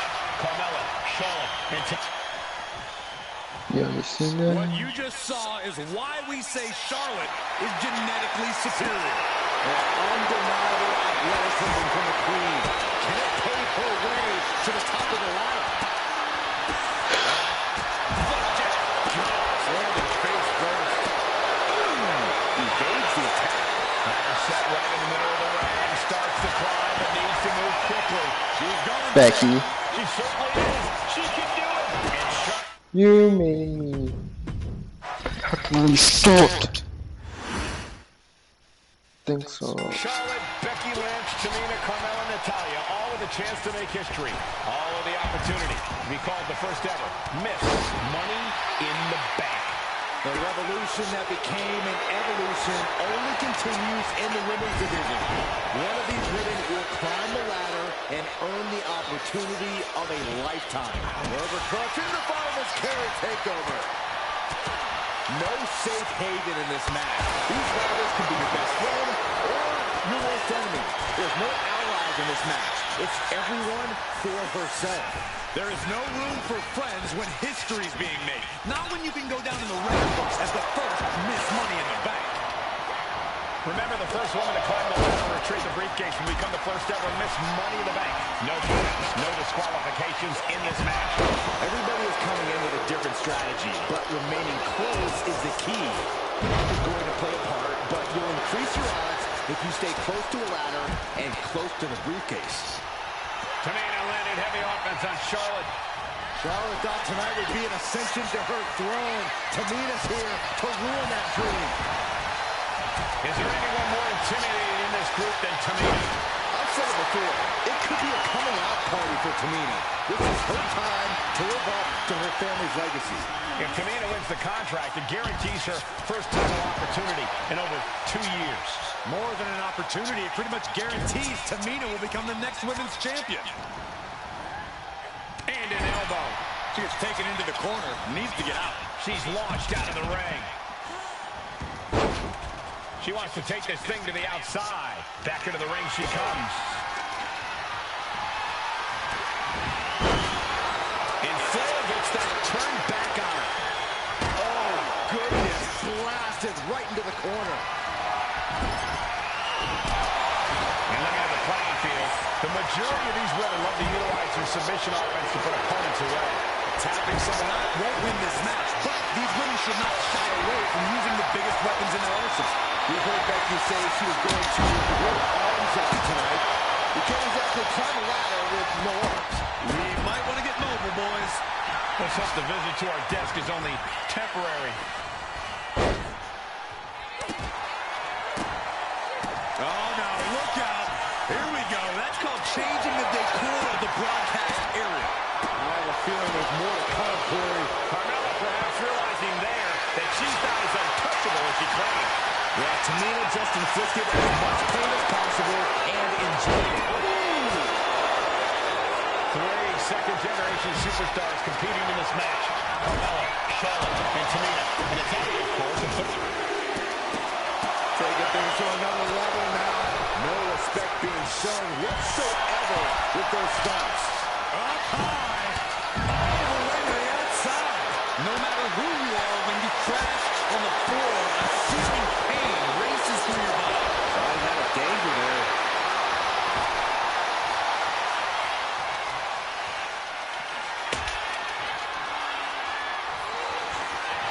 The barricade. The Queen looking disgusted to be in the ring with her opposition now. she had that scouted. The contract that can change lives hanging above the ring. Probably the most profitable opportunity in our sport. 15 out of 17 superstars have successfully cashed in the Money in the Bank contract. A surprise cash-in has only failed once, and the other failed cash-in was ordered to a week in advance. You are almost certain to become the next SmackDown Women's Champion if you grab the contract tonight. That is in position. Gonna make the climb. The prize is inside, but is it in reach? What you just saw is why we say Charlotte is genetically superior. Yeah, undeniable athleticism from the Queen. Can it pave her way to the top of the ladder? Big time clothesline. Good grief. Tamina's absolutely wrecking shop on Natalya, making sure the veteran won't have the strength to climb a ladder at all. Her tireless strikes with nullified nature. He's going under the ring now. And here comes Old Faithful. The steel chair is in hand. Tamina sidesteps that. Up the ladder now. Let's see if this is right for the picking. Victory is within reach now. The longer this goes, the more likely we can see a hard crash back to the canvas. Becky's reaching. Can she unhook it any closer to reclaiming her championship? What was needed.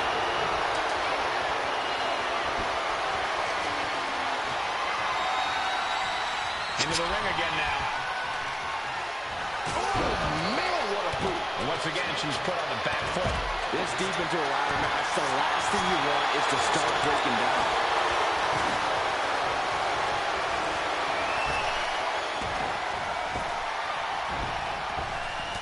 Spear by the Queen.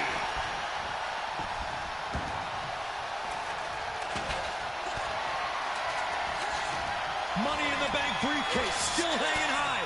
This is what it's all about. The opportunity of a lifetime. What are you willing to do? How much can you sacrifice to be the first Miss Money in the Bank? She lost some of her stamina. The boat, Natalya, doing what she does best. Sharpshooter applied. And somebody get in there to stop. She releases the hold. No harm in changing things up if a submission isn't working the way you want to. Ladder set right in the middle of the ring. Starts the climb, but needs to move quickly. She stretches, but can she get it right? Hands must be shaking up there, making it difficult to capture glory. This is the chance. Could be the only one. The whole match is literally in the palm of their hands. Here she goes. Can she grab it? That's it. Tamina has the briefcase. Finally! It's Miss Money in the Bank. The winner of the Money in the Bank contract and the first.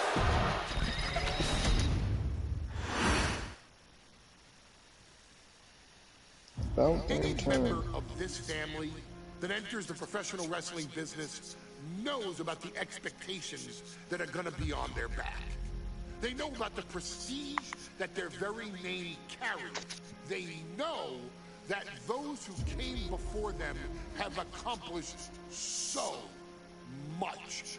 Bearing the weight of those legacies can prove to be way too much for almost anyone. But that was never the case for Jimmy and Jey Uso. Jimmy and Jey Uso looked to be stars from the very start, constantly evolving their look, style, and offense as they progressed in their careers. Face paint and war dances would fade away, and the two would embrace the day one-ish mentality, looking to punish opponents and send them to the Uso penitentiary. The Usos are 8-time WWE Tag Team Champions. The Usos have main evented WrestleMania after initially fighting for a mere spot on the card. The Usos were the premier team of the 2010. The Usos are the greatest team of all time. Jimmy and Jey are poetry in motion, each knowing what the other is looking to do next, each using every bit of savvy they gained growing up in professional wrestling to keep their edge. And sure, in recent years, it's been difficult between the two. Jimmy did cost Jey his match at SummerSlam against your tribal chief, Roman Reigns. After months of the anger building between the two, Jimmy and Jey ended up as the first two entrants in the 2024 Royal Rumble match, bringing things to a head. But even that moment wasn't enough to settle the issue, and so they would fight again at WrestleMania 40. Jey Uso truly became main event and found his inner yeet, even adding another tag team championship with Cody Rhodes as his partner.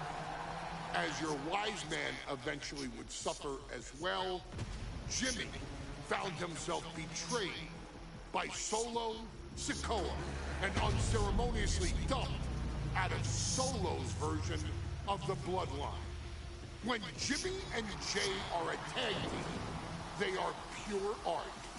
They are the reason for the resurgence of tag team wrestling's popularity over the last 15 years. And perhaps, oh, perhaps, their grandest moment came during the 2017 Hell in a Cell when they would lock horns with perhaps their greatest opposition ever, The New Day. From July to October of that year, the SmackDown Tag Team titles would change hands 4 times between the two teams, both looking for ultimate bragging rights. The Usos' connection as twins always gave them an upper hand with most teams. But the New Day had their own trick, utilizing the Freebird rule to allow any 2 of the 3 members to compete in any match. Jimmy and Jay could never know for sure who the opponents would be, with a different game plan needed for each iteration. With nothing clearly settled after 4 months, the New Day would offer to defend inside Hell in a Cell, and the Usos gladly accepted. We've seen the Usos showcase tag team wrestling at its most beautiful. Now we want you to showcase the brutality that exists within Hell in a Cell. Big E and Xavier Woods are going to use everything at their disposal to take you down. But you've been down since day 1. Now it's time to force the New Day to realize there's nothing wrong with them being in 2nd place, and there's nothing that's stopping you inside Hell in a Cell.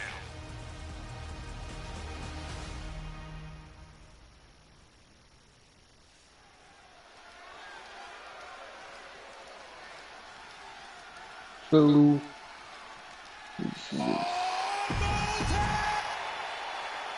okay. This is the original entrance. That entrance, not the original tag. One of these teams is going to have to work in that I know. Going down this side. Remember, this match is under tornado. I don't know which team. thing. It's a 2-on-2 match with the pinfall or submission has to happen inside the ring. In the Hell in a Cell. No tags, no countouts. Oh, I'm jamming. The Usos and the New Day came into this match expecting Oh, look at this! Pinning combination. And Jimmy Uso clear. I already had to. Remember, this match is under tornado tag team rules. A 2-on-2 match with the pinfall or submission has to happen inside the ring. In the Hell in a Cell. No tags, no countouts, no disqualification. The Usos and the New Day came into this match expecting and prepared to raise the bar, raise the level of competition, and make history. This is going to be unforgettable. All the talking we've heard leading into this match, we've heard the Usos call the New Day, quote,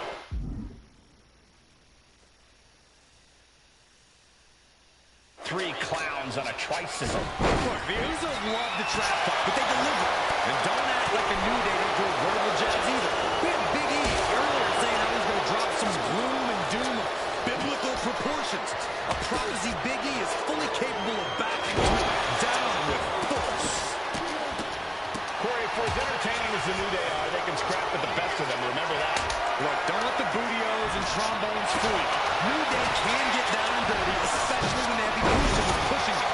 New Day are prepared for an all-out brawl tonight. And Jimmy able to reverse that. Oh, that hurt right in the kidney. Golly. The Usos and the New Day have had such a back-and-forth competition with quick pin. Championship on the line. Gets the shoulder up. Too early for that pin attempt. The champ has absorbed some damage. Destructive offense from Jimmy. Repeated hits like that are going to add up very quick. Plenty of damage being dealt here.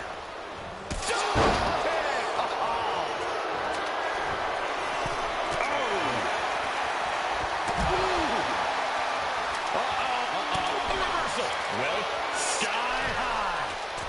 Diving forearm smash. Returning back to the ring. Oh, he timed that counter well. Counters on top of counters, and these opponents are at an impasse.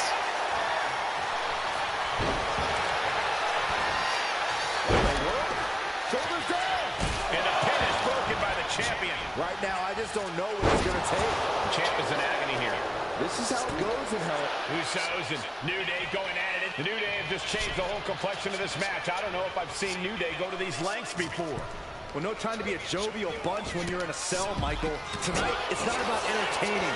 It's about putting your sworn enemy to rest for good. And that was an expertly executed DDT. Oh, vicious headbutt. What's he hoping to find down there? And when he's got that chair, you know he wants to send a serious message. The Usos and the New Day have been trading title reigns for the majority of the year now. This is a contractual rematch for the Usos. If they lose, the Usos won't get another opportunity for the titles as long as the New Day are champs. And just being around the Usos, it's not only about winning the tag team titles, it's about stripping the New Day of everything that made them popular with the WWE Universe. It's about making sure the New Day never competes again. It's never been just about the title settings. It's about these two teams wanting to claim supremacy for themselves. And Woods has lost momentum here. Getting a taste of just how bad it can truly be. There's the pin for the championship. Hold on. He starts the count. Will that be enough to win the titles? And Jimmy and Big E slugging it out middle of the ring. This has been a vicious, brutal match between two of the great tag teams today. Here comes Jey Uso into the fray alongside of his brother. Bang! Double super kick. And the Usos now. Yeah, looking for that I'm gonna Uso make splash a from good the tag top team rope. with this. Uso splash. The cover to win the tag team titles, and Woods handcuffs it all, breaks it up. At the last possible second, Xavier Woods saving this match for his team. Credit to Woods for his never say die attitude. But Xavier Woods is outgunned right now. And there's, look at Woods still fighting back. Yeah, with the handcuffs. Using the handcuffs as a weapon. That's smart.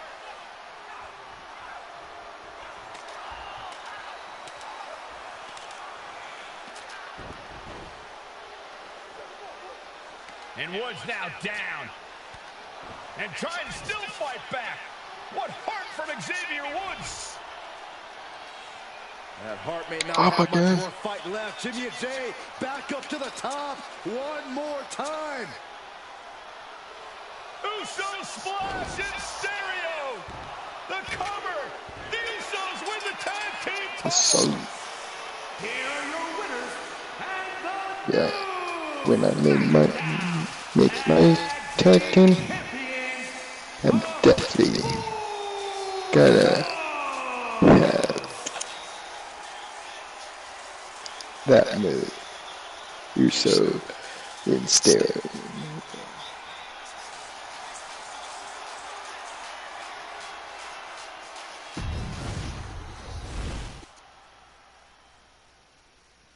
Next on our showcase is someone who wasn't born into this family, but has put in the time and more than earned. I bet Jacob Buttsy. She's always happy to leave haters in the rear view, and when she enters the room, you will undoubtedly feel the glow. Of course, I'm talking about Naomi, who many of you may know has reigned as Jimmy Uso's wife and queen for over 10 years. There's the old saying that behind every good man is an even better woman, and this could not ring more true than Naomi, who I will say is an absolute treasure. Jimmy will frequently speak during old bloodline planning sessions about how much support and love drove him to improve as a superstar, always stressing her importance not only to the WWE Women's Division, but to his career and his life as well. In the ring, there is no denying Naomi's skills. The former women's tag team and two-time SmackDown Women's Champion has the mental tenacity to push through the toughest part of any match and possesses breathtaking physical skills. Naomi uses her dancing background to constantly innovate with her offense, resulting in some of the most beautiful moves you will ever see. Unless you're on the receiving end of them. Naomi is an inspiration to so many of our younger members of the WWE Universe, showing a new generation that anything is possible if you just put in the work and never stop believing in yourself. Naomi has battled against the very best in the women's division, taking on foes like Charlotte Flair, Bayley, Shayna Baszler, and Io Sky. My favorite moment of Naomi was when she won the title in her hometown, Orlando, at WrestleMania. To compete against that caliber and maintain the level of success that Naomi has for her entire WWE career is something worth, shall I dare say, acknowledging. Naomi has even teamed with fellow family member Tamina through the years, proving the family you choose can often be the most important.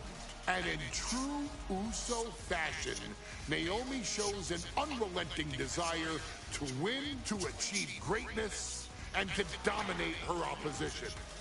Many mistake her smile as a sign of kindness, but they quickly realize their mistake as Naomi unleashes a flurry of kicks, flies at them with moonsaults from all angles, and then ties them up in knots. Naomi is having fun, but Naomi is never playing. And now, we take you back to the 2020 edition of Super Showdown, which saw Naomi challenge Bayley for the SmackDown Women's Championship. Unfortunately, a ridiculously lax referee decided it was just fine for Bayley to basically do whatever the hell she wanted.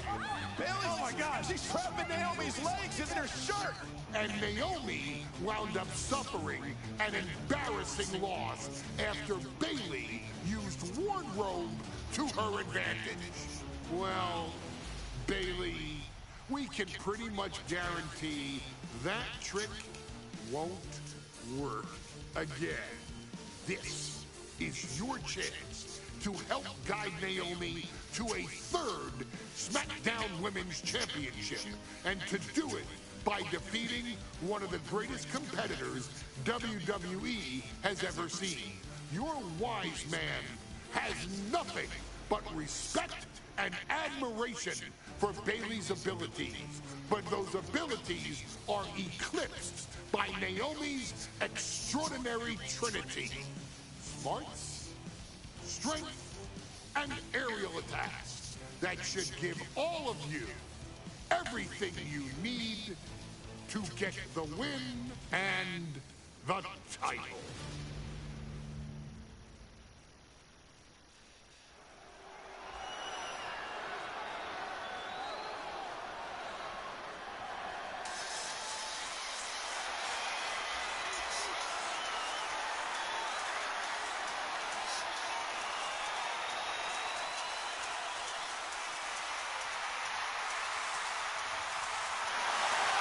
Gentlemen, it's glow time!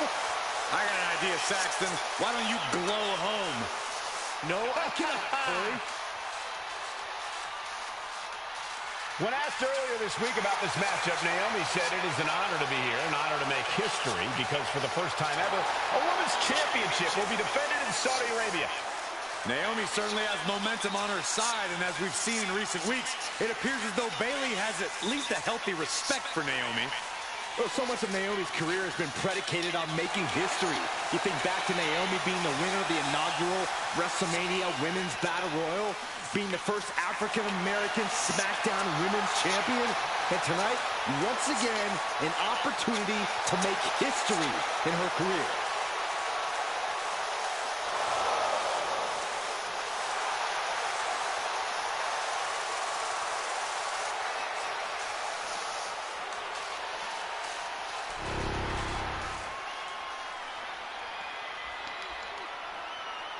Oh.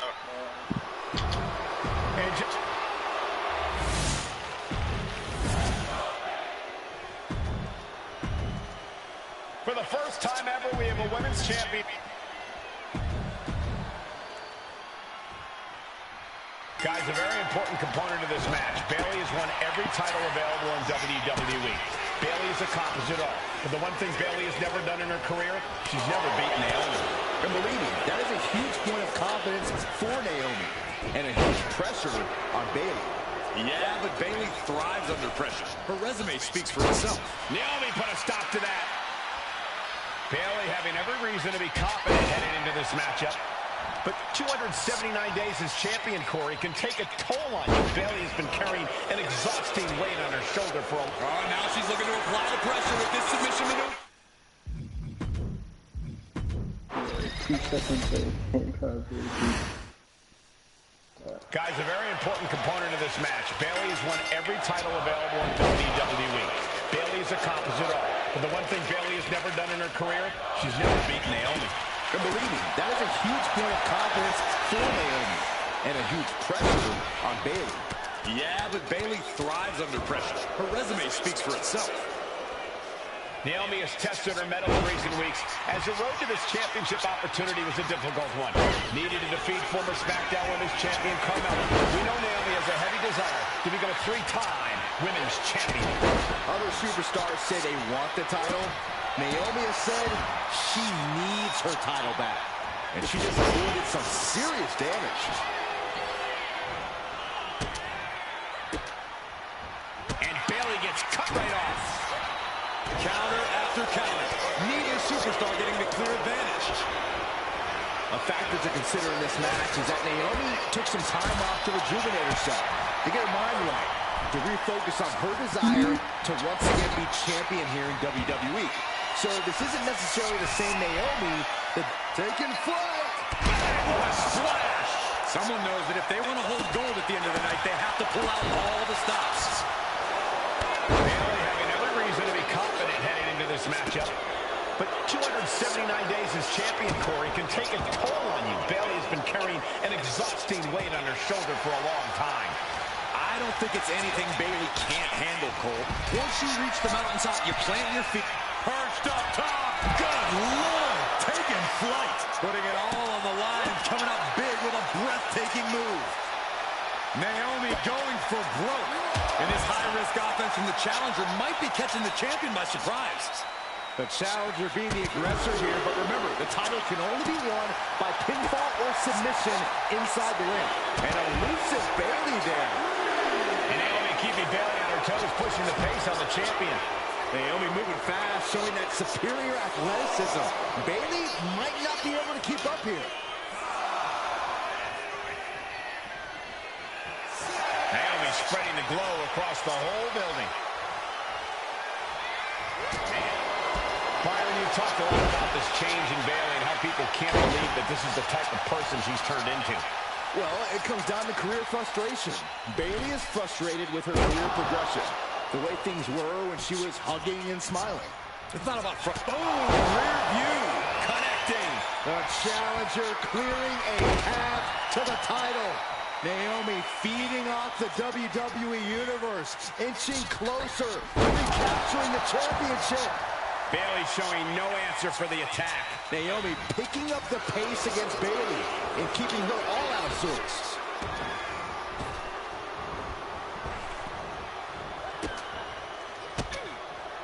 What a counter!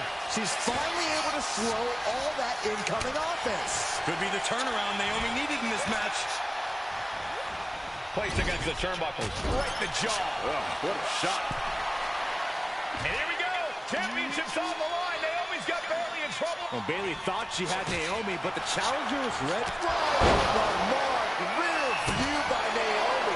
Could that be enough to gain the title? Naomi really making Bayley feel the glow here. Momentum is really on Naomi. Rear view by Naomi. Are we headed toward the title change? Goes for the pin. Oh, the champ avoids the 3 count. We knew it was not going to be an easy task to put the champion away, and that's being proven right now. More like a champion's proving that superstars can lose their title. What else does Naomi need to do? She's fought so hard, but still can't close it out. Bayley looking to end this one. This might do it if it connects. Boom, there's the rope plan. Did the champ just close this out? That might have done it. This could be it. It wasn't enough. She's kicked out. Somehow, this title is still up for grabs. Now might be a good time to regroup. Rethink your plan. And Bayley is consumed with anger. Has to be frustrated. Not putting her away there.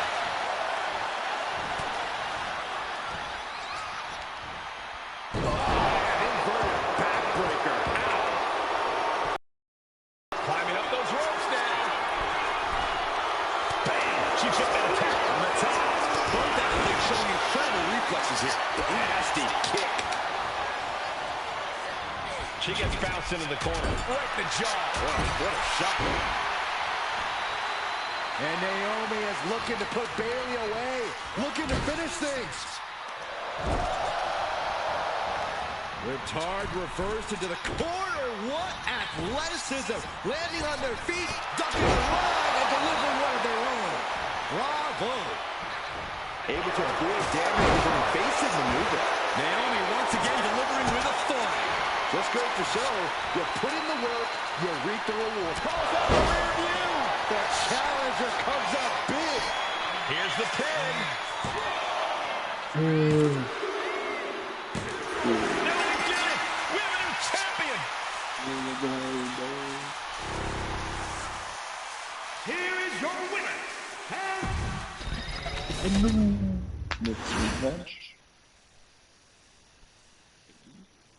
Ladies and gentlemen, if it weren't for the next 2 superstars in our showcase, none of this would be possible. Because without Afa and Sika, without the wild Samoans, there truly is no dynasty. While it was their father who made the blood oath with High Chief Peter Maivia, it was Afa and Sika who built the family up, training generations of relatives, all with the single goal of becoming the best professional wrestler on the face of the planet. And while the two would together be WWE Hall of Famers, based solely on their work as trainers and cultivators of the next generation, their in-ring successes only add to their immortality. Afa and Sika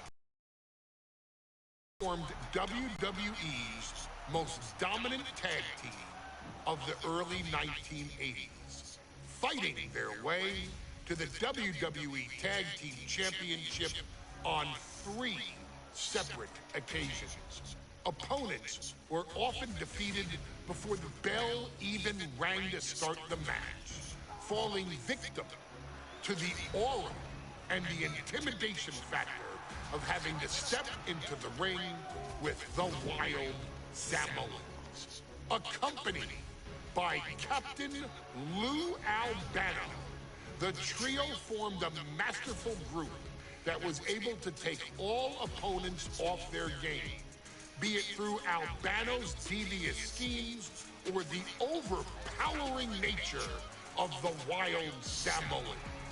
WWE had never dealt with a team so primal, turning each match into a battle of survival. Most feared, the deadly Samoan drop, a move that has been imitated by many, but duplicated only by a chosen few. There they are, the Wild Samoans. These are immigrants coming from the island. By Trying to find a way. the I bloodline. couldn't imagine being these men. I couldn't imagine taking on these responsibilities of setting the tone in a whole new country. And then trying to break into entertainment on top of that. But they made it work. And that's what we are. We're workers. We make it work. These tribal elders set the standard for all of their descendants to not only follow, but they also taught their descendants how to surpass it. So beloved were the two that perhaps no moment holds more significance to your tribal chief, Roman Reigns, than when he was presented the Ula Fala by his father Sika and Uncle Afa after the 2020 Hell in a Cell event. You see, it was their acknowledgement that gave Roman Reigns the unshakable confidence to continue his journey to becoming the greatest of all time. The utmost respect, love, and gratitude for those men. Because if my father and uncle don't do what they do, we're not here. We now humbly present to you the honor of walking in the famed footsteps of the Wild Samoans, finding a tag team in WWE's long and storied history that we felt would test the Wild Samoans was not an easy task. But then, a thought came to your wise man. Why not give the audience exactly what they want? Why not put the Wild Samoans against one of the greatest tag teams of all time? Why not present Afa, Sika, the Wild Samoans versus Bubba Ray and Devon, the Dudley Boys? And if we're going to I can get loose. let's do it in a tables match. Showcase that savage brutality that made both teams the eternal legends we know them to be. No pinfalls, no submissions, no rules. Just be the team that avoids being put through the table, and you will emerge victorious. And with these four men, you better believe that things are going to get extreme.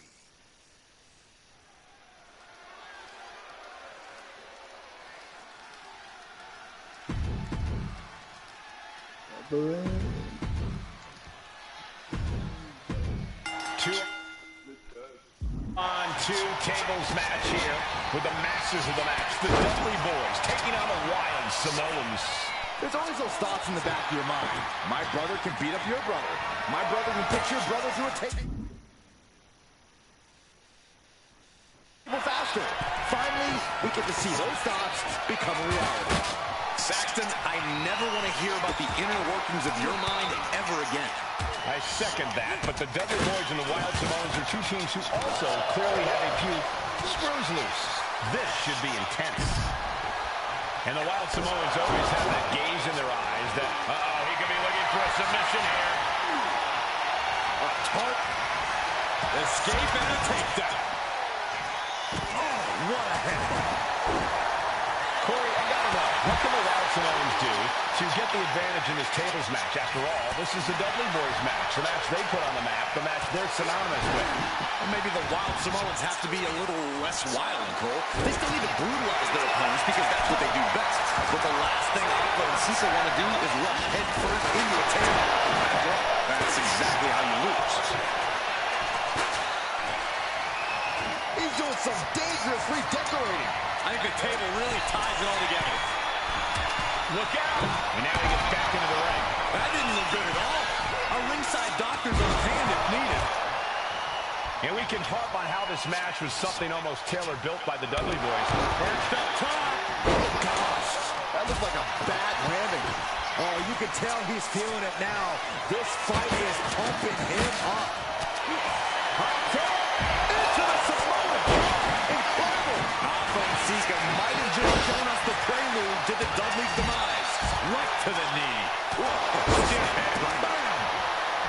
Oh, my gosh. That's gross. Evasive maneuvering there. No clue what he hopes to find down there. The steel chair. Looks like he's opted to go with the simple but effective statement here. And he's ready to throw out all decor in this one. He's setting his table up, and guys, someone's about to have a really bad night. Corey, the Wild Samoans are about as tough and mean as they come, a very physical duo, and we've seen how they use their heads, almost like a concrete weapon. Yeah, they don't need much flash. They're just a formidable ground-and-pound team. If they lack in offensive creativity, they make up for it in blunt force trauma.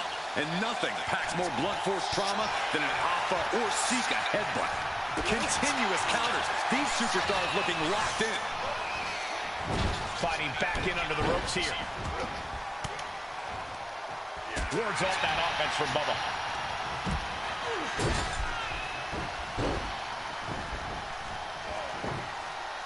Waistlock applied and German. Alpha and Sika, both individuals that compete barefooted. Not something common of most wrestlers, Corey, but it is actually very customary in the Samoan wrestling heritage. It's how they train. It's how they live in the Isle of Samoa. And no one delays a fight. Turns it around. The Wild Samoans just took a bumpy trip to Dudleyville. Headbutt. Keep on. Point to the pump. Saving grace. That was the Dudley Boys showing the Wild Samoans what tag team wrestling is all about. Oh, right to the silent face. A very ferocious demeanor emanates from the Wild Samoans, like they're part of a pack of untamed beasts. I really wonder what it'll take for the Dudley Boys to have control of them. Maybe they'll take a sledgehammer? A truck? They're not human, Byron. You can knock them down, but they'll keep coming back. Oh, God, what a shot to the face. Might be going high risk here. Popped up into the Samoan From the top. And we're witnessing two titans of the tag team game absolutely destroying each other here. The Wild Samoans and the Dudley Boys battling for supremacy, battling to get the other team through some tables. Punch. Punch right in the head. Wait a minute, setting in. Looking for a crucial escape. Yes, breaking the hole. Popped up into the Samoan drop. Incredible. Feels like it's over for Bubba. I still can't get over the look I always see on the Wild Samoans. It's like they have a one-track mind towards savage brutality. They for sure answer yes to every question that makes up a scary tag team. Yes, they're rough. Yes, they're tough. Yes, they will maim. Yes, they will hurt. And yes, they will not stop. He quickly slides into the ring. Oh, I think the ring just moved.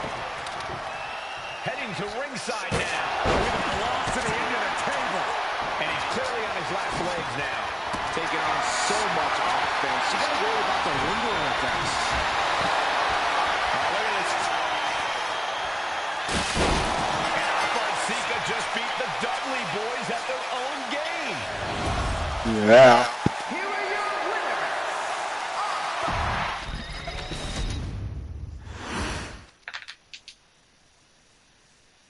From the very moment he arrived as the enforcer of the bloodline, Solo Sikoa has taken every brutal, savage element of his predecessors and refined them into a near-perfect smashing machine. Even in the year before his arrival, Solo raised eyebrows and garnered buzz while competing in NXT. But nobody could have predicted just how smoothly his transition to the main roster would go. And before I go on any further, let me make one thing perfectly clear. I'm only saying what I'm saying about Solo Sikoa because I am a wise man. I'm a professional. And because I'm being handsomely compensated for my stellar work as your host of the WWE 2K25 Showcase. I haven't forgotten what Solo Sikoa and his rogue bloodline did to me.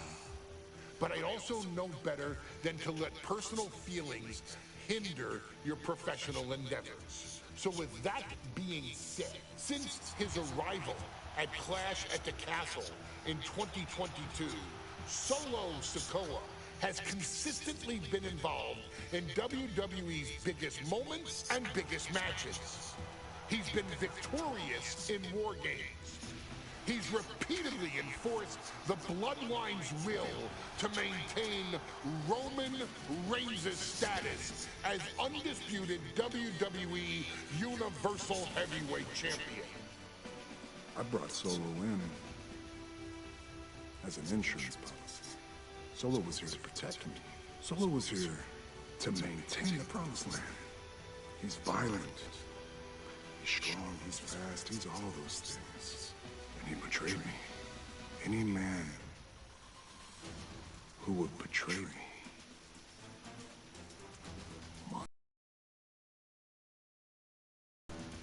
Solo defeated John Cena.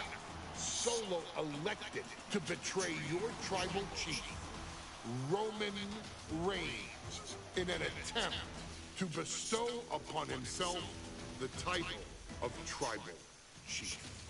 When I refused to acknowledge Solo as my tribal chief, You are not my tribal! he, Tamatanga, Tongaloa, and Athena put me through a table in Madison Square Garden. And that led to opportunities to compete for the undisputed WWE Heavyweight Championship. It's led to more visibility with Solo's rogue bloodline ruling over SmackDown. Every choice Solo made only furthered his standing in WWE. He has the bloodlust of the wild Samoans, the brutality of his cousin Yokozuna, and the single-minded focus of Roman Reigns, all rolled into one. There is no question. The future is his for the taking, and that he will be champion many times over, and that he may set records of his own before it's all said and done. Few men have so quickly served notice to all of WWE in the manner that Solo Sikoa has done. Whether you want to acknowledge him or not is irrelevant. One way or another, Solo Sikoa forces you to do just that, or you will suffer severe consequences. One by one, each and every single superstar on the WWE roster is going to find that out. Solo will make sure of it. I, of course, will simply await any and every opportunity for your tribal chief, Roman Reigns, to teach Solo some manners.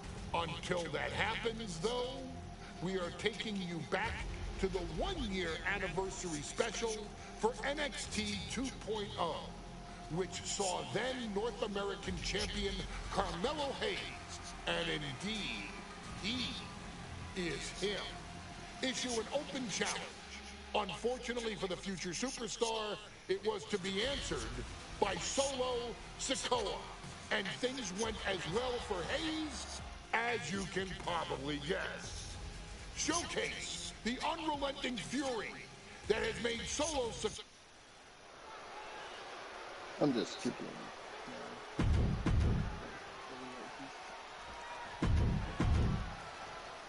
It was close to that.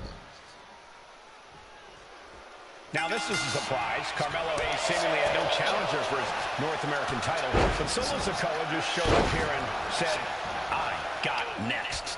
Thank goodness. Melo had an opponent chosen by the NXT Universe as they voted for Wes Lee. But Melo and Trick brutally attacked Lee backstage. Now we're being spared a Melo-bration and getting a real match. And I would have never expected Sikoa to show up. He just joined the Bloodline on SmackDown, and now he's in the main event of NXT. Can the Bloodline get even more gold tonight? Got to be a tough situation for Carmelo Hayes here. He's up against an opponent he could never have planned for. No, but there's a clear strategy, Cole. Solo Sikoa has an injury to his left knee. Solo had a brutal Falls Count Anywhere match last month here in NXT, and he just faced Drew McIntyre on SmackDown just a few days ago. It's very unlikely that Solo's knee is 100% today. Melo needs to focus on further damaging that knee. Let me point out that this is brutally unfair to the A-Champ. He prepared for Wes Lee or a night off. Now he's not getting either? This is ridiculous. The advantage is clear. And Sikoa sent toward the ropes, and Carmelo Hayes with a kick right to the mid. Solo not allowing the presence of Trick Williams to distract him whatsoever. Solo has the mindset to destroy anyone in the way of him in the NXT North American Championship. He can be enjoying the moment too much, giving his opponent a lot of room to recover.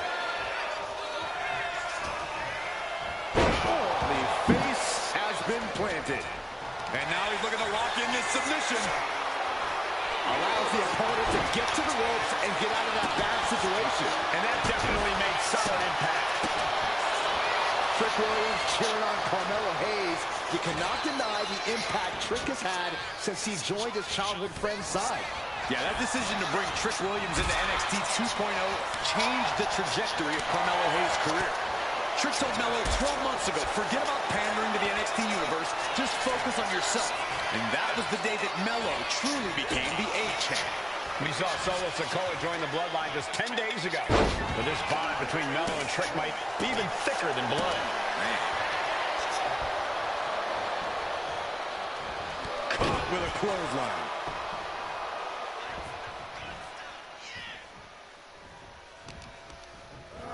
Leaning on the turnbuckle here. Hayes quick to counter.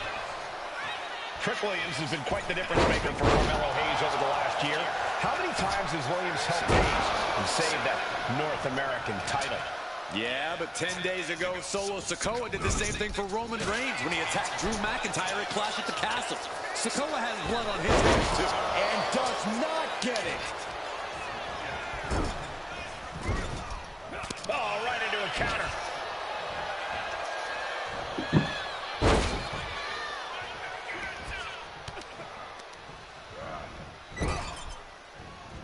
The whole ring in between them, and a collision in the corner. And gentlemen, we may be moments away from the Street Champ becoming the North American Champ. You got to be impressed by both Solo Sikoa and Carmelo Hayes. They've taken NXT 2.0 by storm over the last year. Yeah, since the shift to NXT 2.0, Melo has spent over 9 months as NXT North American Champion over 2 very long reigns. And don't forget Solo. Over the last year, he's defeated top NXT names like Santos Escobar, Grayson Waller, and LA Knight. Yeah, he beat Knight so bad we haven't seen him in months. Maybe we should ask that Max Dupree guy. Has it. Big up. Trick is out. Carmelo is dazed. Here's your chance. So winding up. There's a Samoan spike. Ouch. The challenger might have what it takes to win this. What a way to celebrate a year of NXT 2.0.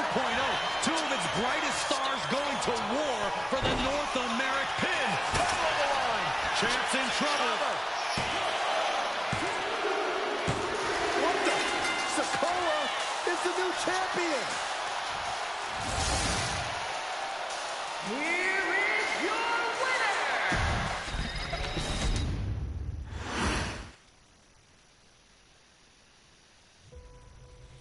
I ain't doing this one. We can have all the fun we want with these video games and this showcase, these fantasy matchups like Offensica versus Bubba Ray and Diva. I'm not doing shtick about Roman Reigns and Seth Rollins. That's a little too volatile.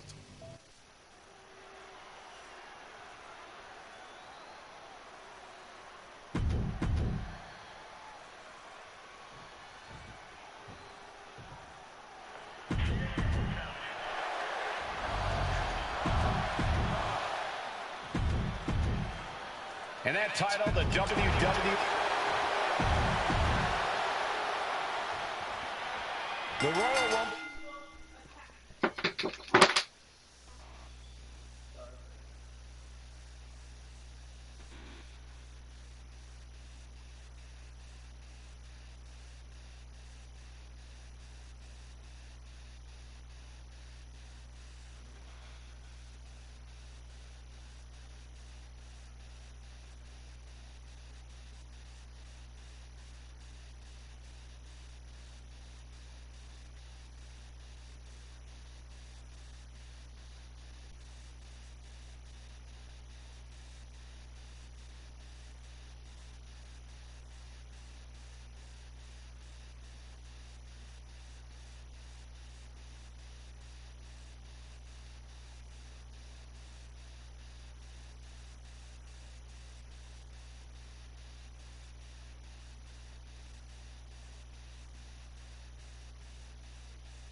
Sorry about that.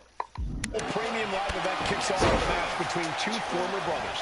Roman Reigns in his record 516-day reign as Universal Champion versus Seth Rollins, donned in the old gear that they used to wear in the Shield. Rollins looks very comfortable in that tactical vest yet again. But he's even more comfortable inside the head of the Tribal Chief.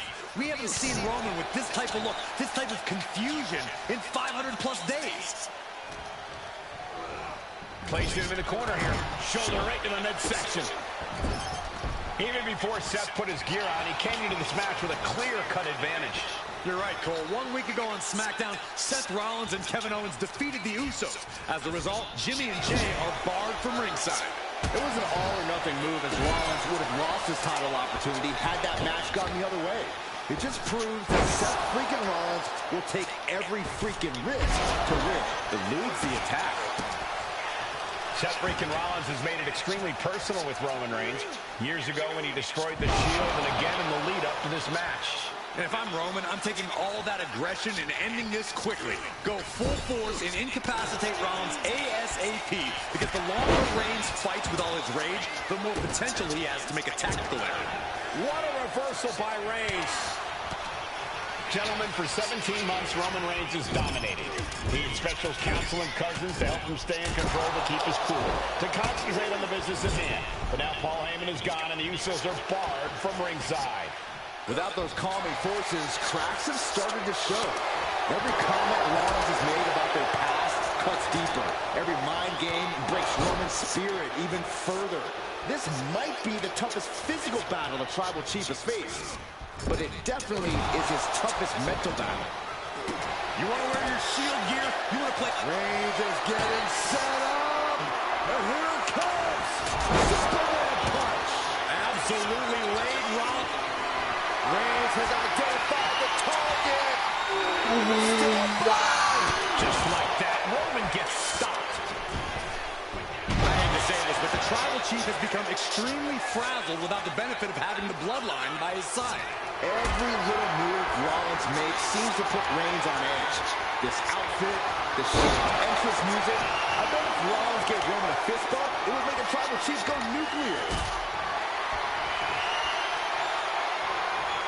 Lifted and completely helpless here. Rollins getting worked out here.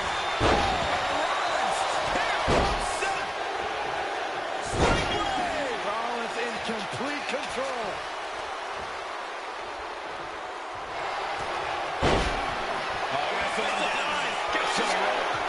That'll break up the submission.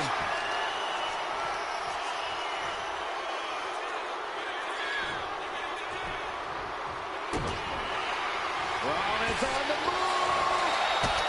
The stomp. Can the champ recover from that?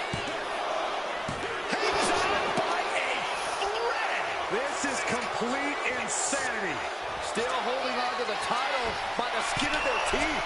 And flying 5-star frog splash. Seth with a big move there. The title is within reach. 2 count. Kicks out. He still has life. Somehow. Rollins looking to end it. It just got as bad as it could for the champ.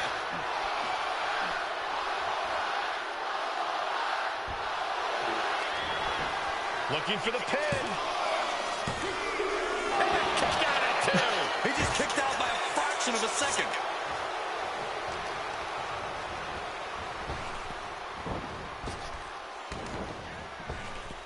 Picture-perfect drop kick. The Tribal Chief has been dominant over the last 516 days since he captured the Universal Championship. Month after month, he has dominated every top contender on the SmackDown roster. Roman Reigns has beaten big names over the last year and a half. But Braun Strowman, Rey Mysterio, the Demon Finn Balor, even John Cena. From the top. Side steps and delivers the backbreaker. And avoids taking any damage.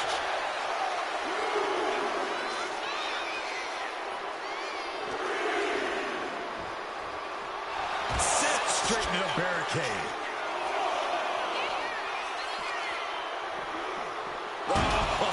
Heavy contact into the steel steps. Seth Rollins says he knows Roman Reigns so well. Says he knows how to play on the insecurities of the Universal Champion. Rollins knew there was one thing that Roman Reigns could never, ever get over. That it was Seth Rollins who chose to end the Shield. That blow to the back of Roman Reigns with a steel chair so many years ago broke up perhaps its greatest faction.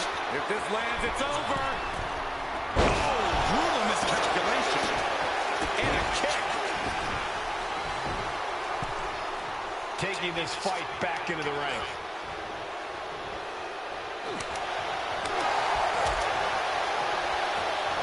Arms trapped. Endless knee strikes. Oh, kick connects. I have to admit, it's a pretty cold move for Rollins to just take the years of history the Shield had and turn it into a... Reigns, ready to strike! Superman punch.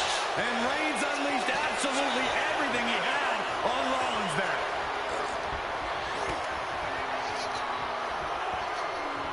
Reigns to the outside.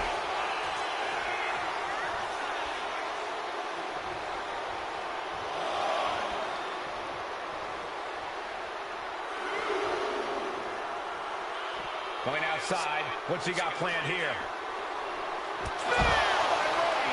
Did the champ just finish the job? I don't even think Roman's aware of where he is anymore. He has tunnel vision for Rollins. The only thing the Tribal Chief is seeing right now is red. And heaven have mercy on Reigns, old Shield brother now. Head of the table. And Seth freaking Rollins are at war right now. Bombs being thrown between these Shield brothers, but only one will be left standing. Look at Reigns, top rope. A revolution knee by Rollins. Letting him get to a standing base, moments away from having him exactly where he wants. Misses the target. Roman had that step. And there it is. The title's not going anywhere tonight. And And here's Reigns now, misses wildly with the clothesline attempt. Spear! Spear by Reigns! Rollins just motionless now. Roman had that guillotine locked in far too long. Well, the oxygen slowly circulating through Seth again, but I feel it's just a matter of time. The fun and games run. Superman punch by the Tribal Chief. Perfect execution by the champion. The energy in here is palpable. Something truly special. Come on, new champion coming. And the champ gets free in one. I am shaking my head in disbelief over how he managed to get the shoulder up. Oh, look at this. Oh, kicks. Tapped off with a big one.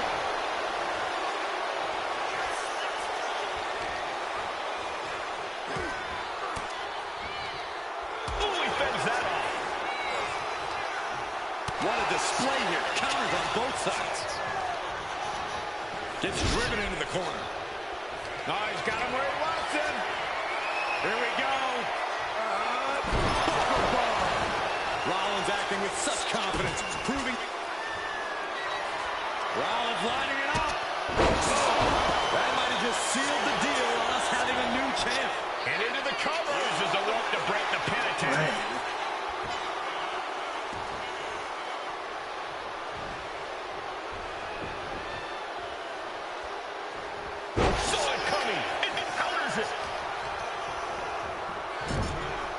Superman punch by Reigns. And a spear. Champ close to ending it here.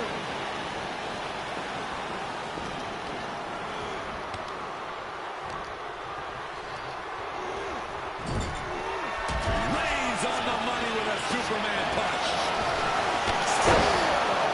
That is how a true champion defends their title.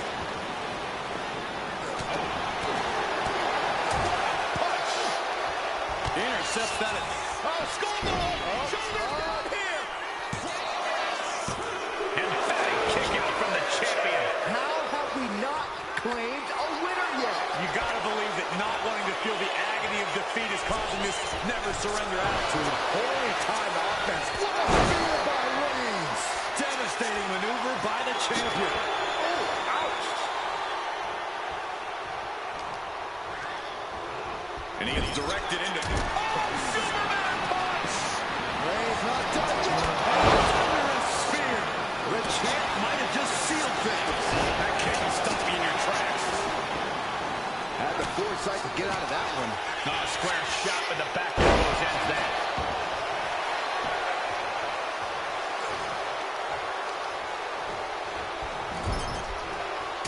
Superman punch! There's the spear by the Tribal Chief. What a smash! That is just insulting. And guys, I'm getting worried here as the attacks to the head continue. Yeah, this is not a good situation. He dodged. What a spear by Reigns! That could be enough to continue the reign. Rollins dodging in the nick of time. Big forearm. Able to make a timely escape. The WWE faithful communicating in no uncertain terms. Title in the balance with the pin. He did it! Rollins wins the title. I should not play around. Here is your winner, and new They're doing a great play. The Royal Rumble Premium Live event kicks off with a match between two former brothers. Roman Reigns in his record 516-day reign as Universal Champion versus Seth Rollins, donned in the old gear that they used to wear in the Shield. Rollins looks very comfortable in that tactical vest yet again. But he's even more comfortable inside the head of the Tribal. Schoolboy into the pin. The champion into the pin. That's an unusual decision. Maybe looking to deal some more damage first. Counters to gain the advantage. Even before Seth put his gear out, he came into this match with a clear-cut advantage. You're right, Cole. 1 week ago on SmackDown, Seth Rollins and Kevin Owens defeated the Usos. As a result, Jimmy and Jay are barred from ringside. It was an all-or-nothing move, as Rollins would have lost his title opportunity had that match gone the other way. It just proves that Seth freaking Rollins will take every freaking risk to win. Roman certainly seems out of his comfort zone right now, guys. Reigns and his comfort zone aren't even in the same zip code tonight, Cole. Unless he can snap out of it fast, he's going to make a mistake that Rollins will capitalize on. Both competitors showing they've studied the other's playbooks to the T. Why? And now placed in the corner. And Reigns got turned around there. And the wise man, Paul Heyman, will be at ringside for a championship match tonight, just not this one. And that's just sickening to me, Cole. Reigns had just cause for firing the wise man, and now Paul's right back with his old client. Heyman has zero loyalty to the bloodline. Okay, Corey, did you forget the fact that Roman attacked Heyman? Anyway, Reigns just needs to forget all of that tonight. Rollins is already playing next-level mind games in this match. Reigns cannot let Paul Heyman's actions affect him. Reigns seems to be taking just a little bit more pleasure than he usually does as he piles on the attacks. The disdain he has for Rollins is off the charts. You want to wear your shield? Here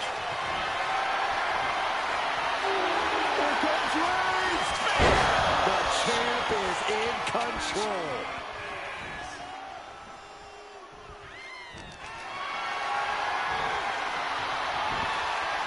Counters right into the swift chop block. And retaliates with a counter. The stomp has been so effective for Rollins, but he might have an even more dangerous move this night with the pedigree. Indeed, the pedigree made famous by a man who's been part of this story since the beginning. Triple H, the man who manipulated Rollins into turning on the Shield, became something of a father figure for Rollins. And judging by the cerebral approach Rollins has taken tonight, he indeed knows how to play the game. Oh, predicted what was coming. A string of counters.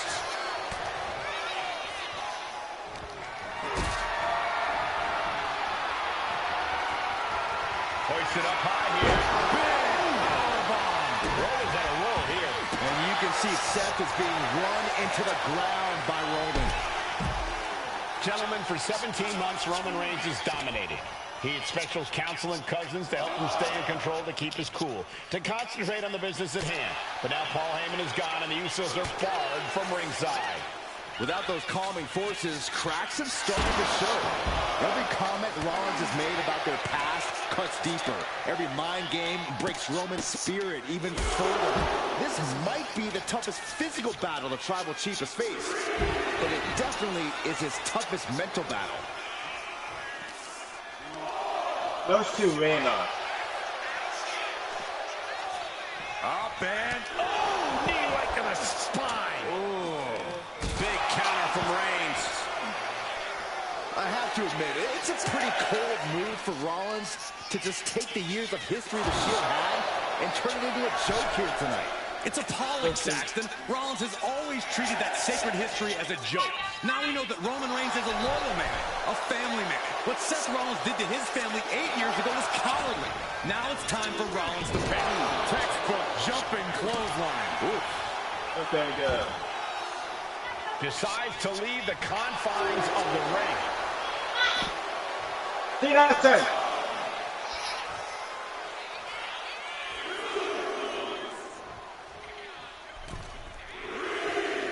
Taking things to the outside, but got to make sure to heed the official's count.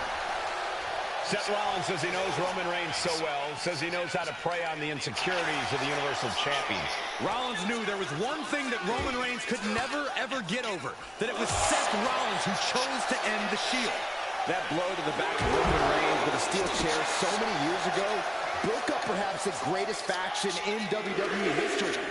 Who would have thought that moment would still loom so large and be the biggest key to victory for Seth freaking Rollins? What? Reigns, Rollins, okay. Both men are waging an... Rollins being put into the guillotine. This is the biggest danger Seth has faced. Gotta find a way out of the guillotine. They're not gonna last long while we're bridging out. Incredible. Reigns hits it! The champ delivering when it counts. Look at this, just unloading. And a stop to the gut. I hate to say this, but the Tribal Chief has become extremely frazzled without the benefit of having the bloodline by his side. Every little move Rollins makes seems to put Reigns on edge. This outfit, the Shield's entrance music. I bet if Rollins gave Roman a fist bump, it would make the Tribal Chiefs go nuclear. Head of the table, and Seth freaking Rollins are at war right now. Bombs being thrown between these Shield brothers, but only one will be left standing. Falcon Arrow! Seth is being overwhelmed. The power and rage of the Tribal Chief is just overwhelming Rollins here. He's not in a good spot here, guys. Oh, he cuts it off. He isn't taking this lying down anymore. Brief sign of adrenaline from Rollins. He's doing everything he can to fight out of this tough spot. Vicious right forearm. The Tribal Chief has been dominant over the last 516 days since he captured the Universal Championship. Month after month, he's dominated every top contender on the SmackDown. Big names over the last year and a half. But bam! Reigns! Will the champ make that pay off?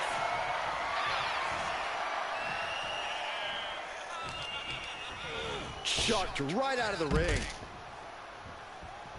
Heading to the outside now. And hold on, are we looking at the prelude to the end of it all? Planted with a wicked DDT, great counter. Anything can happen in WWE, and this audience is seeing that firsthand. The entire WWE.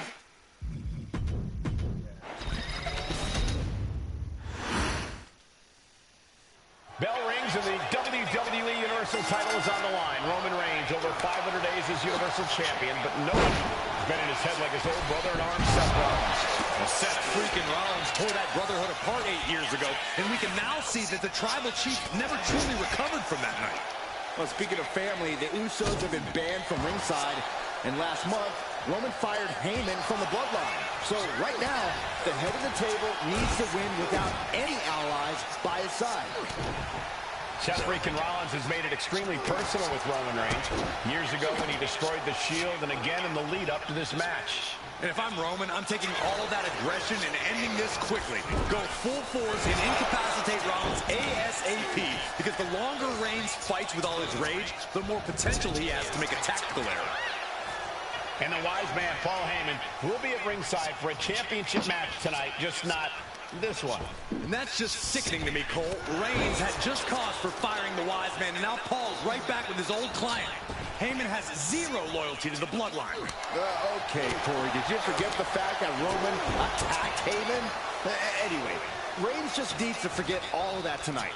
Rollins is already playing next level mind games in this match. Reigns cannot let Paul Heyman's actions affect him. Across the top rope. And the challenger towing the line of what is acceptable in the early quick cover. Title on the line. That was an easy kick out for Roman. Yeah, this is way too early to be going for the win. Even before Seth put his gear on, he came into this match with a clear-cut advantage. You're right, Cole. 1 week ago on SmackDown, Seth Rollins and Kevin Owens defeated the Usos. As a result, Jimmy and Jay are barred from ringside. It was an all-or-nothing move as Rollins would have lost his title opportunity had that match gone the other way. It just proves that Seth freaking Rollins will take every freaking risk to win.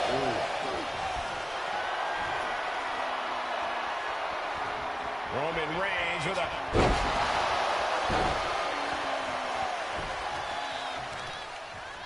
Ah, jeez.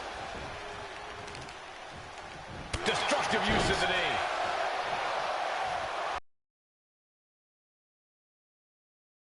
Taking things back into the ring. I hate to say this, but the Tribal Chief has become extremely frazzled without the benefit of having the bloodline by his side. Every little move Rollins makes seems to put Reigns on edge. This outfit, the Shield's entrance music. I bet if Rollins gave Roman a fist bump, it would make the Tribal Chiefs go nuclear. All right, he's got to refocus up now.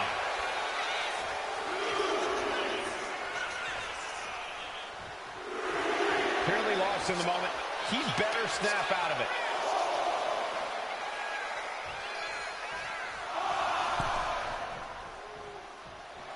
And yes, he had that coming all night. Dominating shoulder tackle. Momentum has pivoted towards Roman. The power and rage of the Tribal Chief is just overwhelming Rollins here. The stomp has been so effective for Rollins, but he might have an even more dangerous move this night with the pedigree. Indeed, the pedigree made famous by a man who's been part of the story since the beginning. Triple H, the man who manipulated Rollins into turning on the Shield, became something of a father figure for Rollins. And judging by the cerebral approach Rollins has taken tonight, he indeed knows how to play the game. Oh, man, meeting the barricade.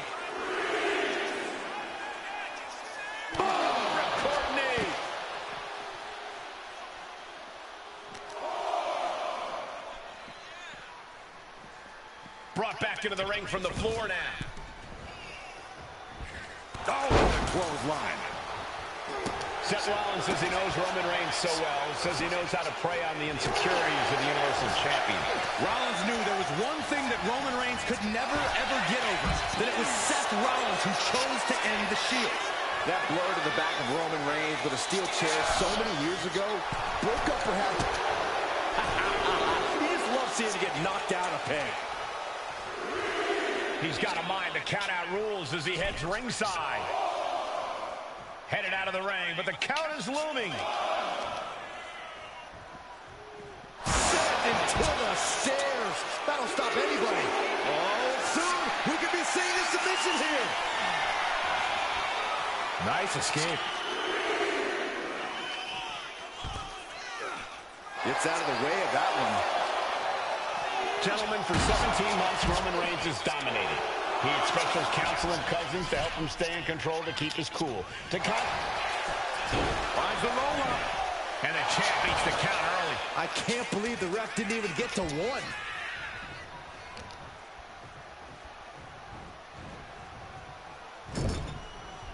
No, he's got him where he wants him. Here we go. Pushed on their shoulders. Full cover to be crowned champion. He breaks the ref's count after one. We are this far into the match. Where is this energy coming from? Textbook jumping clothesline. Ooh. He's able to slip away from that. I have to admit, it's a pretty cold move for Rollins to just take the years of history the Shield had and turn it into a joke here tonight. It's appalling, Saxton. Rollins has always treated that sacred history as a joke. Now we know that Roman Reigns is a loyal man, a family man. What Seth Rollins did to his family 8 years ago was cowardly. Now it's time for Rollins to pay. Rollins continuing to mock Reigns, continuing to infuriate him as he attacks the Tribal Chief.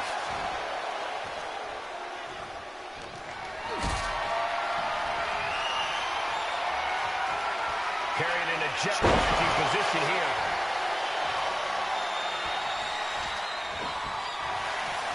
The Tribal Chief has been done.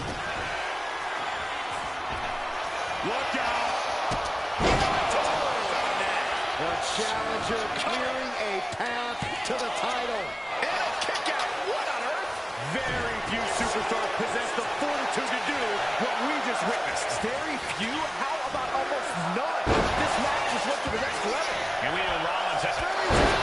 Perfect execution from the champ. Ooh, connects on the kick. And a stop to the gut, too. Just like that, Rollins dodges.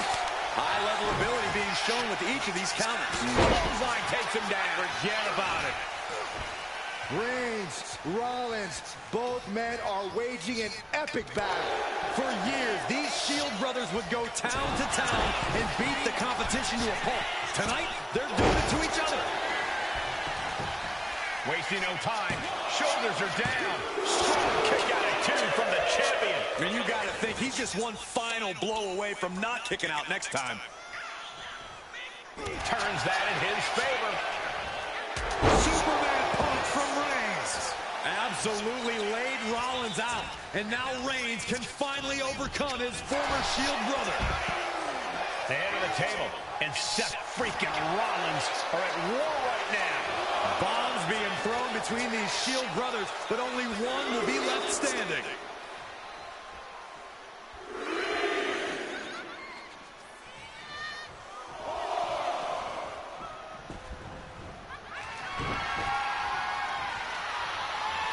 He wants this fight on the outside. Ooh! Stomping. Ouch. Gets out of... Consider your title dreams dashed after that. I don't even think Roman's aware of where he is anymore. He has tunnel vision for Rollins. The only thing the Tribal Chief is seeing right now is red. And heaven have mercy. And here's Rollins just motionless now. Roman had that guillotine locked in far too long. Well, the oxygen's slowly circulating through Seth again, but I feel it's just a matter of time. The fun and games Rollins has been playing has pushed the Tribal Chief past his boiling point. Rollins with a reversal. Down, running into schoolboy, shoulders are down. Late pin, championship on the line. He's already done so much damage. What else could he want to do? Time to... What a spear by Reigns! This might be it! The champ might keep it here! Feed off the WWE Universe. This place is stuck. Oh, Superman punch! Reigns not done yet! Chance to retain here. The champ might have put this one to bed.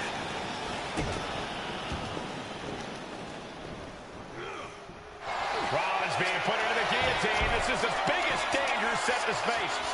This is the tightest. And Reigns retains the title. Here is your winner, and still.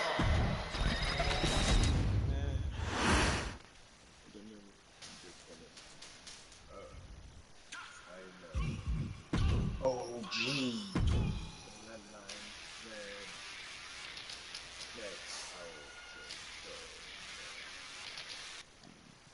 After this one, I will go back to this one again to do the Rogue Bloodline.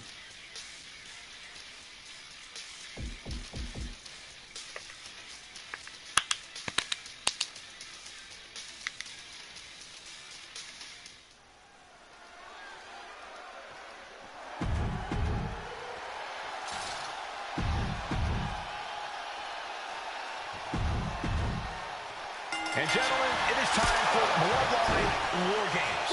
Roman Reigns, the Usos, and Sami Zayn versus Solo Sikoa, Tama Tonga, Tonga Loa, and Jacob Fatu. Both of these sides have a deep and abiding hatred for one another. Solo felt he was held down. His crew never called up during Roman's time as the Tribal Chief. But most of the men on Roman's side were unceremoniously removed from the bloodline, courtesy of Solo Sikoa. And those who weren't have faced continued attacks from the new bloodline. And the winners tonight are very likely to be considered the true bloodline of the WWE Universe. Let's see who comes out on top tonight. Solo Sikoa's group at a decided disadvantage. His side has less experience inside this structure. But look at how young and hungry Team Solo is. In particular, Tama Tonga is a real wild card. He's like a hyena locked in a cage with a bunch of raw meat. I even asked Tama backstage if he was looking forward to this match, and he just said to me, yeah. Great journalism there, Byron. Thanks, Michael. A lot to prove from the new bloodline tonight. Gentlemen, do you think they can do it? Absolutely, Cole. Solo Sikoa, Jacob Fatu, Tonga Loa, and Tama Tonga have been competing on a different level as of late.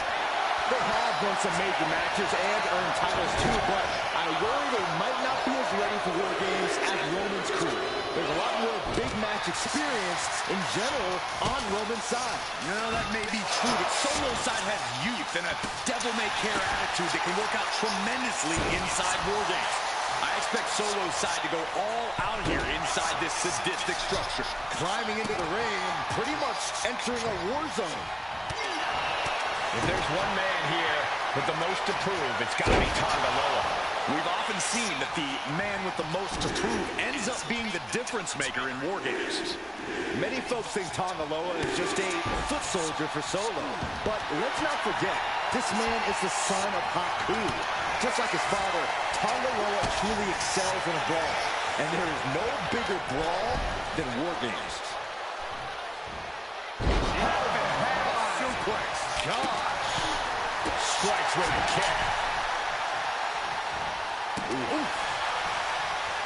Caught with the elbow. Scaling this unforgiving War Games cage.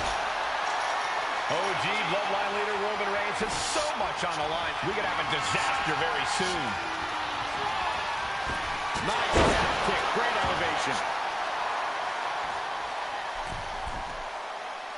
He's in a very bad spot. Totally out of it. Clock counting down. A sigh of relief can surely be breathed. Oh, my God. Unbelievable. Risking it all with a daredevil leap from the top of the cage. I don't know who got the worst of that. Tonga Loa now entering the fray of Bloodline War Games. Non-stop blows. Measuring their opponent.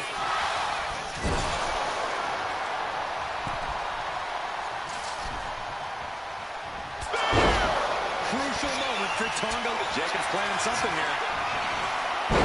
What a DDT. Jacob about to end this fight. Elbow drop. Oh, wicked kick to the lower back. Well-placed kick. He avoids the contact. Oh, my goodness. Tonga Loa looking to bait their opponent into a mistake.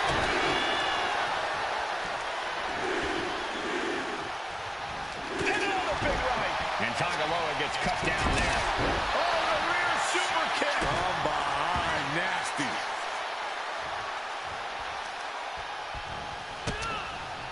Kick to the abdomen. 8 men in this war, but one seems to be fighting his own internal battle. That man. Okay. Uso. He's currently on Team Roman, but this might be an instance of the enemy of my enemy. Is that all she wrote for Tonga Loa? Old bloodline, new bloodline. Both sides engaging in a brutal battle. Every one of these men is fighting with every fiber in their being to be considered the true bloodline. Oh, he saw it coming. And Jimmy Uso.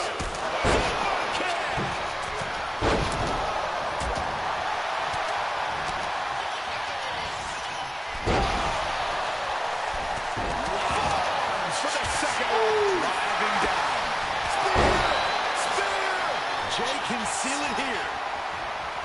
Hey guys, this is what War Games is all about. Both bloodlines leaving it all in the ring. The old guard and new school trading their biggest shots in one of the most dangerous environments. Can Jacob Fatu come back from that? Jay ready to end things. Foot meet face. Sending with a big. Yeah. Insane closing this out. And that was an efficient form of offense with that move. Finds the spot. Oh, man, that was nasty.